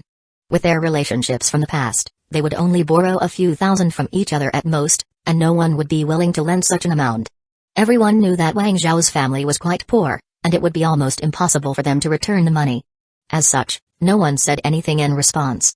Even Jiao Changfeng, who was doing the best out of all of them, would not be able to casually take out so much money. Seeing that there were no replies, Wang Zhao felt quite disappointed. However, he did not expect anyone to lend him that money, and he had only wanted to try out his luck. What do you need the money for? A message suddenly appeared, and Wang Zhao felt a trace of hope. He quickly told them about his family's situation and his father's serious illness. Wang Zhao had been Zhao Fu's seatmate in high school. The high school that Zhao Fu went to did not have great conditions, and because there had been many students, it had always been two people sitting together at one desk. Because of their living conditions, both of them had low self-esteem, but because of this, they could relate to each other and could be said to be friends. Everyone felt quite curious. After Zhao Fu had joined the group, he had never messaged before, but they still had a deep impression of him. He had been quite introverted and taciturn, but his grades had been very good, and it was said that he had done well in his exams and entered a top university. Seeing Zhao Fu send that message, they understood that Zhao Fu had some intentions of helping Wang Zhao. After reading Wang Zhao's message, Zhao Fu felt that he was most likely telling the truth. After all, he had heard about Wang Zhao's family back when they had been in high school.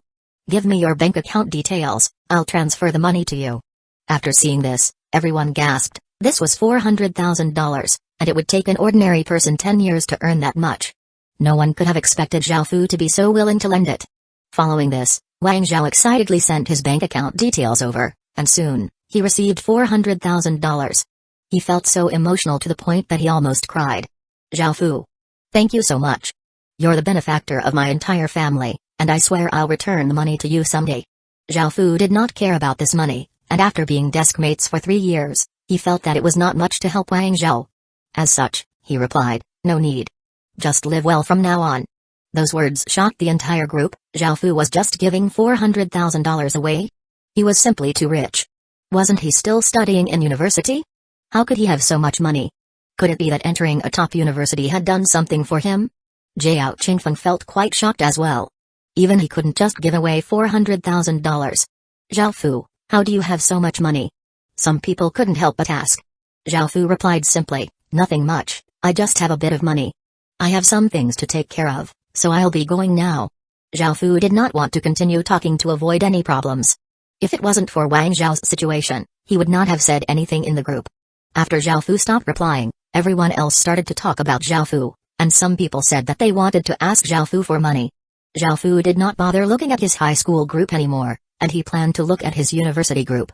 At that moment, he received a private message. and he saw that it was from Liu 11. Are you still there? Seeing this message, Zhao Fu felt quite surprised. He had never thought that Liu 11 would message him, and he replied, yep.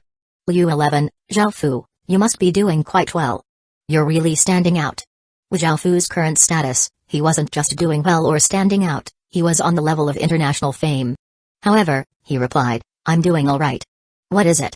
Liu 11 replied, it's nothing much. I've just wanted to chat with you for a while. 638 If you say no. Zhao Fu felt quite surprised. She wanted to chat with him? He had never spoken to Liu 11 before, and even though they had been in the same class, he had been quite introverted. However, Zhao Fu still replied, sure. Liu 11 started to talk about things from before. Zhao Fu, I remember you were so silly the first time I met you. You couldn't speak clearly, and you were so awkward when talking in front of the class. Zhao Fu felt quite awkward. During the first year of high school, their teacher made everyone do a self-introduction. Zhao Fu was quite introverted, and he had been nervous to the point that he could not say anything properly at the time. However, that had been 5 years ago, and even he did not remember it clearly. He felt quite embarrassed as he replied, I never thought that you would remember such a thing. I was very introverted before, but I'm better now. Liu 11, really? I quite liked your personality back then. Do you remember the big sweeping incident? Zhao Fu felt even more awkward because all that Liu 11 remembered were dark things from his past, and he could only awkwardly reply. A while later, Liu 11 had recounted 10 or so embarrassing events from Zhao Fu's past, some of which Zhao Fu himself had already forgotten about. Zhao Fu felt quite speechless and replied, who would have thought that you would remember all of those things? Liu 11, of course. I've noticed you since the beginning. Zhao Fu sensed something from this, but he didn't know what to say, and the atmosphere became a bit awkward. After a while, Liu 11 sent another message, I only noticed you, don't think too much. I'm about to get married. I've just said something I've always wanted to say during high school. Now that I think about it, it's been so long, what a pity. Now that you're finally online, if I didn't say it now, it'd be too late. Seeing this, Zhao Fu felt quite complicated and replied, I wish you happiness. Liu 11 did not reply to Zhao Fu, and he deeply breathed in before looking at the university group. Zhang Hao, things are becoming more and more troublesome. So many shops have closed, and only the big supermarkets are still selling things. However, everything is so expensive. Liu Anping, things are continuously becoming more expensive, and money is quickly losing its value. John Kaiuyan, yeah. A few of the cosmetics I used to buy aren't even being sold anymore. It's much easier to earn money in the Heaven Awaken world with the 1:10 ratio, and everyone's run into the Heaven Awaken world to earn money. Beihua, don't talk about these things, who should we go into the Heaven Awaken world? Did you know that our old president is planning on creating a faction? Zhang Hao, no way. The president doesn't have any money or power, so how can he create a faction? In terms of pay, Beauty Wu gives the best pay, and the pay offered by all the other factions are so-so. Those with any money or power have already created factions, and it's hard to choose which one to join. Zhao Fu had never expected Wu Qingnian to be recruiting people within the university as well. She had been the student president, so she would be quite famous, and because Nanxia University was a top university, it would have quite a few talented people who would be willing to join her. As for their class president creating a faction, Zhao Fu felt that it was possible. Even though he did not have money or power, he had charisma, so it was possible for him to succeed. Yang Zi, Bei Yan and I broke up. This sudden message shook the entire group, and some people did not believe it. Yang Zi was the most handsome guy in their class, and he was quite rich. Bei Yan was the most beautiful girl in their class, and her family was quite well off as well. They had started dating during the first year of university and had always been lovey-dovey, making everyone feel quite envious. To everyone, they were a perfect match. Hearing that these two, who had seemed so in love, had broken up, everyone felt incredibly shocked. Liu Anping, no way. Why did you suddenly break up? What happened? Yang Zi, she said that the world had changed and that our relationship should end here. Afterward, she dropped out of uni and did not come again. She doesn't even pick up her phone now, and my heart aches so much. Qian Zhao, don't feel too sad. There was another beauty in our cohort, she's single now, so you can go and pursue her. Yang Zi, how could I pursue Zhao Zhen? Her family has billions of dollars, and she has so many people pursuing her. There are many people with better looks and more money than me. John Kaiuyan, handsome Yang, how about we get together? Wu Zia, choose me. I've liked you for a long time. Sun Wenlei, please also consider me. As the most handsome man in the class, Yang Zi was quite popular, And now that he had broken up with his girlfriend, there were many girls interested in him, wanting to be his girlfriend. This made all of the other men feel quite envious. Zhao Zhen, what are you all saying? Seeing Zhao Zhen suddenly speak in the group suddenly fell silent. No one had expected her to talk at such a time. Yang Zi, nothing much. Zhao Zhen, you don't talk much in the chat.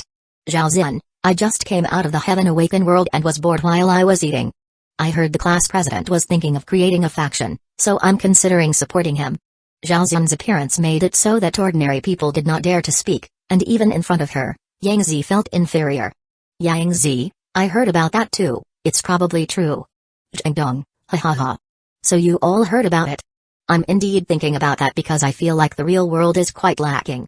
Every country and large family has thrown all of their resources into the Heaven Awaken world, and I want to create my own faction to make sure that I can sustain myself in the future. After class president Shengdong appeared, he laughed and explained the matter of creating a faction. Zhao Zhen. Class president, I can support you. Let me know if you need money. Since Zhao Zhen was willing to support the class president, he would not be lacking in money, so everyone else decided to voice their support as well. Zhao Fu, I'm in support as well. If you need help, I can provide some help as well. At that moment, Zhao Fu couldn't help but voice his support as well. However, there were too many people speaking, and his message was immediately bumped up by countless other messages. Only after a while did the class president see his message, and he said in surprise, Zhao Fu, where'd you go? It's like you just evaporated out of this world. I was worried about you for a long time. Only then did everyone else notice Zhao Fu. They remembered that the first day that the Heaven Awaken world had come out, he had dropped out of university. Back then, none of them could understand why, but they could now guess. Many people from Nansha University had dropped out, spent all of their time in the Heaven Awaken world, and made some great gains. Zhao Fu, I had some things to do, but they're taken care of now. Let me know if you want any support. If there's nothing else, I'll be logging off now. Zhao Zhen looked at Zhao Fu's name and suddenly remembered that Great Ken's legatee's representative was also called Zhao Fu. Surely it couldn't be that coincidental. How could this Zhao Fu be that Zhao Fu? Their identities were worlds apart. Zhao Zhen did not think too much and would never guess that he was indeed that Zhao Fu. Zhao Fu closed the university chat, and right as he was about to turn off his computer, he saw another message from Liu 11, actually. If you say no, I can consider not marrying. 639 World of Ice and Fire. Zhao Fu felt quite startled and did not know what to say. Back in high school, he had had a crush on her, but after such a long time, those feelings had disappeared. Now that she was about to get married, it would not be good to disturb her. I wish you happiness. Zhao Fu breathed in and typed out 4 words, feeling a melancholic and heavy feeling within his heart.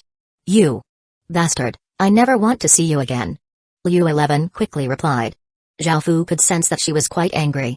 Zhao Fu felt a slight trace of pain with his heart. She was the first girl he had been interested in, and things were going to end like this. Zhao Fu thought about his high school period and decided to reply again. I'm sorry. I take back my words. I hope that you won't get married so quickly. Zhao Fu felt quite bad inwardly, and he couldn't help but type those words out and send them. However, after sending that last message, Liu 11 had already logged off and had not seen Zhao Fu's last message. Zhao Fu felt a bit disappointed, though he knew that she would see it the next time she logged onto QQ. However, he couldn't help but feel that he was about to lose something. This was the first time that Zhao Fu had felt such chaos within his heart, and he felt some regret as to why he would say such a thing. Looking at her gray display picture, Zhao Fu couldn't hold back anymore and asked for Liu 11's number in the group, and he nervously dialed it. Ring. Ring. Ring. The dial tones continuously sounded, but the call did not go through, and Zhao Fu felt his heart sink. Zhao Fu did not give up and dialed one more time, but Liu 11 still did not pick up. Zhao Fu felt quite uncomfortable inside, and this was the first time that he had felt like this before.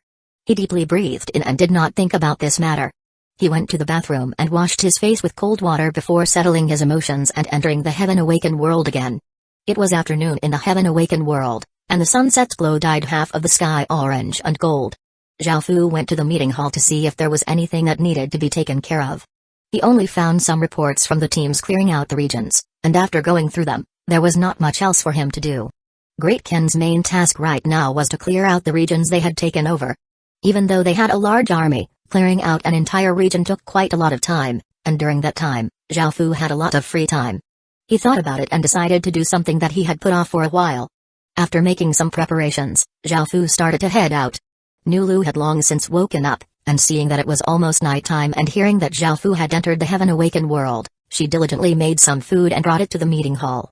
Seeing Xiaofu, a faint blush appeared on Nulu's face. Thinking about how he had ravaged her in all sorts of ways the previous night, she was simply too embarrassed.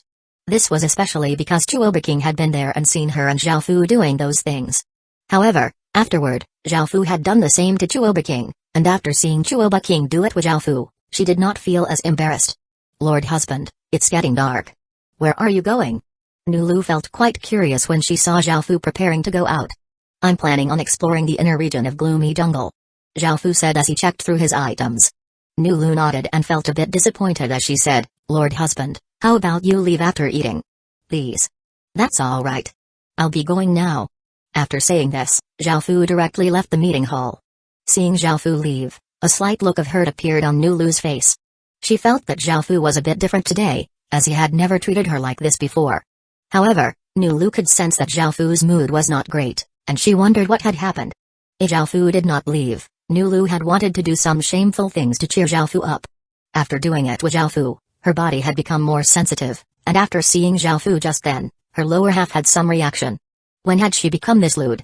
Nulu's face became red, and she couldn't help but think about the embarrassing scenes from the previous night, making her legs feel weak. If she could have gone with Xiaofu, she might have been able to do it again with him. As someone with Nuwa's legacy, she had extraordinary power, but she had never demonstrated it. Instead, she had only acted as a mild and kind wife. I can't keep thinking about those things.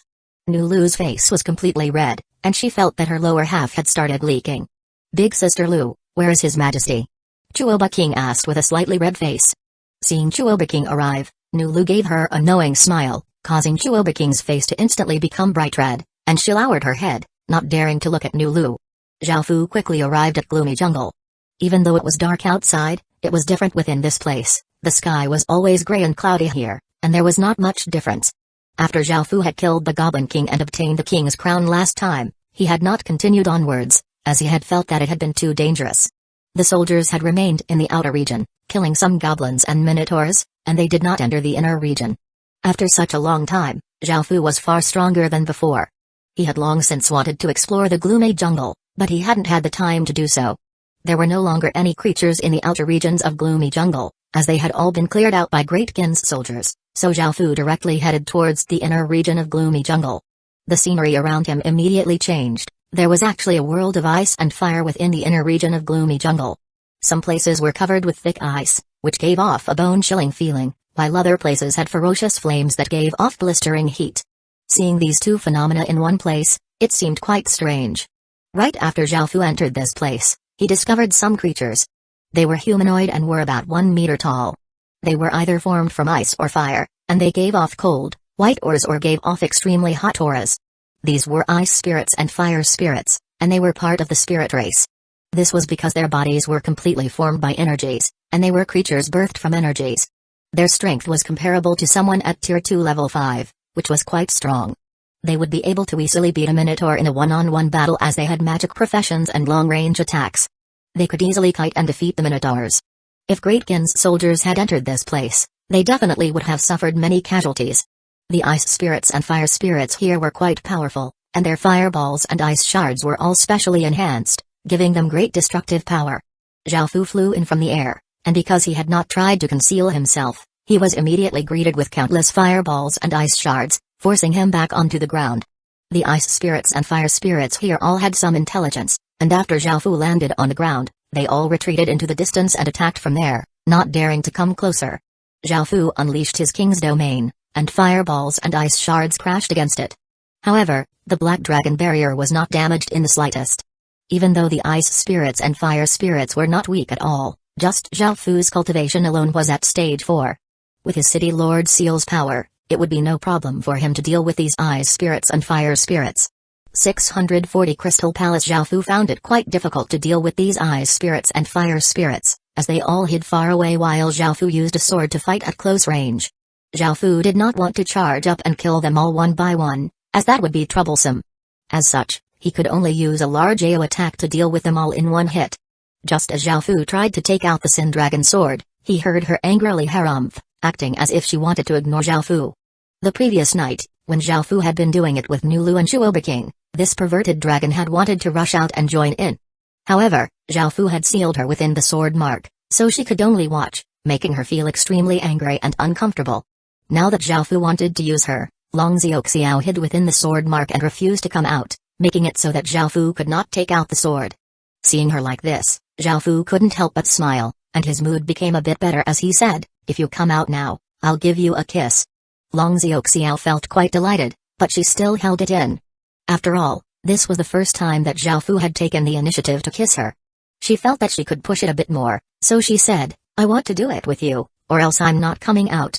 Those words made the other sword spirits' faces red, and Zhao Fu couldn't help but laugh as he said, "I'll just use another sword then."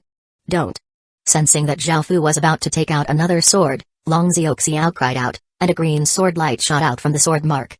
A sword appeared in Zhao Fu's hand, and a figure appeared before him, immediately hugging him tightly and passionately kissing him. Her tongue quickly darted into Zhao Fu's mouth and entangled itself with Zhao Fu's tongue. Zhao Fu also lightly hugged Long Zioxiao, and he felt quite surprised towards her almost maddened kissing, so he also started to kiss her back. After a while, Long Zioxiao reluctantly parted from Zhao Fu's lips, but in the next second, she once again tried to kiss him. She did not know why, but she felt that after Zhao Fu started cultivating the 6 desires celestial art, he had become dozens of times more attractive. Zhao Fu still had to deal with the ice spirits and fire spirits, so he had to quickly pacify Long Zioxiao. Seeing that she wanted to continue, Zhao Fu rapped her on the head with his knuckles. Long Zioxiao covered her head as she let go of Zhao Fu. Long Zioxiao pouted, but she still happily went into her sword. Roar. Zhao Fu raised his sword and the dragon's roar sounded out. Countless traces of water vapor gathered, condensing into tens of thousands of water swords in the air that gave off an incredibly sharp aura. Whoosh, whoosh, whoosh. As Zhao Fu lowered his sword, the water swords in the air quickly descended, tearing through the air. It was as if there was a wave of sword rain, slicing through everything beneath them. The ice spirits and fire spirits in the surrounding 10,000 meters were decimated by the countless falling water swords, pitifully crying. Their bodies dissipated into traces of icy chi and fiery chi, and ice crystals and fire crystals fell to the ground. In just a single attack, Zhao Fu had killed roughly 3,000 ice spirits and fire spirits. Zhao Fu put the Sin Dragon sword by his waist and walked over curiously to take a look at those crystals. Chilling Ice Crystal, a special type of crystal that contains a large amount of ice energy. It can be added to a domain and can also be used as an attack item. Explosive Fire Crystal, a special type of crystal that contains a large amount of fire energy. It can be added to a domain and can also be used as an attack item. These crystals looked like ordinary crystals, but they had different types of energy. Moreover, what did it mean by it could be used as an attack item? Zhao Fu tried it out and threw out a chilling ice crystal. The ice crystal turned into an ice shard as it flew out, instantly piercing through a massive rock that was 5 meters wide. Following this, Zhao Fu threw an explosive fire crystal, and a fireball flew out, blasting a 10-meter wide crater in the ground. With their power, it would be possible to instantly kill Stage 2 soldiers. Zhao Fu felt quite pleased, and he collected all of the crystals before heading onwards. There were not any threats as he moved on, and he killed ice spirits and fire spirits as he moved forwards, netting many crystals. However, because he was too eye-catching as a target if he flew in the air, Zhao Fu could only walk, so his speed was quite slow. A few days later, Zhao Fu arrived in the innermost depths of gloomy jungle. There, he discovered a large palace made of crystals, on which many pictures were carved. There were humans and flowers, and the pictures looked quite beautiful. Over the course of the past few days, Zhao Fu had killed countless ordinary ice spirits and fire spirits and an ice spirit lord and a fire spirit lord. They had been dozens of times more powerful than ordinary ice spirits and fire spirits, and they were about 3 meters tall. They could casually cast ice storms and fire rain and had extremely destructive power. They also had large AO attacks, and it took Zhao Fu a while to deal with them. After killing them, Zhao Fu obtained 2 Lord Crystals. They were different from ordinary ice crystals and fire crystals as they could be used multiple times. With these Lord Crystals, one could use 3 types of skills. For example, the crystal that the Ice Spirit Lord dropped could cast an Ice Storm, an Ice Shield, and an Ice Shard, which was quite powerful. After coming into the depths of gloomy jungle and seeing a crystal palace, Zhao Fu became serious. Even though there did not seem to be any danger, as the central region of this place, it was definitely quite extraordinary and would contain something dangerous. Zhao Fu cautiously walked ahead and found that there were 2 crystal coffins, and there seemed to be 2 people lying within them. Zhao Fu became even warier and hesitated, wondering if he should go in. At that moment, one of the crystal coffins gave off countless traces of icy chi while the other gave off countless traces of fiery chi.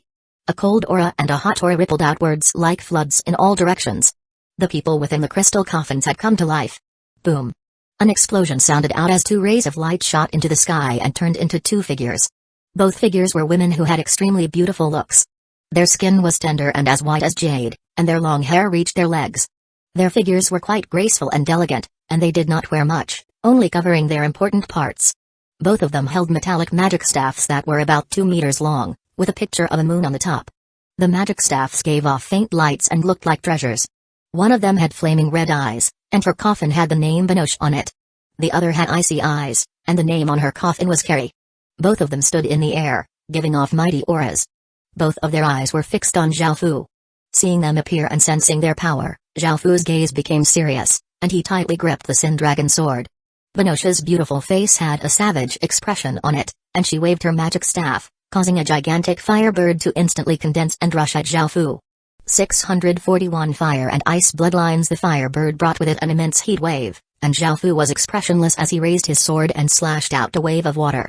In just a single attack, the firebird was sliced in half, and it turned into countless flames as it disappeared. Bang! Suddenly, a 7 or 8 meter long ice shard shot out, appearing before Zhaofu in an instant. However, Zhaofu leaped backward before jumping into the air, and the ice shard stabbed 4 or 5 meters deep into the ground. Roar! Zhaofu raised his sword, and countless traces of water vapor gathered to form a dragon that gave off a dragon's roar. It gave off an immense aura as it rushed towards the two women. Each of the women raised a hand, and their palms shined with light. An ice and fire energy shield appeared, and as the water dragon crashed against it, a muffled explosion sounded out, and the water dragon dissipated into water vapor again. Benosh coldly harumphed and raised her magic staff, causing fireballs to appear in the sky. There were as big as watermelons, and there were around 100 or so of them, giving off an immense amount of heat. Carrie's expression was cold, and she gave off killing intent as she also raised her magic staff and created hundreds of ice shards. Whoosh, whoosh, whoosh. The fireballs and ice shards flew towards Zhaofu incredibly quickly, drawing out streaks in the air, and they reached Zhaofu in an instant.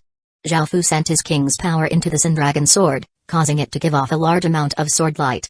Zhaofu continuously slashed out with the sword, sending out sword darts that destroyed the incoming fireballs and ice shards as he flew towards the two women. After all, it was quite advantageous to deal with magic users at close range. Benosh and Carrie could tell what Zhaofu's intentions were, but they did not retreat. Instead, they flew to either side of Zhaofu and started to attack him from there. Zhaofu started to be forced into a more passive state, as he was being pincered on both sides. He was forced into defending again. Zhaofu felt that if there was another person helping him, it would be much easier to deal with these two women. Even though it was just Zhaofu, he had some other methods. After grasping an opportunity, Zhaofu flew out of their pincer attack and raised the Sin Dragon sword, and a black sword light shot into the sky as he yelled, "Godly hell's doors!" A black hole appeared in the sky, and traces of demonic chi flooded out as roars sounded out and countless demons flew towards the two women. Facing these countless demons, the two women did not seem to care at all. Even though there were many demons, they were far too weak and were unable to threaten them. Benosh pointed her staff at the incoming demons, and within the moon at the top of the magic staff, and fireball quickly spun, and a searing aura spread out, covering the surroundings with an extreme amount of heat. Whoosh! Countless flames rushed out of the magic staff, forming a sea of flames. The demons were unable to withstand those flames and howled in pain. At that moment, a figure suddenly appeared behind Benosh. Zhaofu's abilities at masking his presence were extremely strong, and assassins were a great threat to mages. Shing! Zhaofu sent all of his power into the Sin Dragon sword, causing it to loudly hum. The sword gave off countless traces of sharp sword chi and an extremely dangerous aura. Boom! Zhaofu slashed downwards, and Benosh quickly used her magic staff to block it. However, she felt an immense force slam into her, causing her to crash into the ground and blowing open a 10-meter wide crater. Elsewhere, Carrie formed an ice sword and easily killed the demons rushing at her. She turned and happened to see Benosh being slammed down, causing her to slightly pause. In the next second, Zhaofu appeared before her and slashed horizontally with his sword. Carrie was sent flying back hundreds of meters and crashed against a wall of ice, and with a bang, the entire wall of ice collapsed. "I'll slaughter you!" Benosh sharply cried out as she rushed out of the crater, a trace of blood leaking out of her lips. She raised her magic staff as a fiery magic formation appeared beneath her feet. A massive amount of fire energy gathered towards her, and an incredible heat wave rippled out, seeming to twist space itself. The sky was dyed a fiery color, and the fire energy gave off a suffocating pressure. Following this, Benosh started to chant, and an even more terrifying aura descended from the sky. Zhao Fu looked up and saw that there were actually dozens of flaming meteors falling from the sky. Zhao Fu did not hesitate to use his king's crown. Countless chains burst forth from the ground, breaking through Benosh's magic defenses and tightly binding Benosh, who was still chanting. Her spell was interrupted, and she was immediately hit with a backlash, causing her to cough up a large mouthful of blood. However, the meteors in the sky did not disappear, and they gave off an immense destructive power as they continued to fall. Luckily, there was no one controlling them, so they were quite easy to dodge. Bang, bang, bang.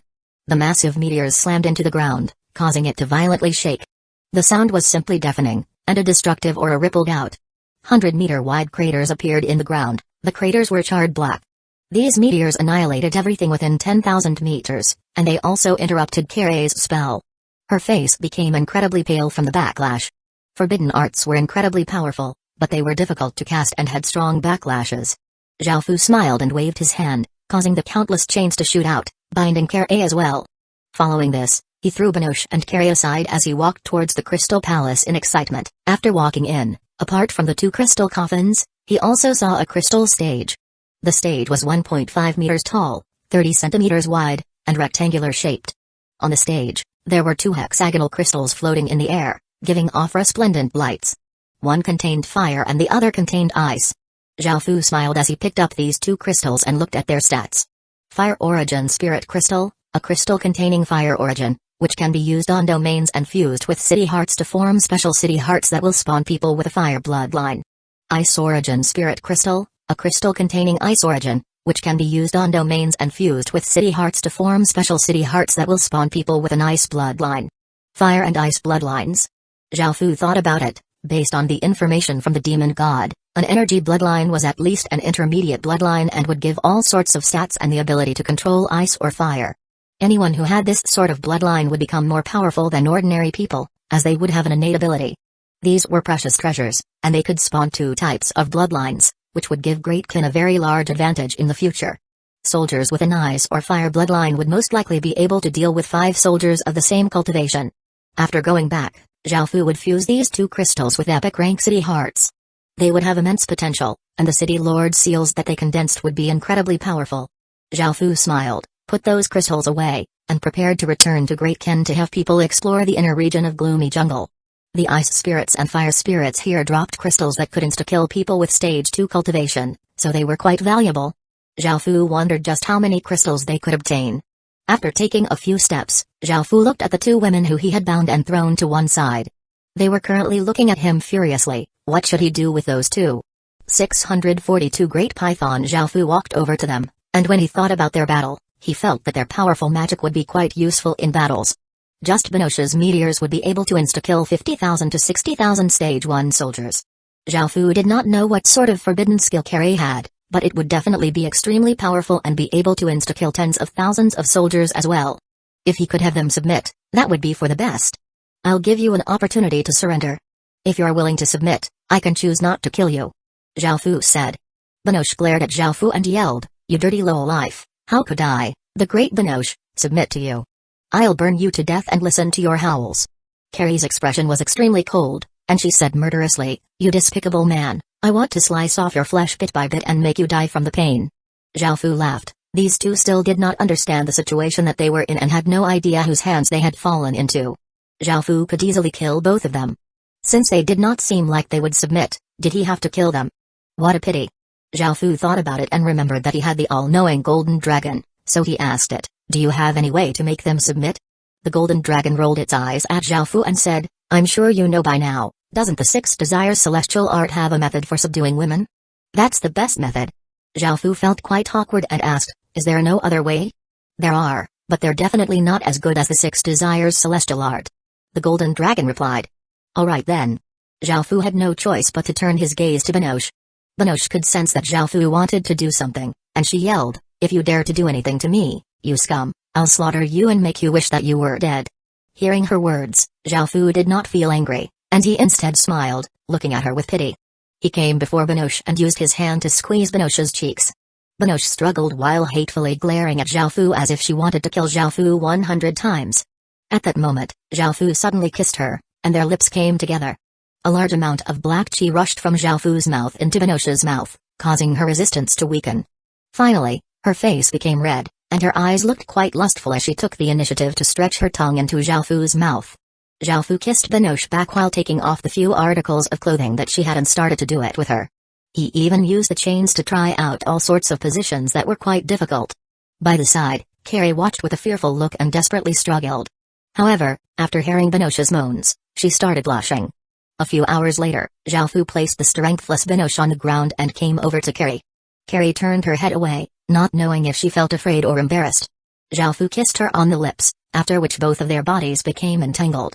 After finishing up, Xiaofu put on his clothes again and felt a bit awkward as he looked at the two women glaring at him and said, "Let's go."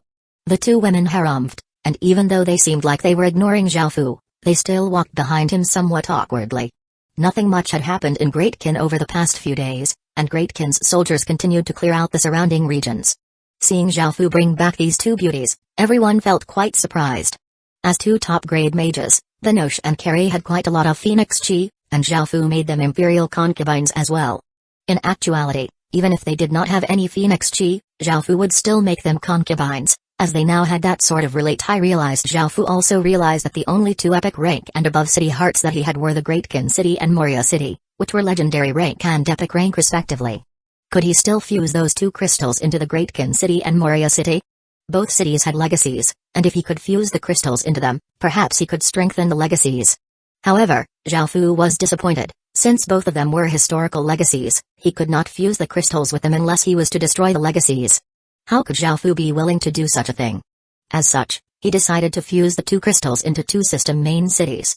Xiaofu found that this was not possible, as those cities already had city lord seals. If he wanted to fuse the two crystals into the city hearts, he had to destroy the city lord seals. In the end, Xiaofu could only fuse the two crystals into two dark gold rank towns. The names of those towns changed, becoming Fire Town and Ice Town. Xiaofu then spent some time on internal affairs. 3 days later, Great Qin finished clearing out another region, and Xiaofu moved over a system main city and renamed the region to Wing Province. Great Qin started to clear out the next region, but soon, they were surprised to find that the boss monster of this region had not left. Ordinary, after a region's system main cities were conquered, the boss monster of the region would be able to leave and would no longer be restricted to stay within the region. As such, Great Qin had not encountered any boss monsters when clearing out the regions, but this time, the boss monster had not left. Instead, it had tried to stop Great Qin in clearing out the region and had created many beast tides. After hearing about this, Xiaofu immediately went to that region.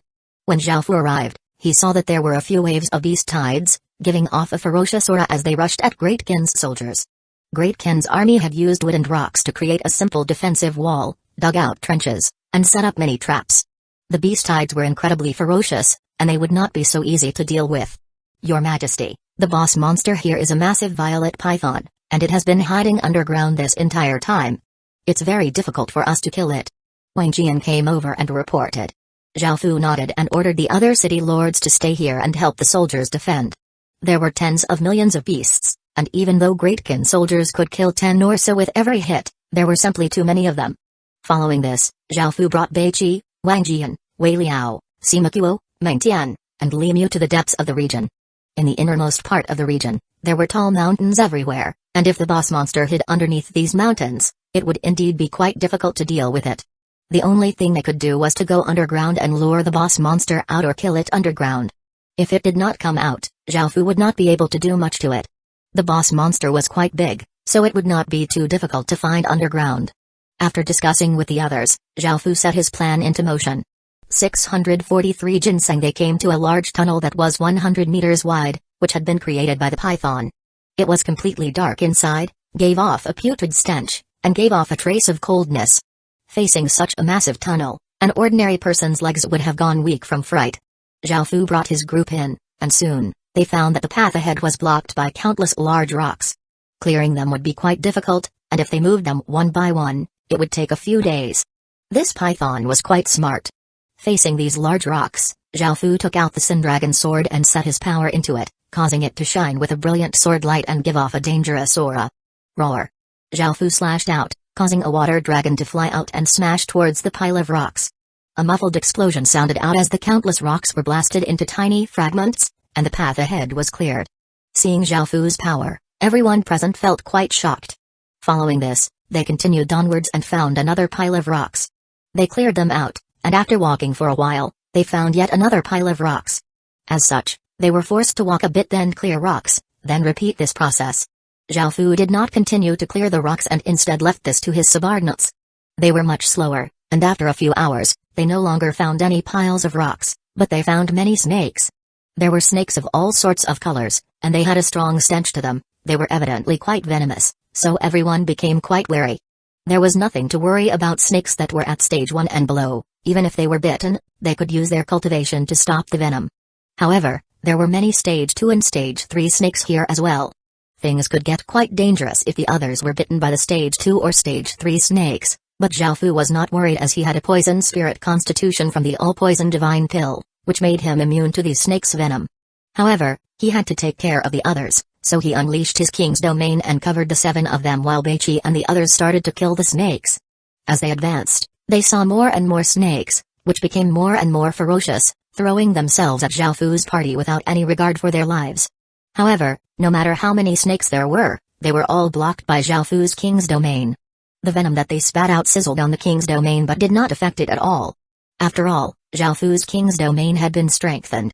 As they headed onwards, the tunnel became larger and larger, and soon, they found a region that was thousands of meters wide and saw 4 snakes that were each 100 meters long.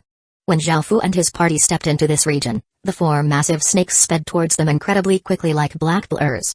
The 4 snakes had immense strength. As they slammed into the king's domain, it violently shook, and the people beside Zhaofu immediately unleashed their city lord seals and started to fight the 4 snakes. The poisonous fog that these snakes spat out was quite difficult to deal with. If they accidentally breathed it in, they could be poisoned. With how intense this poisonous fog was, if a stage 1 soldier breathed in even a bit, they would definitely die. However, these snakes were facing Beichi and the others, who had the power of General Stars. The General Stars' power was a high-grade power, so in the end, they were able to easily kill these 4 snakes, and Zhaofu put away their poison sacs. After continuing onwards, they came to a region that was over 10,000 meters wide, where there was a 1,000-meter-long python that had violet, glowing scales. It also had a violet horn on its head, and it gave off a massive, terrifying aura. What surprised Zhaofu was that there was a tree beside it. The tree was only 10 or so meters tall, but its trunk was quite thick, around 4 or 5 meters wide. The tree's crown was quite lush, covered with jade-green leaves, and there were many unusual-looking fruits growing on it. These fruits were all human-shaped and looked like children sitting down. They had a flesh color and a slight glow, making them look quite mystical. Ginseng fruit? Those fruits resembled the ginseng fruit from Journey to the West, and when he saw these fruits, Zhaofu felt quite shocked, and his heart started to beat rapidly. In Journey to the West, the Wazwang Temple on the Longevity Mountain had ginseng fruits, which were said to take 3,000 years to bloom flowers, 3,000 years to grow fruit, and another 3,000 years to ripen, which was roughly 10,000 years to eat. It seemed that over the past 10,000 years, it had only grown 30 or so fruits, and the fruits looked like little infants. Just smelling the fruits could allow someone to live 360 years, and eating one could allow one to live 47,000 years. If these really were ginseng fruits, eating one would allow a person to live 47,000 years. That was longer than all of human history so far. Zhaofu did not need to live for so long, just living for 1% of that would be enough. Even then, he would be able to live for 400 years or so. Every item in the Heaven Awakened world that could increase one's lifespan was incredibly valuable. After all, everyone wanted to live longer, so such things were incredibly costly. Kai. The violet python's eyes flew open, revealing its violet, cold-looking eyes. It opened its mouth and spewed forth a large amount of poisonous fog. The poisonous fog had an intense stench and a powerful corrosive effect, seeming to corrode even the ground that it floated past. Zhaofu was greatly startled, and because this area was not very big, it was quite difficult to avoid such a large AO attack. Beichi used his 7 murders stars power to create a blood-red barrier that barely defended against the fog, and everyone else did the same. None of them had an opportunity to attack. This violet python was a poison-type creature and had a geographical advantage, so it was effectively much more powerful than an ordinary boss monster. In just an instant, not only were Zhaofu and his party surrounded by the poisonous fog, but the entire region was also filled with it. Luckily, the ginseng tree gave off a green light, making it so that the poisonous fog could not go near it. Rumble. A wave of rumbling could be heard as the violet python rushed over. In the next instant, the violet python appeared before Xiaofu and opened its mouth, biting towards Xiaofu. Xiaofu raised his sword and slashed out a water dragon, which collided with the violet python. The massive impact caused the water dragon to scatter into water vapor, and both Xiaofu and the violet python retreated 10 or so meters. Xiaofu's pupils constricted, as he discovered that this violet python was much stronger than an ordinary boss monster. Beiqi and the others were using all of their power to sustain their barriers so as not to allow any poisonous fog in. After all, if they breathed in this intense poisonous fog, their lives would be in danger. Beiqi. All of you retreat. Seeing this, Xiaofu decided to have them retreat first. Everyone else nodded. They knew that they could not help at all if they stayed and would instead obstruct Xiaofu, so they could only retreat. Whoosh! The violet python twisted its body and moved incredibly quickly, attacking towards Xiaofu again with immense force. Xiaofu slashed out an incredibly sharp sword light, and the violet python rammed at the sword light with the horn on its head. The sword light shattered and disappeared, and in the next instant, the violet python appeared before Xiaofu and once again bit at him. Bang! As the violet python bit at Xiaofu, he could only fly into the air, while the python's massive head slammed into the ground and opened up a massive crater. 644 Violet-scaled Great Python. Xiaofu took this opportunity to slash downwards, opening up a 3-meter-long wound on the violet python's body. Blood immediately spurted out, which contained a fatal poison, and splashed against the king's domain. Its incredibly corrosive nature almost burned through the king's domain.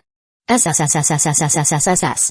The violet python gave a hiss of pain and turned its head as it spit out some violet poison. The violet poison shot out like arrows, and Xiaofu immediately dodged to the side, not daring to directly receive those attacks. Bang! The violet python grasped this opportunity to use its massive body to slam against Xiaofu, causing his body to fly backward. As that was happening, the violet python opened its mouth, condensing the poisonous fog in its mouth into a ball before releasing it towards Xiaofu. Xiaofu finally stabilized his body, and seeing the poisonous ball flying towards him, he knew that there was no way for him to dodge it. As such, he decided to send his power into the Sin Dragon sword, and countless traces of water vapor gathered, forming a 100-meter-long sword. Clang! Xiaofu slashed out, unleashing an immense sword wind, splitting the incoming poisonous ball in half. The poisonous ball exploded, releasing countless traces of a poisonous aura. This poisonous aura was many times more intense than the poisonous fog from before, and Xiaofu could only retreat. Seeing that these attacks were ineffective against Xiaofu, the violet python furiously opened its mouth and shot out a violet light towards Xiaofu. Facing this violet light, Xiaofu's hairs stood on end, and he immediately dodged to the side. Bang! A massive sound rang out as the violet light shot to the roof of this space, instantly opening up a 100-meter-wide hole. Violet black liquid dripped down, forming smaller holes on the ground, looking quite horrifying. Xiaofu coldly harumphed and slashed down with a Sin Dragon sword, causing another water sword to condense and fly towards the violet python. SSSSS. The violet python's massive body had not been able to dodge in time, and a massive injury was opened up by the water sword, causing blood to gush out. Roar! The violet python almost went mad with pain, and its body continuously gave off a violet light. Xiaofu felt a trace of danger and stepped back, preparing to defend. Swish, swish, swish. Countless violet snakes of light shot incredibly quickly out of the massive python's body towards Xiaofu. In just the blink of an eye, they had reached Xiaofu. Xiaofu used all of his strength to sustain his king's domain, and he also slashed out countless sword lights that destroyed the majority of the violet snakes of light. However, there were still many violet snakes of light, and they continued on towards Xiaofu like a tidal wave. Bang! The king's domain was shattered, and Xiaofu was sent flying backward and coughed up a mouthful of blood before he was able to stabilize his body. Most of the city lords were currently defending against the beast tides on the surface, so Xiaofu could not use their power. However, he could at least use Beiqi and the 5 others' powers. A black and gold dragon seal appeared, giving off a large amount of black light. A terrifying aura rippled out like a wild wind in all directions, and Beiqi and the 5 others felt Xiaofu's power calling them. They unleashed their city lord seals and sent their powers into the Great Kin seal. Boom! An even more berserk power rippled out, sweeping through the entire region. A terrifying aura of suppression weighed downwards, causing space itself to tremble. The violet python sensed some danger, but after looking at the ginseng tree, a look of determination appeared in its eyes. The violet python's body gave off a large amount of violet light, which gathered at its horn. The resplendent light that its horn gave off could cause anyone's heart to feel a chill. Clang, clang, clang. The sound of chains could be heard as countless chains shot out of the ground and tightly bound up the violet python. The violet python desperately struggled as the light on its horn became brighter and brighter.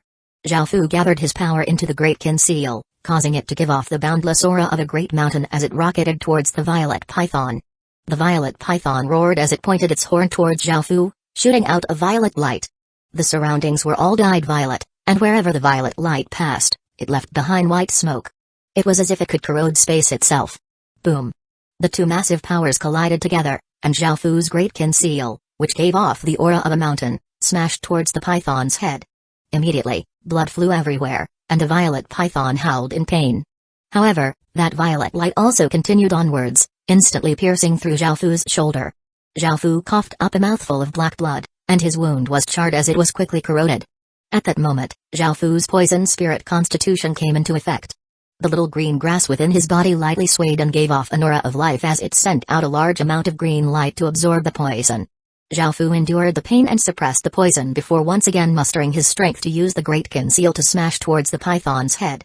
Bang! Bang! Bang!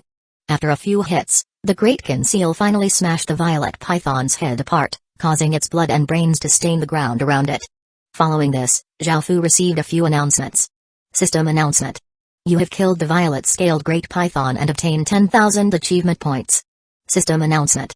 You have killed the violet-scaled great python and obtained a large amount of this region's fate. System announcement. You have killed the violet-scaled great python and obtained 300,000 experience point. System announcement. You have obtained 1 legend point. Zhao Fu had heard all of these system announcements before, and he also now knew the usage for legend points. After the Chaotic World Stone Steels reached level 6, they also offered rewards for legend points. 1 legend point could exchange for a trash epic rank equipment, and 30 legend points could exchange for a epic rank city creation stone. Even though Zhao Fu knew the use of legend points, he would not casually go around killing boss monsters. One reason was that they were difficult to kill, and the other was because of the losses they would sustain from fighting beast tides. Those losses would far outweigh a epic rank piece of equipment, and even though epic rank city creation stones were tempting, the costs were greater than the benefits. Next, it was time for Zhao Fu to claim his spoils of war. A boss monster's entire body was a treasure, and putting aside the snake blood and snake flesh, the horn would be able to be made into a top-tier epic rank weapon, and the skin would be able to be made into epic rank defensive items. The skin could be used as inner armor, and all of Great Ken's leaders could have one. Zhao Fu already had epic rank inner armor, but the others didn't. There were also 2 more things. One was a green stone that was as big as a chicken's egg, and it gave off a faint green light and a putrid stench. Zhao Fu did not know what it was, so he picked it up and looked at its description. 1,000-year snake gallstone, a gallstone created by a 1,000-year-old snake. Consuming it will improve one's constitution, add resistance to poison, and unlock vision. The final part of the description made Zhao Fu feel ecstatic. Vision was the 4th sense of the 5 celestial senses. If he ate this gallstone, he would only be missing 1 sense, and Zhao Fu had been quite excited about celestial mode for a long time. The second item was a small violet cauldron that was as big as a palm. There were birds, beasts, and insects engraved on it that looked quite real. The small cauldron gave off a faint, eerie glow, making it seem like an inauspicious item. 645 triple-layered pupil. Zhao Fu picked up the little violet cauldron and looked at its description. 10,000 poison divine cauldron, level 1 saint armament that can smelt and refine 10,000 poisons and create the most domineering poisons in the world.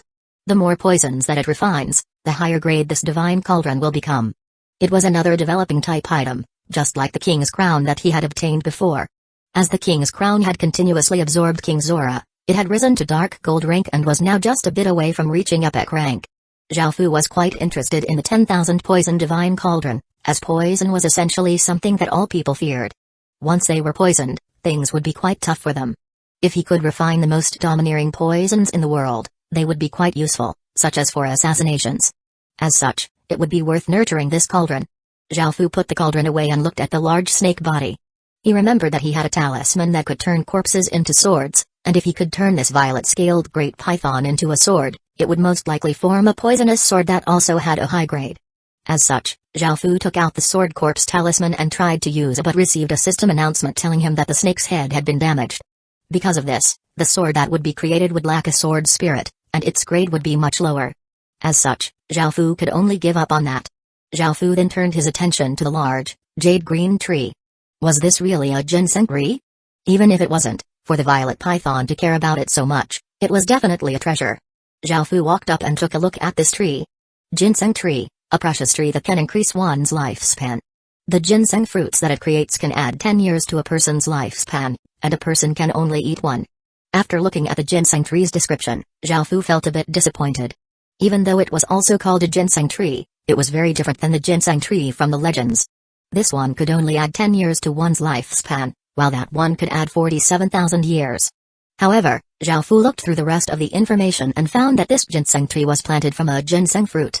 Ginseng trees were split into different levels, just like trees of life, and the longer they grew for, the higher level they would become and the more effective they would be. This ginseng tree was about 100 years old, and the next level would require it to be 500 years old. When that time came, it would create ginseng fruits that could increase one's lifespan by 50 years. The next level would require 2,500 years and would create ginseng fruits that could increase one's lifespan by 250 years. If a ginseng tree reached its final stage, perhaps its fruits really would be able to add 47,000 years, but the time it took for that was too long. At that point, it would most likely only have dozens of ginseng fruits as opposed to hundreds. The more lifespan the fruits gave, the fewer fruits there would be. In actuality, apart from having a large amount of life energy, fruits of life also increased lifespan, but it was only for 1 or 2 years. For trees of life, a 100-year-old tree of life was a level 1 tree of life, a 200-year-old one would be a level 2 tree of life, and only a 1,000-year-old one would be called a world tree. Moreover, at that stage, it would only be a sapling, and after 10,000 years, it would be a level 1 world tree, and after 20,000 years, it would be a level 2 world tree. Both types of trees needed an incredibly long time to grow and mature. Ginseng trees, which specifically added lifespan, were much rarer than trees of life. After all, almost all ordinary elf cities had trees of life, so they were not as valuable. Zhao Fu still felt quite pleased, and looking at the ginseng fruits, he plucked one and took a bite. He found that it was quite sweet and juicy, and it had a nice texture. Zhao Fu decided to take this ginseng tree and replant it in the Great Ken City. He kept some of the ginseng fruits to give to his subordinates and decided to try to use the rest of the fruits to grow more ginseng trees. Now that Great Ken had water of life, it should not be too difficult. Sensing that the battle had ended, Beiqi and the others entered the region again and helped Zhao Fu carefully dig up the ginseng tree. After the boss monster of this region died, the enormous beast tides automatically scattered. Fortunately, Great Ken had not suffered great injuries and casualties. After putting away the ginseng tree, Zhao Fu started to deal with the violet-scaled Great Python's corpse. Zhao Fu put it away within the 10,000 poison divine cauldron, as it could refine poisons and make the violet-scaled Great Python's poison even more intense. At the same time, Zhao Fu found that this little cauldron was like a magic treasure. Even though it was only as big as a palm, it had a massive region inside that could contain many things, and its usage was like a magic treasure as well. Zhao Fu threw it up, and it floated in the air with its mouth pointing towards the violet-scaled Great Python. It gave off countless traces of violet light and gave off an attractive force, absorbing poison and blood. After dealing with these things, Great Ken's soldiers continued to clear out the region, and Zhao Fu returned to Great Ken. After returning to Great Ken, Zhao Fu carefully replanted the ginseng tree and took care of some other matters before going to his room and consuming the 1,000-year gallstone, unlocking vision. When he unlocked it, Zhao Fu felt an intense pain in his eyes, causing them to leak blood. However, this became better after a while, and after opening his eyes again, he felt that the world looked different. The world now looked clearer, more vivid, and full of life. Of the 5 celestial senses, vision was the most direct and the simplest. The vision sense simply enhanced one's vision. In Chinese medicine, snake gall was used for improving eyesight, and in actuality, most items that could greatly improve vision would be able to unlock the vision sense. After unlocking vision, Zhao Fu felt that his eyes had become much stronger, and he could even use eye techniques. There were many eye techniques in the Heaven Awakened world, but they greatly harmed one's eyes. However, Zhao Fu did not have to worry about this after unlocking vision. Moreover, after unlocking vision, the strength of his eye techniques would be boosted, and he would be able to control them more easily. It was a pity that even though Zhao Fu knew about eye techniques, he had never come across any before. He asked the Golden Dragon, but it did not have any eye techniques either. It did not bother with trash eye techniques, and because some of the more advanced ones were linked to bloodlines, the Golden Dragon could not help much. Moreover, after Zhao Fu had awakened the Heaven Murder Imperial bloodline, his eyes had gained double-layered pupils that were blood red. Now, they had become triple-layered pupils, with the first 2 layers being blood red and the third layer being white-colored. The blood-colored pupils looked quite terrifying, and now that there was a layer of white, his eyes looked much gentler. In ancient times, those with double-layered pupils were hailed as sages and deities, and those people had shaken the world.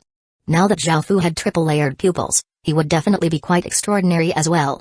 After returning to his room at night, Nulu came over, giving off a flirtatious aura. Zhao Fu thought about what had happened before and realized that he had treated her coldly as he had not been in a good mood. However, Zhao Fu did not say any apologetic words. Instead, he pressed his lips against hers, and after a lot of thumping sounds, 4 women lay exhausted on the bed. 646 South Leaf region. Just as Zhao Fu and Nulu were doing it, Chuoba King came in with a reddened face and joined in. Banoche and Karia looked quite disgusted with Zhao Fu, but they couldn't help but also come over and immerse themselves in pleasure.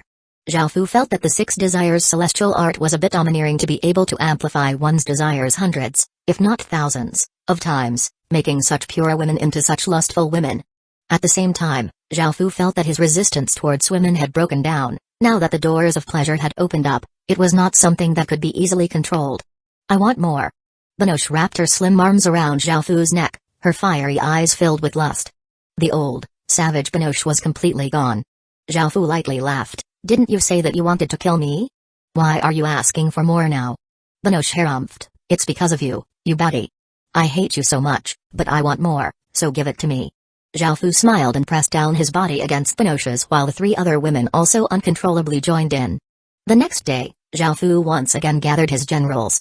Many of the regions on the eastern side had not reacted yet, and Zhao Fu decided to give the army some time to rest before attacking 2 more regions. One was called South Leaf, and the other was called Sun Tune. After conquering these 2 regions, the eastern side of the territory that Great Ken had decided on would be fulfilled. With the South Leaf region's marshlands and void zones, they would have a solid defense. Great Ken would no longer have to fear the eastern side continuing to ally together to attack, and at the same time, Great Ken could also attack the eastern side's regions and easily retreat or attack the 3 other sides. The national territory that Great Ken had set its eyes on was a bit small, but after conquering all of those regions and restoring Great Ken, they would be able to expand outwards, so it was not too bad. Zhao Fu first obtained the information about these 2 regions. The South Leaf region had 4 system main cities, and because of its marshlands, it was not convenient for a large army to move through. It was possible to sink into a marsh at any step, so they had to find a way to deal with this. The Santun region only had 3 cities, and there was nothing special about it. In total, its Stage 1 soldiers numbered around 300,000. Zhao Fu planned to split the army into 2 and quickly take down these 2 regions. After conquering these 2 regions and relying on their void zones, they would not have to be afraid of the regions on the eastern side. Beiqi led 16 city lords and 1.6 million soldiers and quickly invaded the Santun region, while Zhao Fu led 19 city lords and 3 million soldiers and invaded the South Leaf region. They also had 5 city lords remain in the Great Ken city to defend against anything unexpected, and this included Wang Jian. Now, with Great Ken's strength, taking down 2 regions was not a big deal. As such, Zhao Fu decided to act safely and have some people stay within the Great Ken city. Beiqi and his soldiers quickly arrived at the Santun region through teleportation channels and immediately started to attack. He led the other city lords and the soldiers to attack the first city that they arrived at. Zhao Fu led his city lords and soldiers to the South Leaf region but found it incredibly difficult to advance. There were marshlands everywhere, making it almost impossible to walk. Anyone who fell in and struggled would only sink even deeper, and without anyone to save them, they would suffocate to death. Most of the land in the South Leaf region was like this, and only the areas around the 4 system main cities were relatively flat and stable. Because there were marshlands here, there was also a lot of fog, making it difficult for the soldiers to advance. Luckily, Zhao Fu had made preparations. Just like the players who had tried to attack Great Ken, since they could not walk, they instead froze the marshlands to form firm roads of ice. The soldiers then put on anti-slipping boots and successfully made it to a system main city.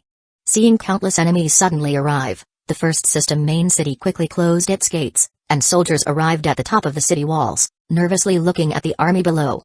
Zhao Fu did not bother with much and had his soldiers directly attack. Great Ken's soldiers flooded forwards, giving off a terrifying aura as they charged towards the city.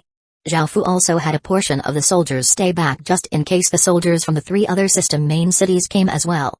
Even though Zhao Fu had his soldiers set up isolation barriers, perhaps they also had ways to break through isolation barriers, so they could not be too careless. The 19 city lords around Zhao Fu also exploded out with immense strength, and their auras seemed to cause the weather to change. Their terrifying oars shook the surrounding region. The 19 people turned into rays of light and shot towards the system main city, planning to kill the city lord. As long as they killed the city lord and obtained the city lord's seal, the battle was effectively over. Killing the leader was always the most effective way to end a battle. Because of Great Kin's sudden attack, most players had not had time to leave.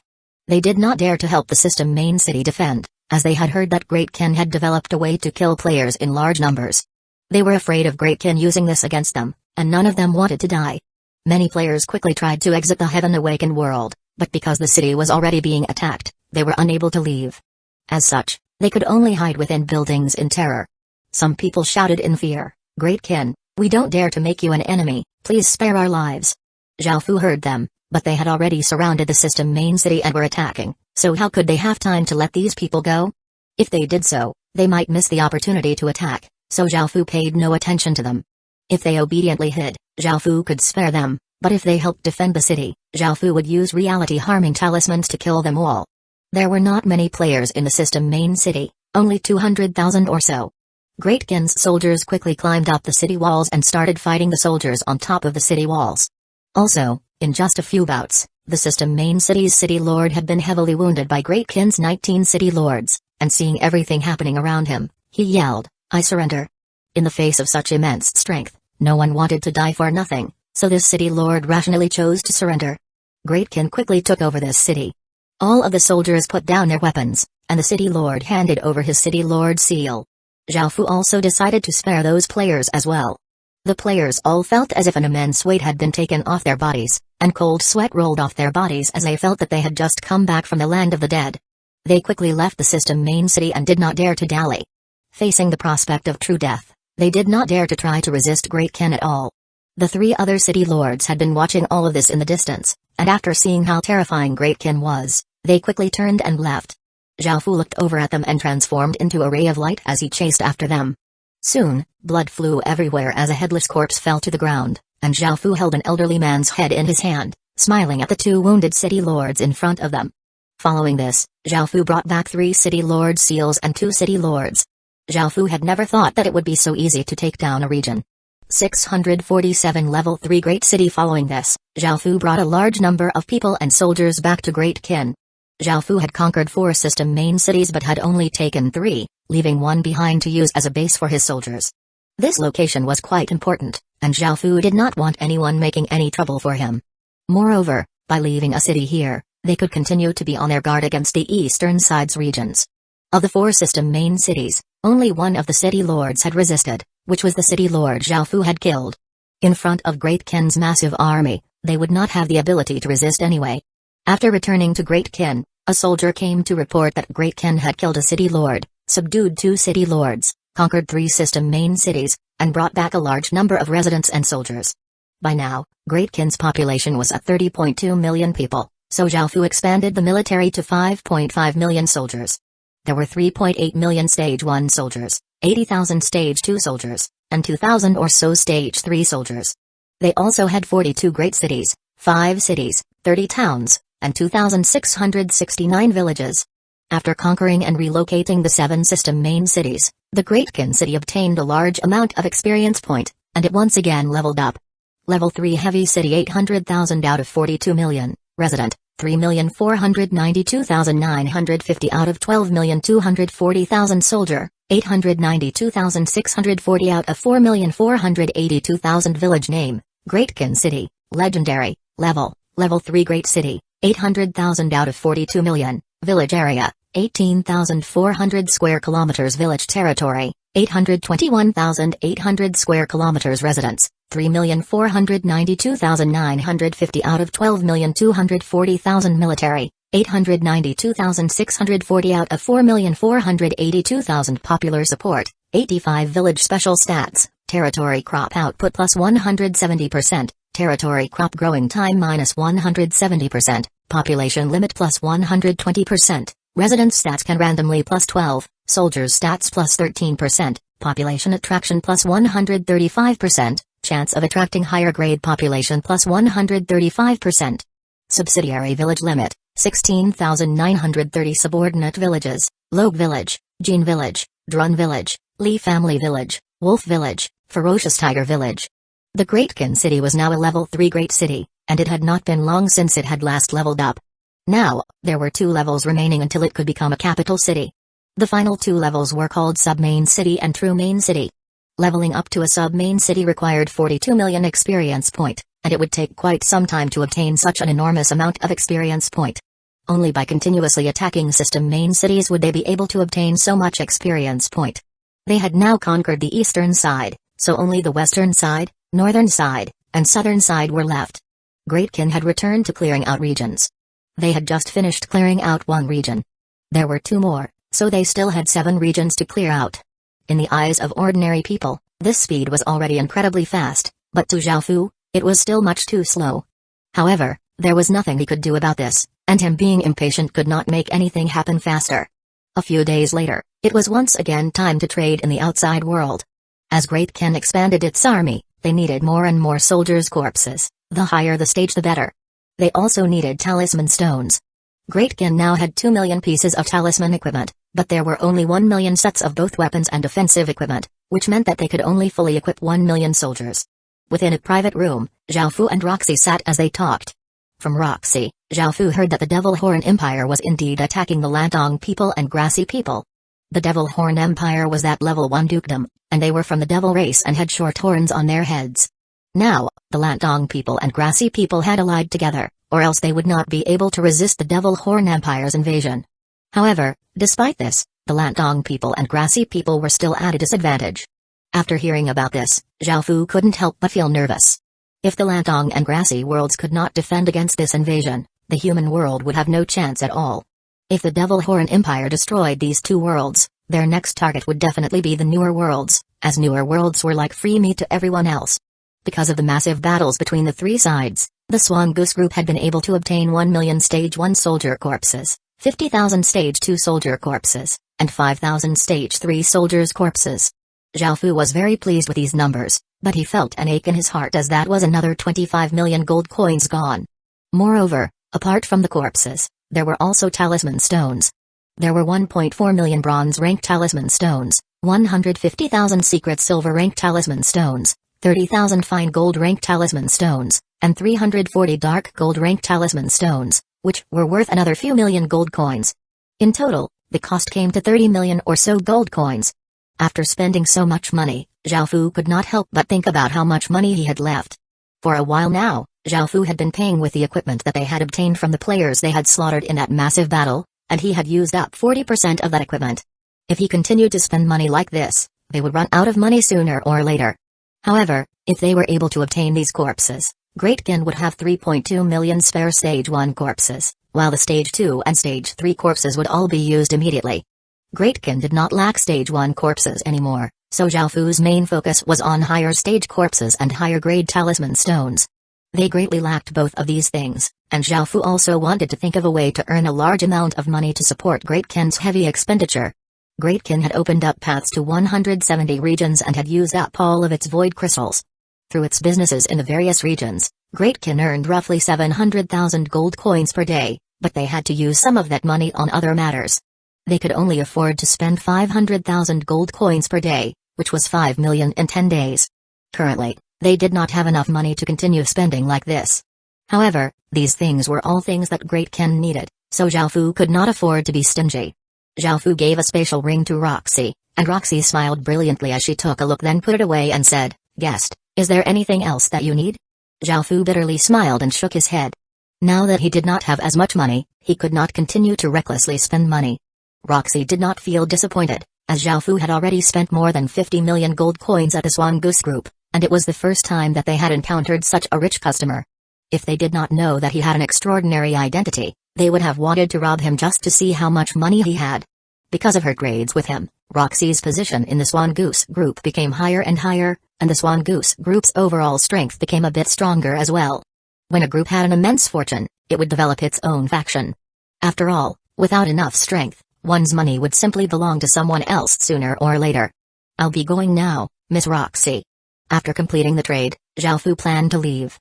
Now, it could be said that he was friends with Roxy. Roxy smiled and nodded before thinking of something, and she called in 3 beautiful women and said, "Guest, you're a VIP of our Swan Goose Group, so this is a small gift from us."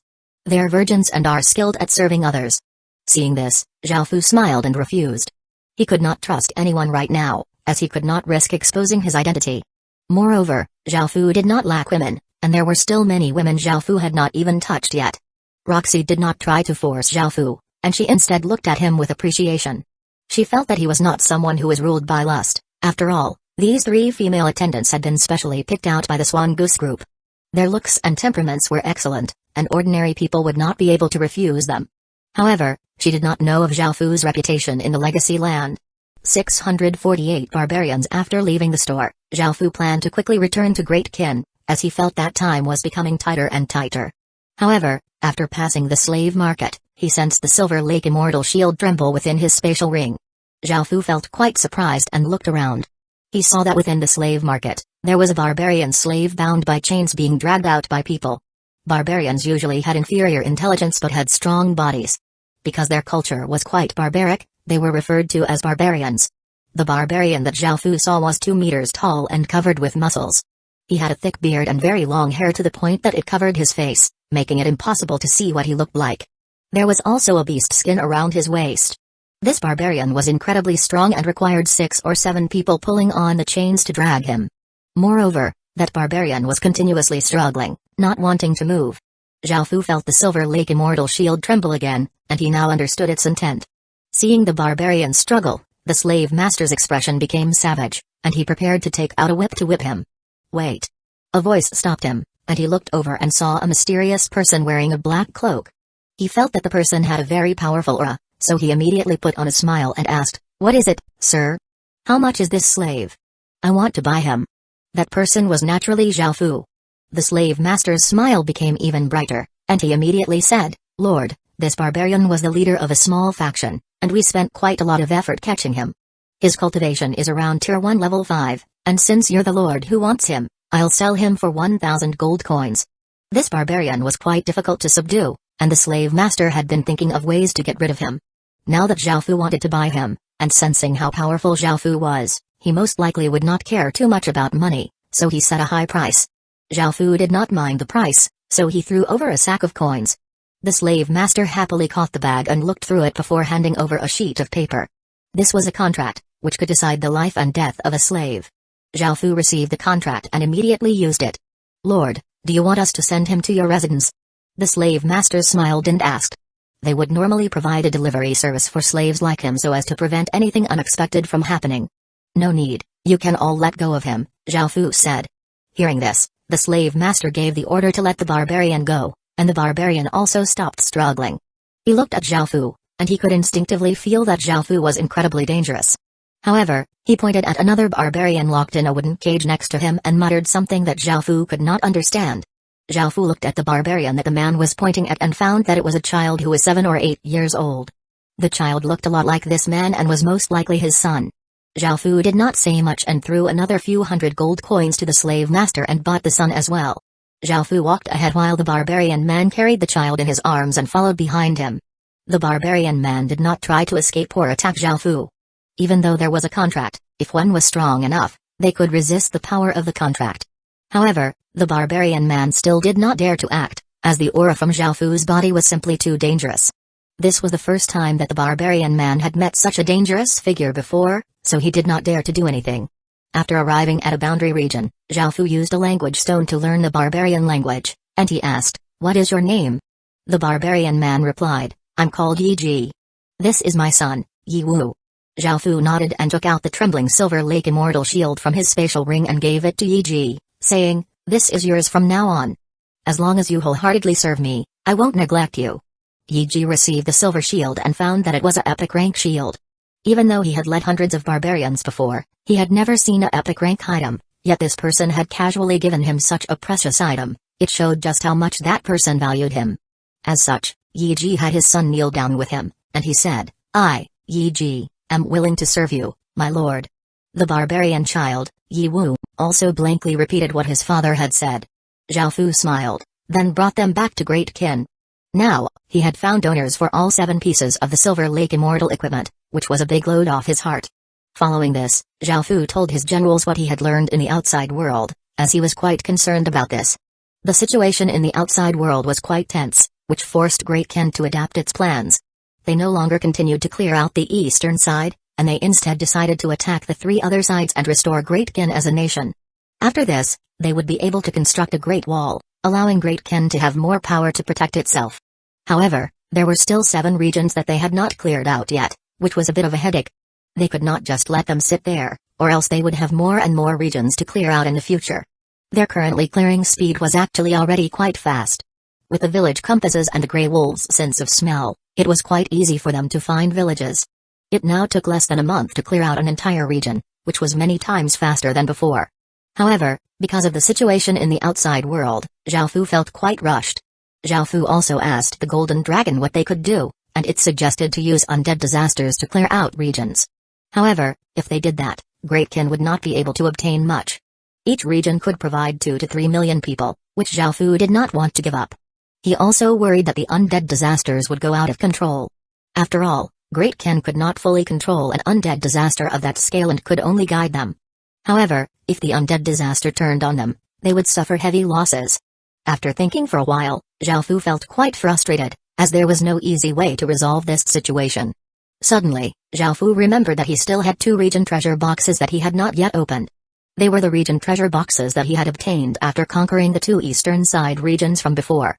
Zhao Fu opened the first one, and light shot out as a piece of black wood appeared. The piece of wood was about 60 centimeters long and was as thick as a person's thigh. It was square-shaped and gave off traces of a black and cold aura. Soul-nourishing wood, souls and spirits can be placed within this piece of wood, which will provide healing properties. Zhao Fu did not have much use for this, so he put it into his ring after taking a brief glance. He then turned to the second treasure box and opened it. An intense light shot out, after which a very large beast skin appeared before Zhao Fu. This bear skin was wrapped up and was yellow-colored, and it looked quite crude. It also had a dense muddy smell to it. The best skin seemed to be a material, and Zhao Fu couldn't help but feel a bit disappointed. However, after looking at its information, he grinned. 649 Great Earth Beast Skin, Great Earth Beast Skin, a rare beast skin that contains the source energy of the land.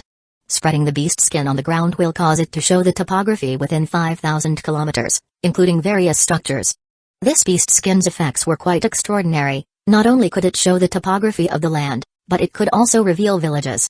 Zhao Fu smiled. With this beast skin, it would be much easier to clear out a region. Great Ken's army was currently split into teams, and with only 50 village compasses, there was not enough to go around. With this beast skin, he could have people easily look for the location of villages. Moreover, they could also draw detailed maps, which would provide Great Ken with a great advantage. If they were to launch attacks, knowing the topography of the land would be quite useful. Moreover, after Great Ken established a nation, having maps would make it much easier to govern the land. Zhao Fu once again gathered his generals, and now that Great Ken was on a tight schedule, Zhao Fu ordered them to clear out a region within 10 days. If they could do so, there would be rewards, and if they could not do so, there would be punishments. Under Zhao Fu's pressure, the generals did not dare to be complacent, and they gave it their all. This caused their soldiers to also become quite focused and nervous, and their clearing speed became even faster. The soldiers solemnly left to conquer the regions, while Great Ken's various departments also worked at full speed, doing their best to support Great Ken's soldiers clear out the regions. Right now, clearing out the regions was their top priority. His Majesty orders for the speed at which the regions are cleared to be increased. No one is to be complacent, and those who complete the task will be heavily rewarded, while those who fail will all be punished. A muscular man in black armor, who gave off a powerful aura, loudly said to the countless soldiers below.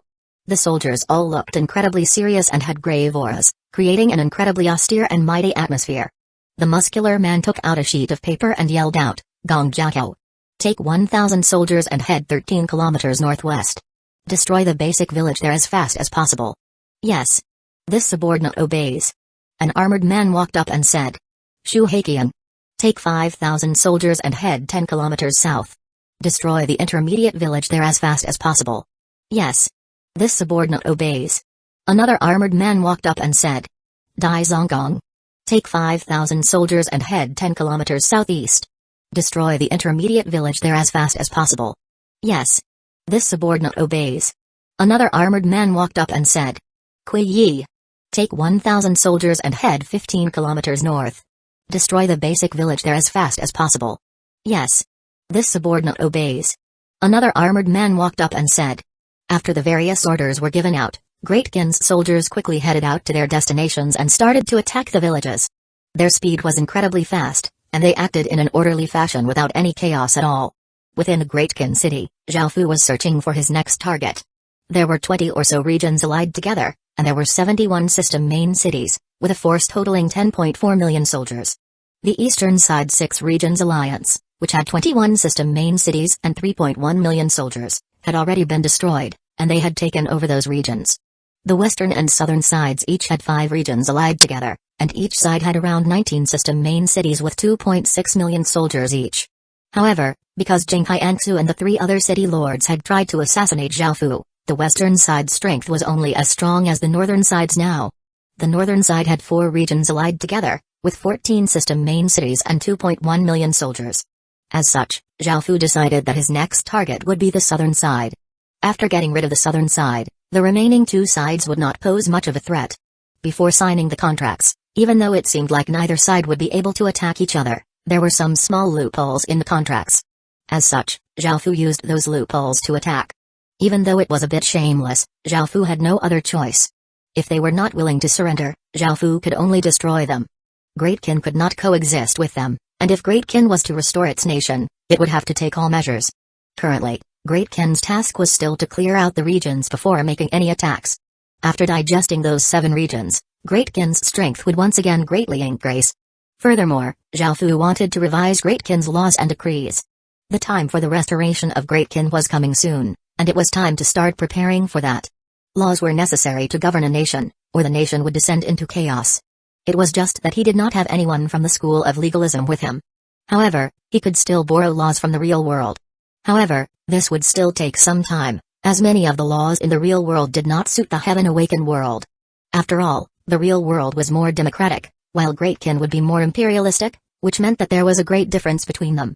Moreover, the laws needed to suit Great Kin's culture, traditions, and people, so they could not just casually import laws. Zhao Fu decided to enforce strict laws for the common people. Of course, they would not be as strict as traditional laws were, such as cutting off tongues and ears and gouging out eyes. In order to carry out punishments, Zhao Fu decided to set up a special force. As for those who committed unspeakable and inhumane crimes, there would be incredibly harsh punishments, such as death by 1,000 cuts or flaying. It would take quite some time to set up laws for Great Kin, and they would have to be continuously revised. When the time came, Zhao Fu decided to bring in some people from the school of legalism to help. Moreover, Zhao Fu gave the order to build many brick kilns. Zhao Fu wanted to build a great wall, and because getting stone from mountains would be too inefficient, it would be better to use bricks. Ordinary bricks could be used to build roads and buildings, but they could not be used for constructing the Great Wall. After all, the Great Wall was for defending against enemies, so the bricks had to be at least sturdier than ordinary rocks from mountains. As such, Zhao Fu ordered his people to research special bricks, and their progress was quite good. They would be able to produce special bricks soon. Apart from constructing an inner Great Wall, Zhao Fu also wanted to construct an outer Great Wall. As Great Kin's territory continuously expanded outwards, they would continue to construct great walls, forming a powerful defense. For this, they needed a large number of bricks. During this period of time, Zhao Fu returned to the real world a few times, but because his heart was completely focused on Great Kin, he did not pay too much attention to other matters. 2 months later, spring had departed, and the bright green colors became dark green. Summer had arrived in the Heaven Awakened world.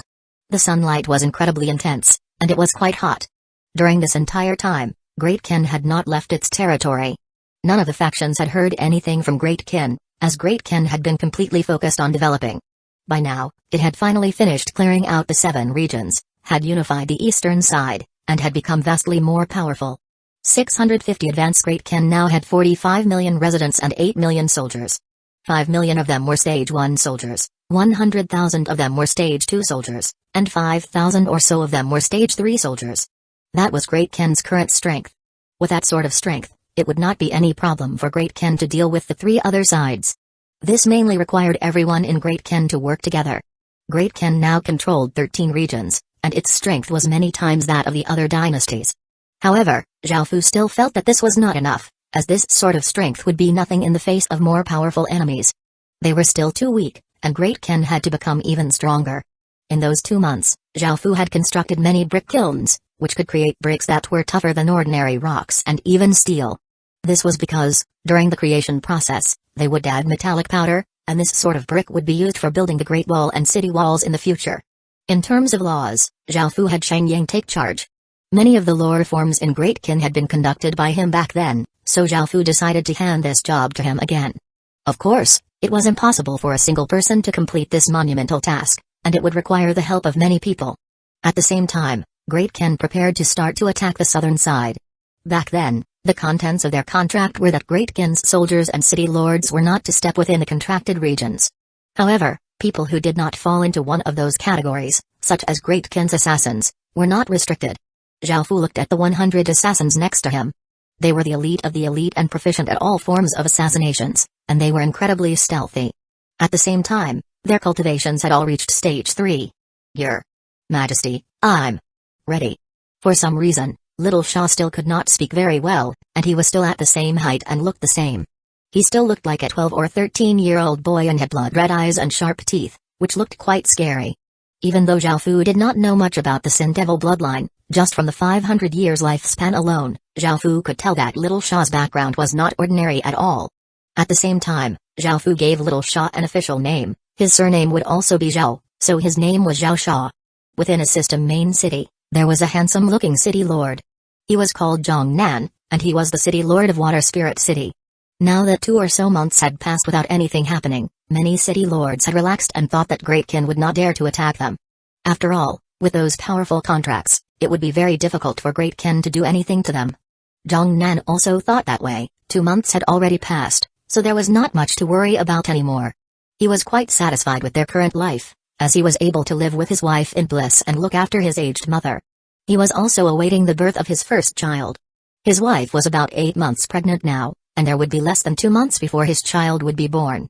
They were not sure as to the sex of the child, but no matter what sex it was, Zhong Nan would still be quite happy. Zhong Nan was preparing to go to sleep with his wife when suddenly one of his subordinates came and reported that something had happened. Zhong Nan frowned and went outside, and he found that the streets were covered with ferocious fires everywhere. The situation was incredibly pressing, and Zhong Nan immediately went to personally put out the fires. Otherwise, if the fires spread, they would annihilate the city. A while later, the fires had been extinguished, but Zhong Nan felt that something was off. Why had such intense flames suddenly erupted out, and they were everywhere? Surely this was not just a random occurrence.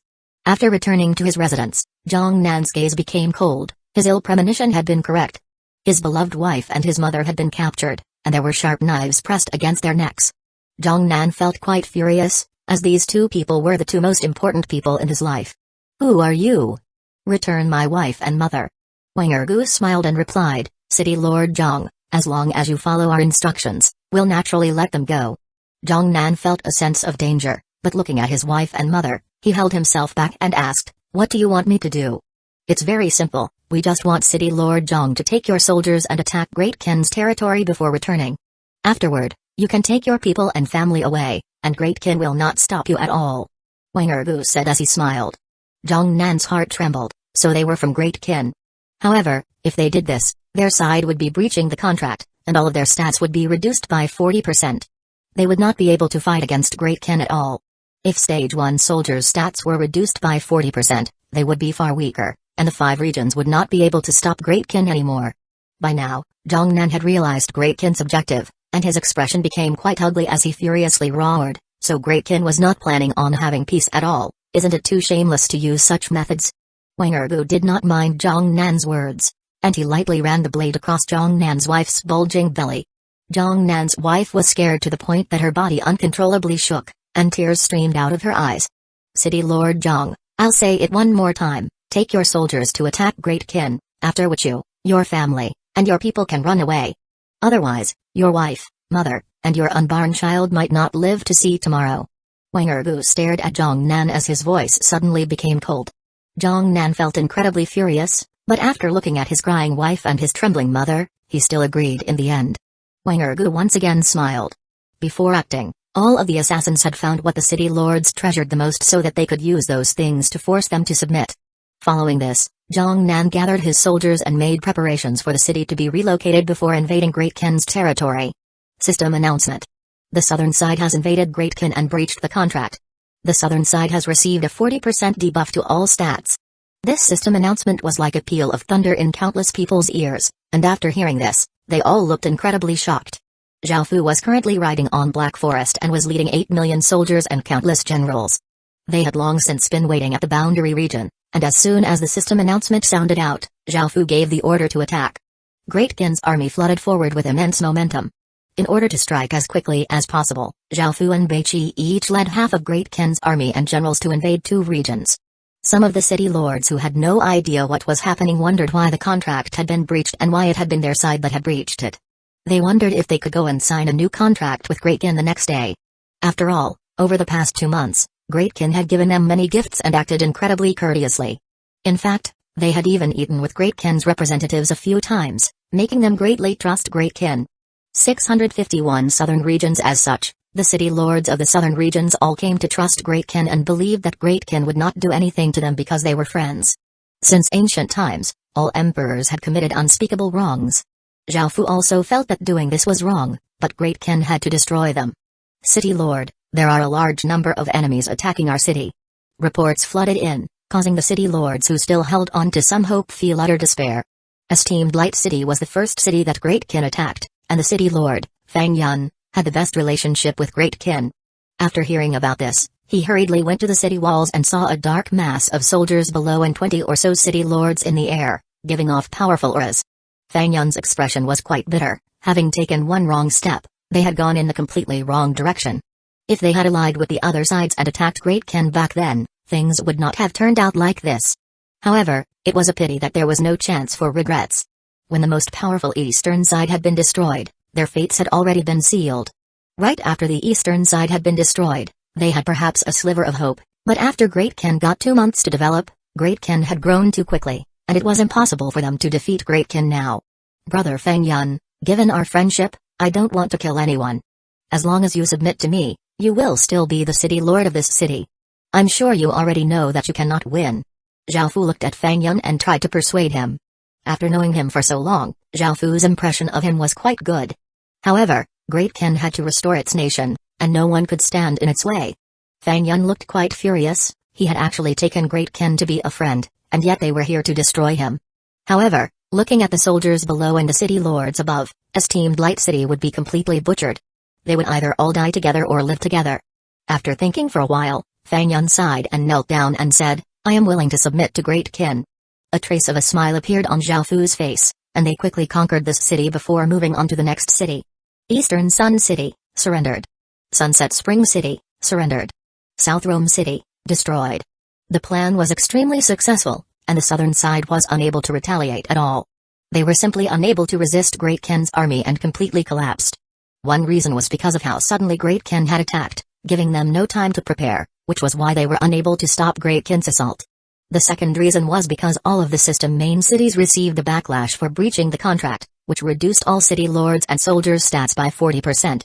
They essentially did not have any stage 1 soldiers, and the city lords themselves were incredibly weak too. The southern side had 18 system main cities in total, with a force of 2.6 million soldiers, while Great Qin had 8 million soldiers. They pincered from 2 sides, and there was a difference of 5.4 million soldiers. In front of this massive army, most city lords chose to surrender, while only a small portion of people chose to resist. What resulted was the city lord being killed and their city being destroyed. However, some city lords who were able to react quickly were able to quickly relocate their system main cities and run. In the end, Great Qin conquered 14 system main cities, while 4 city lords escaped with their city hearts. Of the 14 system main cities that were conquered, 12 city lords had chosen to surrender, and 2 had been killed. However, Zhao Fu did not stop and continued onwards to the Martial Peace region and Willow Lake region. Great Qin's cavalry swept into the 2 regions like massive oceans, their terrifying oars shaking the entire region as if a catastrophe had descended.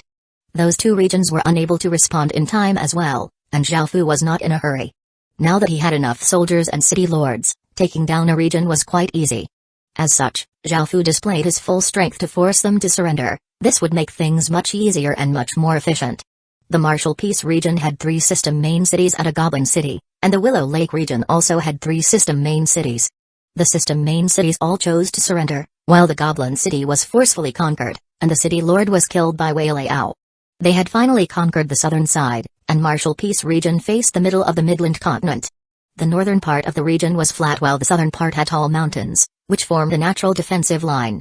This would make it difficult for other factions to invade from the southern side. From the beginning of Great Kin's assault to when they stopped, they only spent a bit more than a day, but they conquered 7 regions. They were simply unstoppable and invincible. Great Kin obtained 20 system main cities and 1 basic city.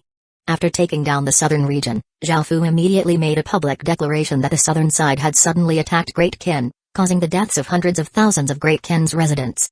They had breached the contract, so Great Kin had retaliated. Zhao Fu did care if outsiders believed this, but it was mainly for pacifying his own people. Perhaps if outsiders believed it, it would cause them to have a better impression of Great Kin. After discovering the truth about this incident, people concluded later that anyone who believed Great Kin's promises of peace would only die under Great Kin's cruelty. After hearing about what had happened to the southern side, the northern side and western side no longer trusted Great Kin. The southern side had been destroyed in a bit more than a day without any explanation at all, so they understood their situations. All of them felt deep fear, worrying that Great Kin would immediately attack them, so they quickly gathered their armies to defend. The northern side and western side had 8 regions and 28 system main cities, and they had a force of 4.2 million soldiers, which was nothing compared to Great Kin's 8 million soldiers. It was not just numbers. Great Kin also had an advantage in terms of equipment and morale as well. As such, they knew that they would most likely lose any battles.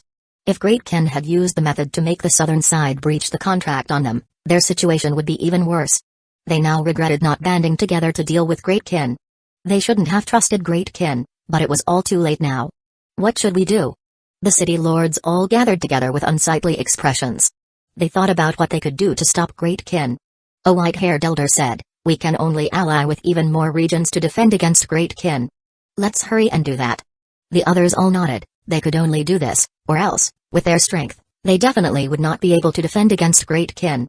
After everyone agreed on this, the white-haired elder continued speaking. "There's also the problem of the contract. We need to quickly find a way to get rid of it, or else it will be far too disadvantageous for us. It's best to have them breach the contract, which will allow us to win without even fighting." Everyone's eyes lit up. That contract was quite disadvantageous for them if they breached it, as it reduced their stats by 40%. However, it was even more severe for Great Kin. Everyone's stats would be reduced by 50%, and all of the city lords and Great Kin's legatee would receive a backlash and die. However, the key thing was how they would make Great Kin breach the contract. None of them could think of anything, but one of them suddenly said, "If we can control a Great Kin general, that would be good. That way, if he led soldiers to attack us, they would naturally breach the contract." 652 grand undertaking. However, they were immediately faced with a problem. None of the city lords or soldiers could enter Great Kin's territory, so how could they gain control of a Great Kin general?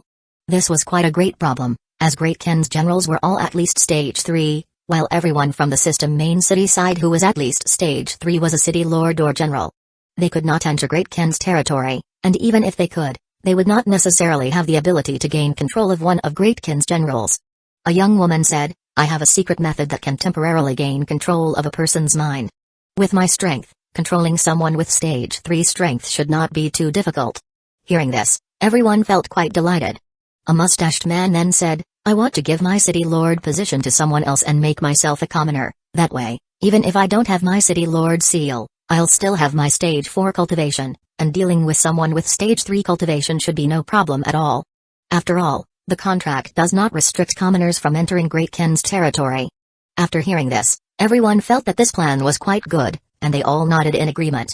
The white-haired elder who spoke first laughed as he said, "Let's split into 2 groups. One group will try to ally more regions, while the other will capture a Great Kin general and use the secret method on him to make him attack us."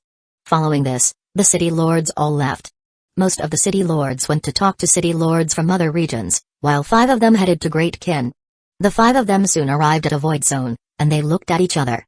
One of them said, "We're about to enter Great Kin's territory. Great Kin definitely has a powerful warning system, so we must be cautious." Everyone else nodded, and following this, the 5 of them stepped into the void zone. They did not dare to fly within the void zone, as they would be quite high-catching and would most likely be discovered by Great Kin.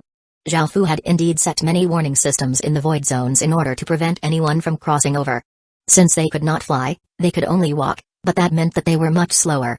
Moreover, they did not dare to draw any attention to themselves, or they would be discovered by Great Kin. They were incredibly slow, But as long as they could gain control of one of Great Qin's generals, everything would be worth it. By now, Zhao Fu had already brought a large number of people back to Great Qin. After conquering 21 cities, they had gained an astronomical amount of experience point, and they were already halfway to leveling up again. In total, they had brought back 7 million people, and with those people, Great Qin's population would reach 52 million people. Following this, Zhao Fu made Old Log and some other general city lords. Now, their task was to clear out the regions that they had just taken over. This would take roughly another month, and that was even after adding more soldiers. Great Qin's army had 8 million soldiers, and this was already enough to invade some of the smaller countries. Back when the smaller countries had invaded China's territory, they had only sent around 4 or 5 million players. Some very small countries only had a few million people in total. However, this was still far from enough, and there was no point in bullying the smaller countries. What Great Qin wanted was the strength to rival the larger countries. Zhao Fu soon heard about the western side and northern side allying together. They had run around gathering city lords from different regions, and it was impossible for Zhao Fu not to know. If more city lords heard that a super faction was rising up, out of consideration for their own safety, it was quite likely that they would join in the resistance. Back when Great Qin had only devoured 5 regions, many surrounding regions had been greatly taken aback and had tried to ally together against Great Qin. However, those were only the regions close by, while those further away had not sensed any danger and did not understand how terrifying Great Qin was. Moreover, those who had been 4 or 5 regions away had felt that it had been too far, and they had not wanted to unnecessarily get involved. They felt that there was no threat to them, so they did not want to join the alliance. However, things were different now. Great Qin had fully digested 8 regions and then just taken down another 7 regions.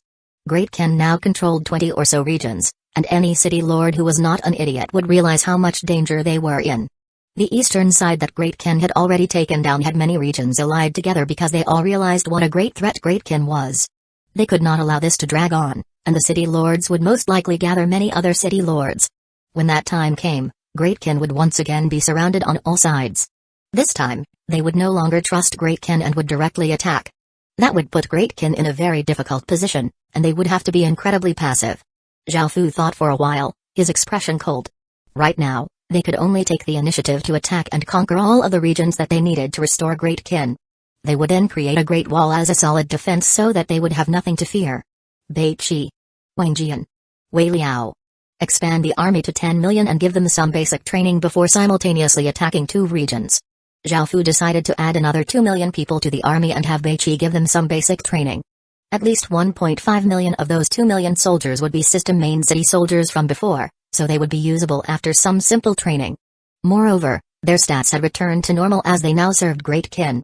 Great Qin had first destroyed the most powerful eastern side, then the next most powerful southern side, and would soon destroy the western and northern side soon. Within Great Qin, they had Shengyang recodifying Great Qin's laws, while Li Muqing helped develop the education and culture of Great Qin. They had begun a grand undertaking, and no one could stop this. The third day, the team of 5 city lords carefully passed through the void zone, avoiding all of Great Qin's warning systems. They had been incredibly patient and skilled, as most of the people in charge of the patrols were extremely vigilant, and it was difficult for anyone to escape their notice. Any general with a few hundred soldiers would be enough to breach the contract, causing the ruler of Great Qin to receive a backlash and die and heavily injuring the Great Qin army. This would allow their side to easily win. After leaving the void zone, the 5 people became even more careful. Soon, they found the central city of this region. The central city was the city that had fused with the region heart, and every region needed to have a city as the central city. Central cities were more powerful than ordinary system main cities. This central city was built at the location of the previous system main city, as it already had all sorts of structures and they would not need to rebuild anything. The 5 people stealthily came close and quickly found a target. It was a weak-looking youth who had stage 3 cultivation. He seemed to be a low-ranking general, and it should be no problem for him to lead a few hundred soldiers out. All 5 of them were stage 4 experts, and their cultivations were close to stage 5. Adding on all of their secret techniques, it would be quite easy to deal with someone with a stage 3 cultivation. As the 5 people prepared to act, Zhao Fu stood at the front of his army and drank a golden-colored liquid. His body was immediately racked with immense pain, and a character floated out of his body. All of the city lords suddenly received a system announcement. 653 Great Battle System Announcement. Great Qin has revoked the contract and received a 10% deduction to all stats. Since Zhao Fu dared to take the initiative to sign a contract with the city lords, he definitely left himself a way out. Ordinarily, Contracts were quite difficult to revoke, and what Zhao Fu had just drunk was contract revoking water. However, because what they used was a special contract, Great Ken still received some penalties. However, it was only a 10% deduction to stats, which was not a great deal to Great Ken. After all, with Great Ken's various bonuses, they were still much more powerful than ordinary system main cities. Now that they had revoked the contract, Great Ken could attack the two regions. Even though they could not reduce those regions' strength, Great Ken had to deal with them quickly. Otherwise, if they received reinforcements, it would be incredibly difficult for Great Ken to take them down. Moreover, the city lords who would join them were not bound by the contract, so they would not be restricted. This time, they did not have the help of an undead disaster either, as that would take a lot of time to prepare, so they could only have a direct fight. After receiving this system announcement, the system main city lords' expression greatly changed. They all knew what would be happening, so they all quickly returned to their system main cities. The expressions of the 5 city lords who had entered Great Ken's territory stiffened, and they immediately flew into the sky. They did not need to worry about being discovered now, since the contract had been revoked, they had failed, and capturing a general would be useless. Zhao Fu and Beiqi split into 2 groups, attacking 2 regions in different directions. Zhao Fu attacked the northern side. After revoking the contract, Zhao Fu had led his massive army into a northern side region. Zhao Fu was riding on Black Forest and gripping a talisman spear in his hand. There were countless Great Ken cavalrymen behind him, giving off an incredibly piercing aura as if they were a tide of beasts that were ready to explode out. The system main city army ahead of them looked incredibly serious. They only had 2.1 million soldiers but had to face 5 million soldiers. Not only was there a great difference in numbers, but there were also 30 or so city lords standing above Great Ken's army, giving off heaven-shaking auras. Their only hope was that the 10% reduction in stats would make a big difference, or else they would not know how to defend against Great Ken. They had no way of retreating, as this was all of the strength they had. Once they dispersed, they would be no match for Great Ken at all.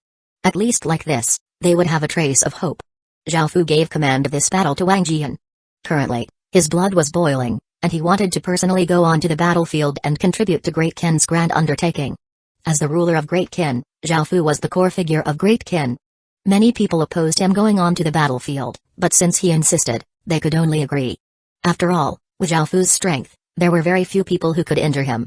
The 2 armies faced off against each other, causing the air to seem to solidify. The birds and beasts did not dare to make a sound, and the wind seemed to have a sharpness to it. Zhao Fu led 600,000 or so cavalrymen at the very front of Great Ken's army. Looking at the system main city army ahead, he asked one last time, "Are you willing to submit?" The northern side city lords looked at each other and understood that no one was willing to submit like this. A white-haired elder loudly replied, "Great Ken's Majesty, if possible, we would like to live in peace like before. We don't want to make an enemy out of you, and we hope that you will not invade us." Zhao Fu remained expressionless and did not reply, as there was no chance of them coexisting peacefully unless Great Ken was not to restore its empire. After hearing that they were not going to surrender, Zhao Fu slowly closed his eyes and breathed out. The northern side city lords signaled each other to find an opportunity to kill Zhao Fu. If they could kill Zhao Fu, they would definitely win. Zhao Fu once again opened his eyes with an icy look and gripped his talisman spear.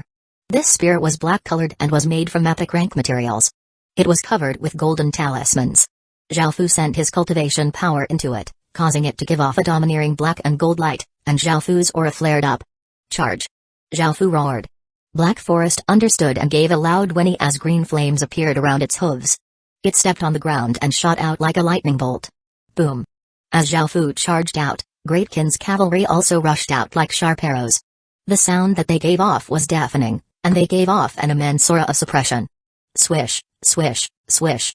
Seeing Zhao Fu lead the countless cavalrymen charging over, the system main city army shot out countless arrows, covering the sky with arrows that gave off sharp auras. The arrows then rained down like a torrential rain. Zhao Fu unleashed his king's domain, forming a 100-meter-wide dragon inscription barrier. Countless arrows fell on the barrier, causing clinking sounds to sound out, but they were unable to damage the barrier at all. The cavalrymen unleashed various spear lights, which gathered together.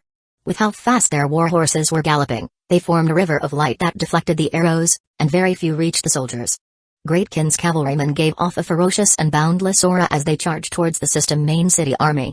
The system main city army's archers once again drew their bows, causing arrows to streak through the sky towards Great Ken's cavalrymen. Bang, bang, bang. At that moment, the city lords also exploded out with strength, turning into rays of light that shot out, wanting to kill Zhao Fu. However, how could Great Kin allow them to do as they wished? Great Kin's city lords also exploded out with strength, turning into rays of light that met the system main city lords in battle. A shocking, great battle soon erupted. By now, Zhao Fu and the cavalrymen had reached the system main city army.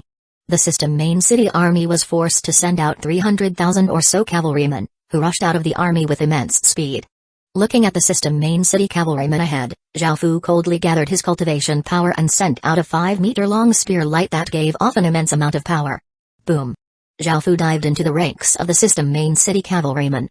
The massive spear light contained immense force, causing those in front of him to be instantly pierced by the spear light and for their blood to fly everywhere. Following behind Zhao Fu, Great Kin's cavalrymen also charged in. In just an instant, Zhao Fu's spear pierced through the system main city cavalrymen, and Great Kin's cavalry followed behind Zhao Fu as they completely obliterated the system main city's cavalry. Following this, shield bearers from the system main city army walked up, forming a firm shield wall. The shield wall gave off a white light, adding to their defensive power. They also laid spears on top of the shields, and the infantrymen also prepared to help kill the approaching cavalrymen. The archers also nocked arrows on their bows, preparing to once again shoot. However, at that moment, Zhao Fu, who was leading the Great Kin cavalry, suddenly made a turn and went around the system main city army. By now, Great Kin's army had already advanced close enough to attack, and 100,000 talisman arrows turned into rays of light and rained down on the system main city army. 654 Clown Bonefish King Boom. Boom. Boom. Massive explosions sounded out as 100,000 rays of light, which gave off incredibly sharp auras, flashed past. Countless shield bearers were instantly obliterated, causing blood and limbs to fly everywhere. More arrows then rained down, causing countless people to be hit and for cries to be heard all around. The defensive line formed by the system main city soldiers instantly collapsed, and there were countless dead and injured soldiers on the ground, making the scene quite chaotic. Boom. Zhao Fu led the cavalry to ferociously flank from the left side. Explosions sounded out as Zhao Fu gripped his spear, giving off countless spear lights as he charged forwards, piercing through the system main city's soldiers' bodies. Spears were the most ideal weapon for cavalrymen, and all of Great Kin's cavalrymen held spears. Their war horses sped forwards as they continuously pierced through bodies.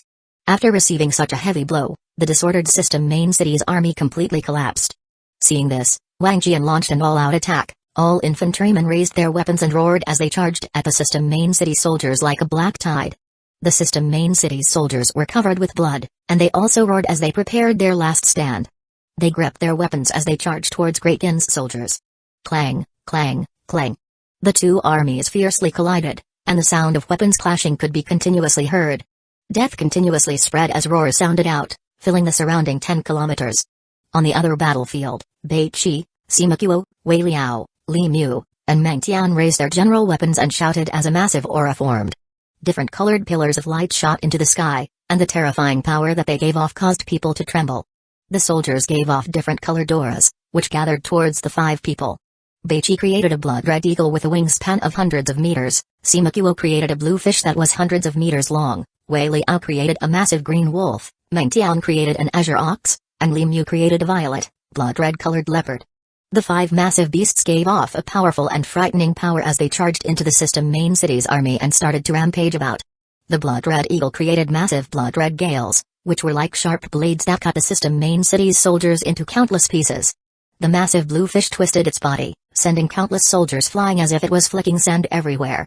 The green wolf, azure ox, and violet, blood-red leopard wildly charged at the system main city army, using their paws, hooves, or mouths to kill the soldiers. After destroying the system main city's army's defensive line, Bai Qi ordered a full attack, and all of Great Kin's soldiers charged. Back on the northern battlefield, Zhao Fu continuously charged, killing innumerable soldiers. In order to quickly conclude the battle, Zhao Fu soon rose to the sky to deal with the city lords. Zhao Fu saw 2 system main city lords barely defending against 2 Great Kin city lords. He equipped his Sin Dragon sword and slashed out, and with Zhao Fu's help, the 2 Great Kin city lords were able to easily kill the 2 enemy city lords. Zhao Fu then waved his sword, causing a water dragon to fly out with immense strength, ramming into another system main city lord. Below, the scene was quite abysmal for the system main city's side. Corpses littered the ground, and blood ran everywhere, cries continuously sounding out. The battle in the sky was also a complete loss for the system main city's side. After all, there were only 14 of them fighting 30 or so of Great Kin's city lords. Each city lord had to face at least 2 of Great Kin's city lords. Seeing that they were doomed to lose, a few system main city lords exploded out with their most powerful attacks, forcing Great Kin's city lords back before using their life-saving techniques to escape. The battle gradually calmed down, and Great Kin had won an overwhelming victory. In total, Great Kin had killed 5 city lords, 6 had surrendered, and 3 had escaped. They had also killed 1.3 million soldiers, captured 500,000, and 300,000 had escaped. On the other hand, Great Kin had lost 120,000 soldiers. On the other battlefield, Great Kin had killed 6 city lords, 4 had surrendered, and 4 had escaped. They had killed 1.5 million soldiers, captured 400,000, and 20,000 had escaped. Great Kin had lost 150,000 soldiers there. In total, Great Kin killed 11 city lords, 10 had surrendered, and 7 had escaped. They had killed 2.8 soldiers, obtained 900,000 captives, and 500,000 soldiers had escaped. Great Kin had lost 270,000 soldiers, and countless soldiers were injured. After hearing that nearly 300,000 soldiers had died, Zhao Fu couldn't help but sigh. However, he gathered his soldiers and invaded the final region, which was Seeping River. After conquering it, Great Kin would have conquered the northern side. However, Zhao Fu had some enmity with the boss monster there from back during the Divine Fish Festival. He had stolen one of its dens, and they had briefly clashed. After thinking about it, Zhao Fu decided to have people first conquer and relocate the cities before bringing the residents to Great Kin. All of the city lords headed to Seeping River, as there would definitely be beast tides, and Zhao Fu decided not to bring any soldiers. After looking at the 40 or so city lords, including the ones who had surrendered from the battle, Zhao Fu felt that they would be able to easily take down a few system main cities without any soldiers. Following this, they headed towards Seeping River. On the other side, Beiqi and his army attacked the Open Flask region. After conquering this region, Great Kin would have conquered the western side. After reaching Seeping River, Great Kin's city lords gave off terrifying oars as lights appeared around their bodies, making them seem like gods as they hovered above a system main city. The city lord's face was incredibly pale. Before, there had been city lords who had came to try to convince him to stand against Great Kin. He had thought about it and decided to see how strong Great Kin was first. However, he had never thought that the other side would act so quickly and arrive at his city so suddenly. After the northern side army had been crushed by Great Kin, Seeping River had quickly heard about this. Zhao Fu looked at this honest-looking city lord and asked, "Will you surrender? If you are not willing to surrender, I will have to take your city by force." Under immense pressure, the city lord's expression was quite dim, and he could only choose to submit. He was no match for 40 or so city lords. Following this, Zhao Fu forced another city lord to submit. As for the other city lords, after hearing about the northern side's crushing defeat, they had long since run off. Great Kin obtained another 2 city lords and relocated the system main cities and residents. They were about to kill Seeping River's boss monster, and because the beast tides were extremely dangerous, they had the residents leave first. After dealing with these things, Zhao Fu went to the side of Seeping River and looked at the boundless river. Thinking about how the Clown Bonefish King had forced Zhao Fu to not dare to step into Seeping River, it was now time for revenge. A trace of a smile appeared on Zhao Fu's face as he gathered the Great Kin Seal's mountain-like pressure and heavily attacked the surface of the river. Bang! The immense force smashed into the river, causing a massive shockwave to ripple out, and dead clown bonefish floated to the surface. 655 blood contract. Almost all of the fish in Seeping River were clown bonefish. These fish had a bloodthirsty nature and extremely sharp teeth, and they had killed all other species to extinction. Zhao Fu's casual attack had killed at least 100,000 clown bonefish, and such a massive shockwave would definitely alert the clown bonefish king. After all, a boss monster's senses were quite extraordinary. Soon, a 1,000-meter-long, ugly-looking fish covered with gray scales with a head that looked like a skeleton appeared. It gave off a massive, ferocious aura, and its eyes glared at Zhao Fu, its 2 rows of sharp teeth glinting in the sunlight. After such a long time, the clown bonefish king seemed to still remember Zhao Fu. Zhao Fu had stolen its den before, and now, he had dared to openly kill its subjects right in front of it. This clown bonefish king was completely infuriated. "Human. I'm going to eat you," the clown bonefish king said in a hoarse voice. Following this, the clown bonefish king started to attack. Countless water arrows shot out from the river towards Zhao Fu, surrounding him in an instant. Zhao Fu immediately unleashed his king's Duman, blocking the countless water arrows.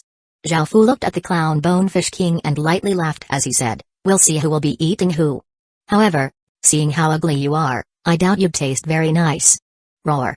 The clown bonefish king was completely maddened, and it roared as it created massive splashes, preparing to unleash a powerful attack. However, at that moment, the 40 or so city lords, who had hidden themselves, suddenly appeared. Seeing so many city lords, the clown Bonefish King immediately turned and tried to run. A boss monster could face 4 city lords at most, and now that 40 city lords had suddenly appeared, even an idiot would know that fighting them was suicide. Xiaofu laughed, and countless chains shot out from the bank of the river, tightly locking down the clown Bonefish King's body. The clown Bonefish King desperately struggled, creating massive splashes. The other city lords unleashed their city lord seals, causing the heavens and earth to be dyed with all sorts of colors. Terrifying energy shockwaves rippled out, causing the weather to change. All creatures within 1,000 kilometers felt a sense of terror. The clown Bonefish King also felt quite frightened, as it knew that it was about to face the attacks of 40 or so city lords. If that happened, it would die for sure, so the clown Bonefish King continued to struggle, trying to break free. However, Xiaofu used all of his strength to keep the chains taut, making it impossible for the clown Bonefish King to leave. However, the clown Bonefish King was quite powerful, forcing Xiaofu to use all of the Great Kin Seal's power. At that moment, countless clown bonefish swam over after sensing that the clown Bonefish King was in danger. Ordinary clown bonefish were of no threat at all, but all of the ones that came were elite clown bonefish, which knew some skills and would be able to attack Xiaofu and the others. Attack! Seeing more and more clown bonefishes gathering, Xiaofu gave the order to attack. The city lords sent out their various attacks, and the terrifying energy ripples became even more intense. The clown Bonefish King struggled more and more but was unable to escape. At most, it could only pull Xiaofu a few steps. In the face of death, the clown Bonefish King could only hurriedly call out, "Wait. Let's talk this out.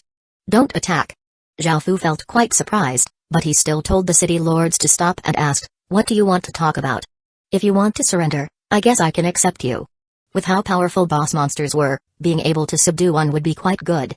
However, boss monsters were usually quite prideful and would not surrender. As such, Xiaofu had killed 2 boss monsters in the past.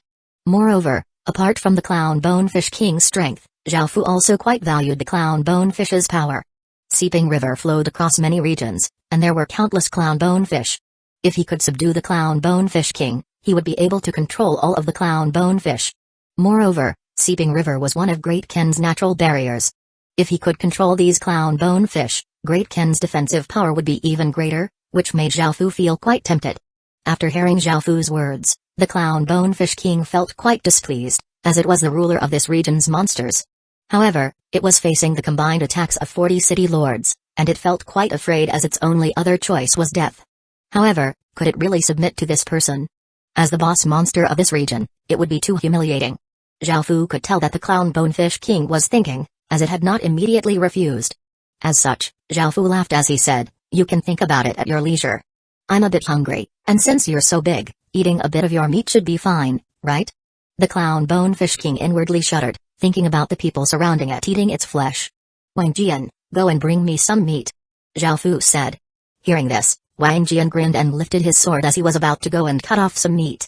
Everyone else was quite cooperative and took out spices, preparing to have a good meal. "I surrender." The clown Bonefish King trembled and no longer dared to hesitate anymore. Xiaofu couldn't help but inwardly chuckle, but he still acted quite reluctant to take in the clown Bonefish King. In the end, he signed a blood contract with the clown Bonefish King, making it officially his. Afterward, Xiaofu reluctantly patted its body, giving up on the idea of eating it, causing the clown Bonefish King to once again shudder. On the western side, Beichi had also successfully conquered the Open Flask region and obtained a system main city. After hearing about the battle, the other city lords immediately ran away. Now, Great Ken had finally taken over all of the land it required for its empire. Great Ken now controlled 31 regions, going from South Leaf in the east to Open Flask in the west, to Seeping River in the north and Valiant Peace in the south. Each region was as big as a province, and Great Ken's territory was as big as China's territory in the real world. Thinking about this, Xiaofu couldn't help but feel excited. Now, their job was to clear out these regions. Great Ken had only finished clearing out 13 regions and still had 18 regions that they had not cleared out yet.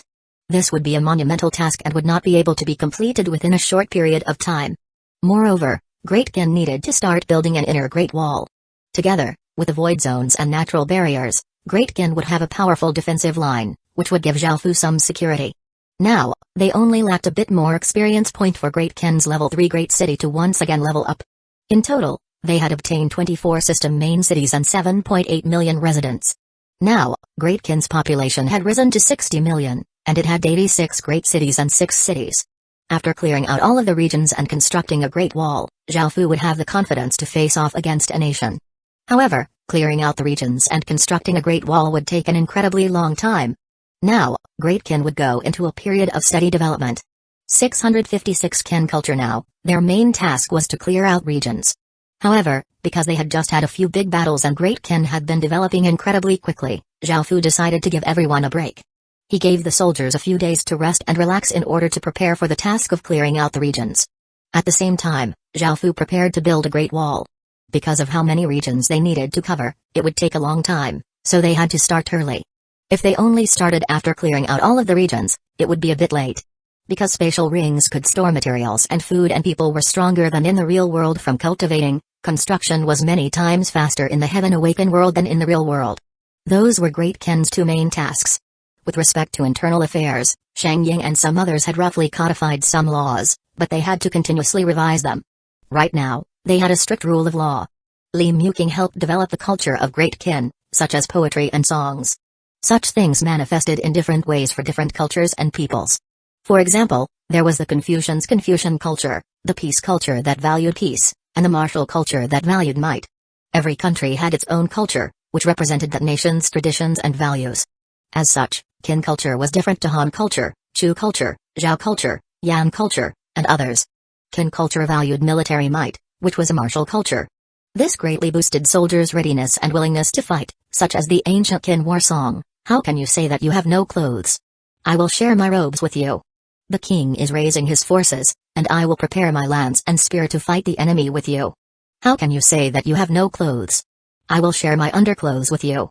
The king is raising his forces, and I will prepare my spear and halberd to take the field with you. How can you say that you have no clothes? I will share my lower garments with you. The king is raising his forces, and I will prepare my armor and weapons and march along with you." The state of Qin had been incredibly domineering and had swept away the 6 other states, as its soldiers had been incredibly powerful. If they had the same equipment and strength as their enemies, they would still win by their willpower. Zhaofu wanted to create a marital culture, and this mainly relied on Li Muking. Zhaofu did not know much about songs and poetry, and Li Muking had an extremely high position among scholars. Some of those around her could already write some basic poetry. This was a big improvement, and Zhaofu could already imagine many scholars singing and writing of Great Qin's achievements in the future. They only lacked a bit of experience point until Great Qin City could level up into a sub-main city. Afterward, it would become a true main city, then a capital city. Great Qin could almost restore its nation, and all of this was preparing for it. The other thing that Zhaofu cared about most was the Wyvern Den. Great Qin now had 128 wyverns, and 106 of them could fight. This was an immense force, as they all had stage 5 strength. There were also the ginseng trees. Zhaofu had planted 300 or so ginseng fruits, but only 30 or so of them had grown. It seemed that ginseng trees were not grown so easily. What's more, that was with the water of life as well. Without the water of life, perhaps only a few of them would have grown. The trees of life were going quite well. After 2 or so months, Zhaofu had cut branches twice, and there were 300 or so sprouts that were growing, which was 10 times more than the ginseng trees. Comparatively speaking, the ginseng trees were of more value. Now that Great Qin had trees of life and ginseng trees, it still lacked one important thing, which was time. The ginseng trees and trees of life were all only sprouts, and they would need decades to grow. Many decades sounded like a long time and was usually the extent of a human's lifespan. So far, Zhaofu had only spent a bit more than a year in the Heaven Awakened world. The water of life caused ordinary trees to grow faster, but its effects on spirit trees like the ginseng trees and trees of life were much weaker.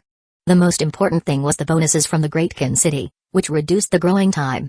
By now, ordinary crops grew incredibly quickly, but these higher-grade things still grew much slower. Great Qin's crop growing time was currently at -170%, and the sprouts from 2 months ago had become saplings that were about 3 meters tall and 3 fingers wide. Who knew when they would finally be of use? In order to speed up their growth, Zhaofu had 2 options. He could raise the city's stats or find items that would speed up their growth. Otherwise, he would have to wait decades. 3 days later, Great Qin started to clear out regions again and build the Great Wall. These 2 big tasks were carried out simultaneously, and most of Great Qin's population was gathered on those 2 tasks.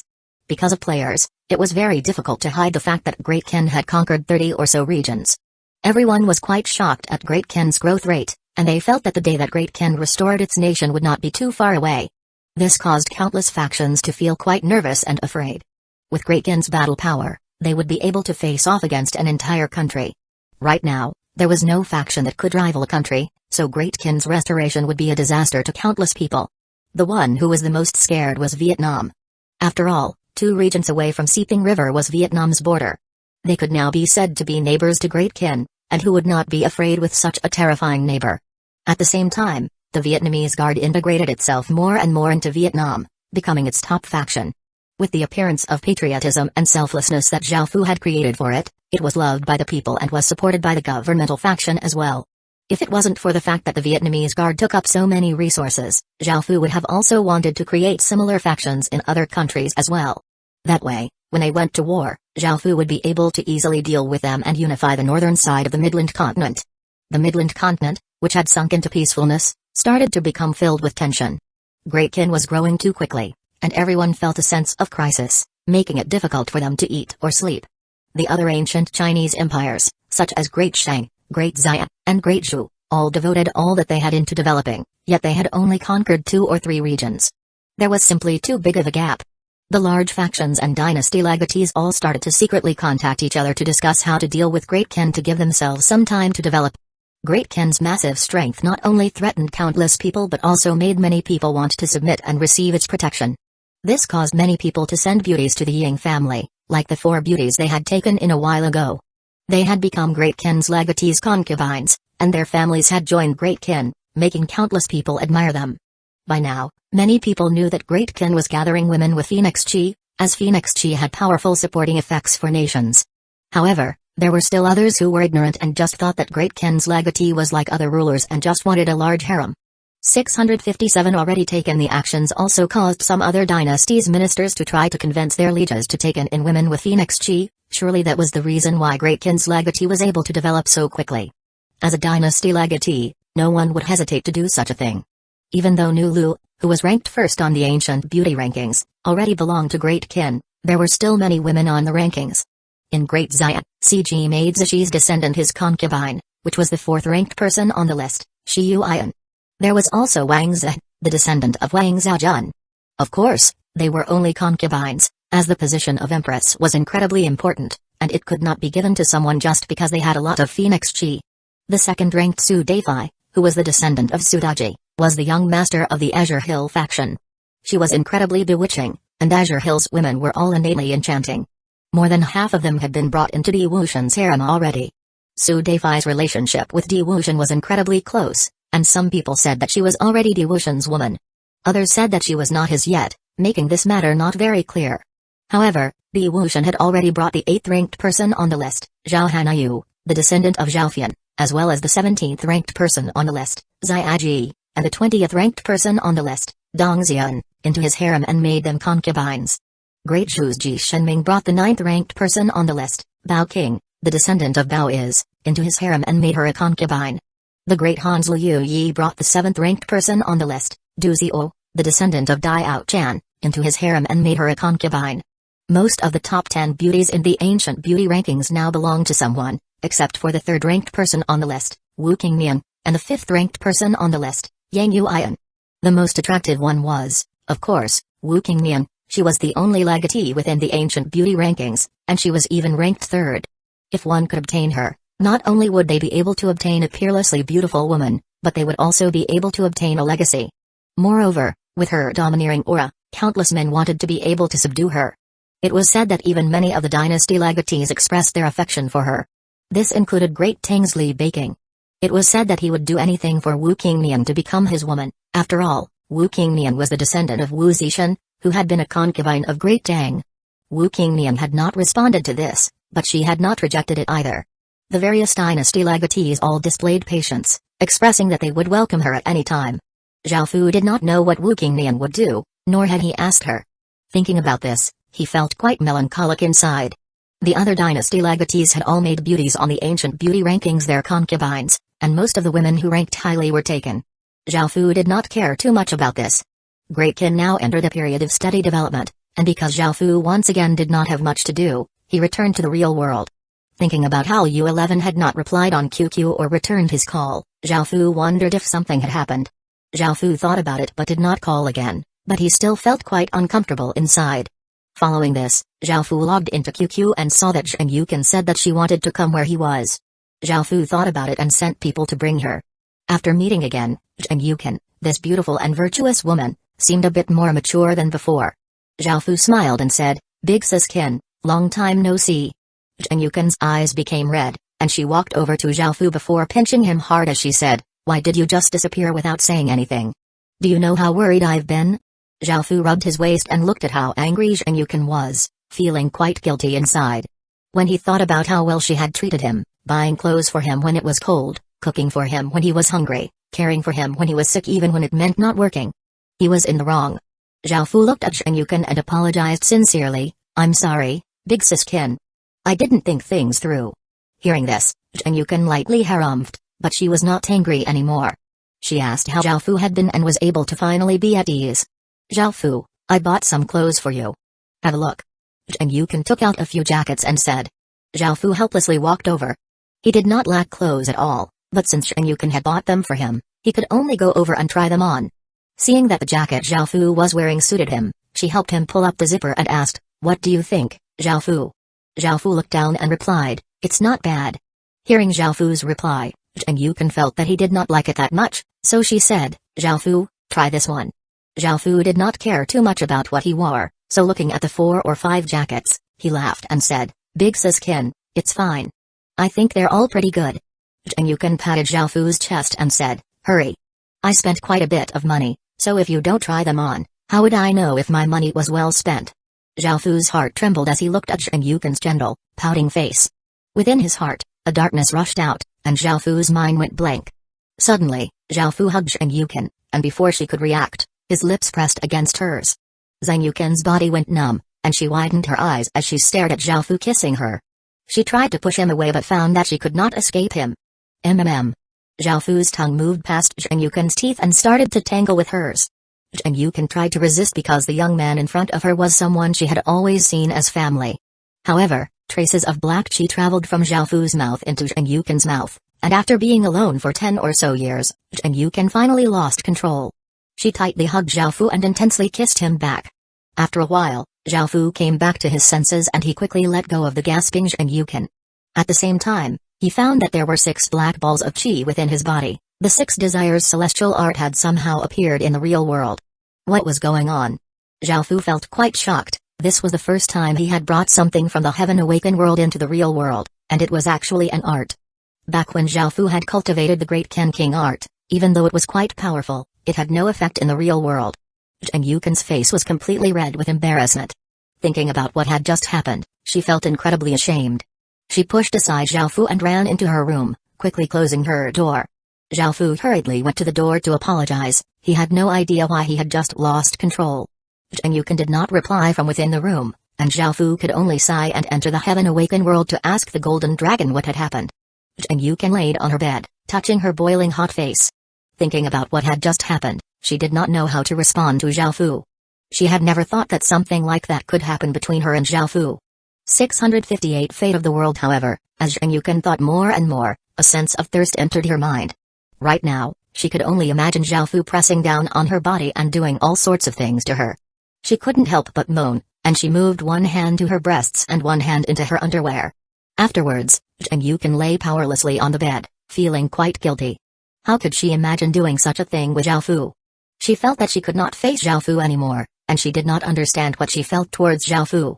Even though she had definitely treated Zhao Fu like family, deep within her heart, there were a few traces of other thoughts.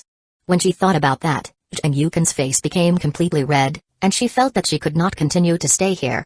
Zheng Yukan packed her things and planned to buy some clothes for Zhao Fu before leaving forever. However, after opening the wardrobe, Zhao Fu's smell came out, and Zheng Yukan's legs weakened. Her consciousness became hazy, and her room was once again filled with moans.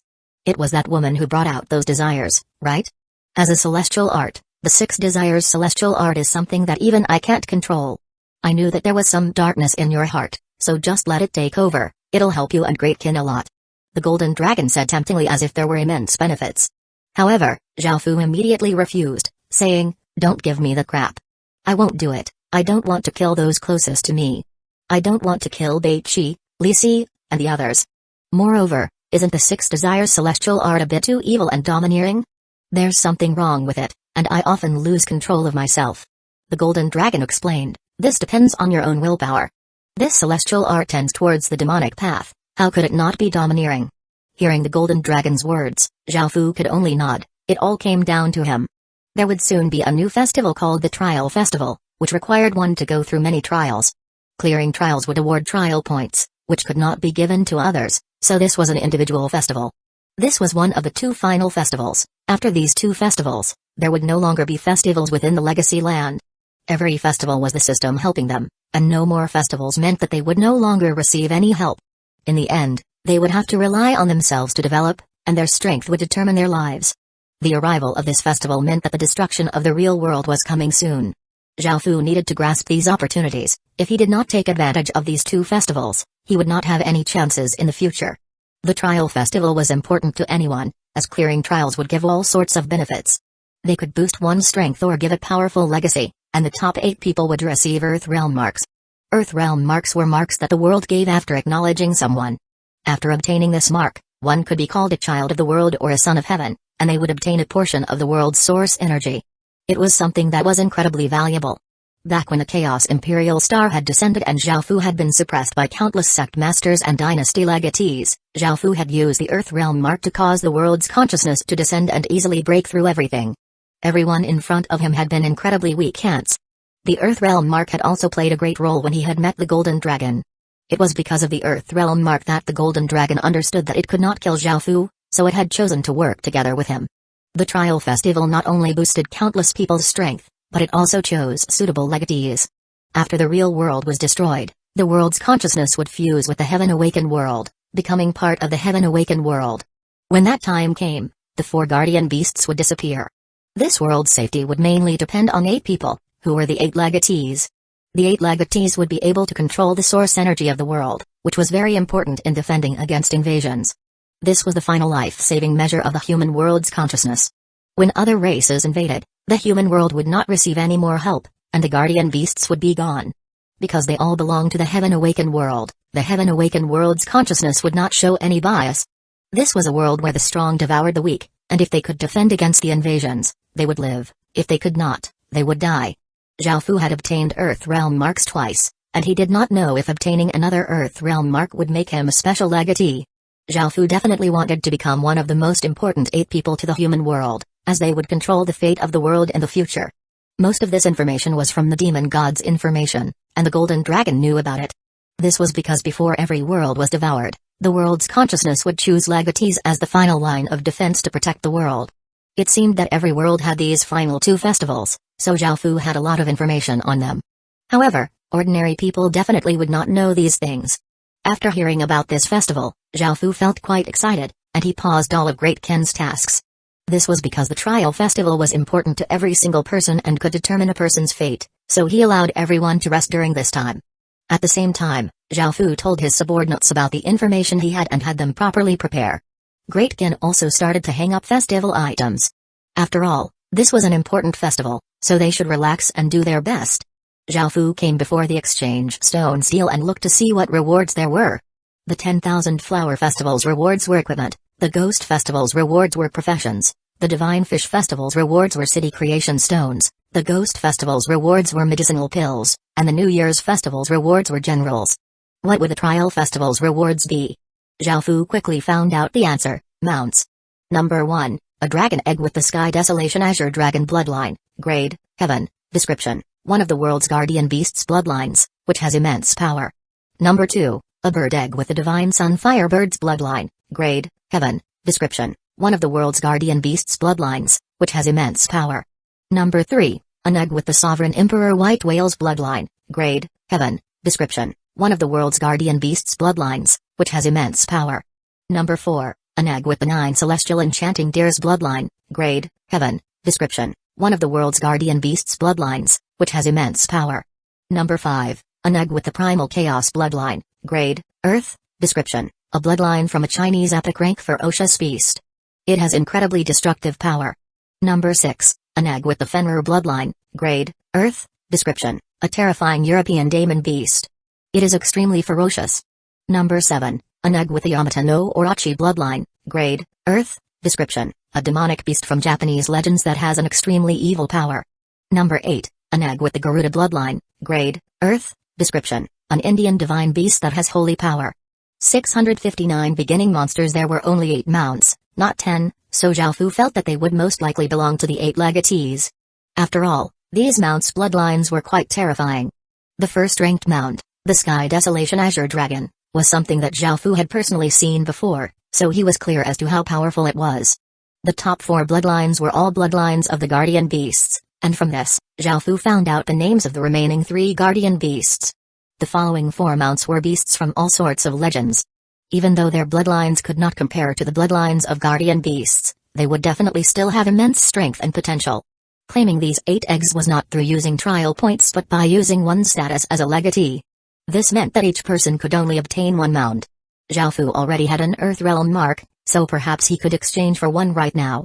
Zhaofu could not help but place his hand on the exchange stone seal to try it out. However, Zhaofu was left disappointed as this was not possible. Zhaofu could not help but smile. Who was he kidding? Soon, it was midnight, and the trial festival began. A massive explosion sounded out in the sky as if there were war drums sounding out. The dark blue night sky was covered countless descending colored lights, creating a very beautiful scene. Zhaofu stretched out his hand to catch some of the falling light, and he received a system announcement. Would you like to enter the trial space? Zhaofu did not hesitate to confirm. Zhaofu's body gave off a rainbow-colored light as his body faded and disappeared. Zhaofu appeared on a small hill. The sky here was blood-colored, and the moon was also blood-colored. There was an eerie aura of death everywhere, and this place seemed quite terrifying. Everyone's trial was different, so there was no way to help other people, everything depended on the individual. Zhaofu also felt all of his powers being sealed. His equipment, bloodline, and cultivation were all unusable. He had become an ordinary person, and his stats returned to their weakest state. Zhaofu wondered why he did not have any special benefits. After all, he had 2 Earth Realm marks, so any benefits would be fine. Suddenly, he heard some noises around him, so he immediately chose to hide. He did not have any strength at all, nor did he have any equipment. He did not know what was happening, so he could only hide for now. A soldier walked out from one side. His face was incredibly pale, and he had blood-red eyes and a savage appearance. He wore iron armor, and his arms were by his side. He dragged along an iron sword, and he breathed like a wild beast. Zhaofu narrowed his eyes, his expression becoming quite serious.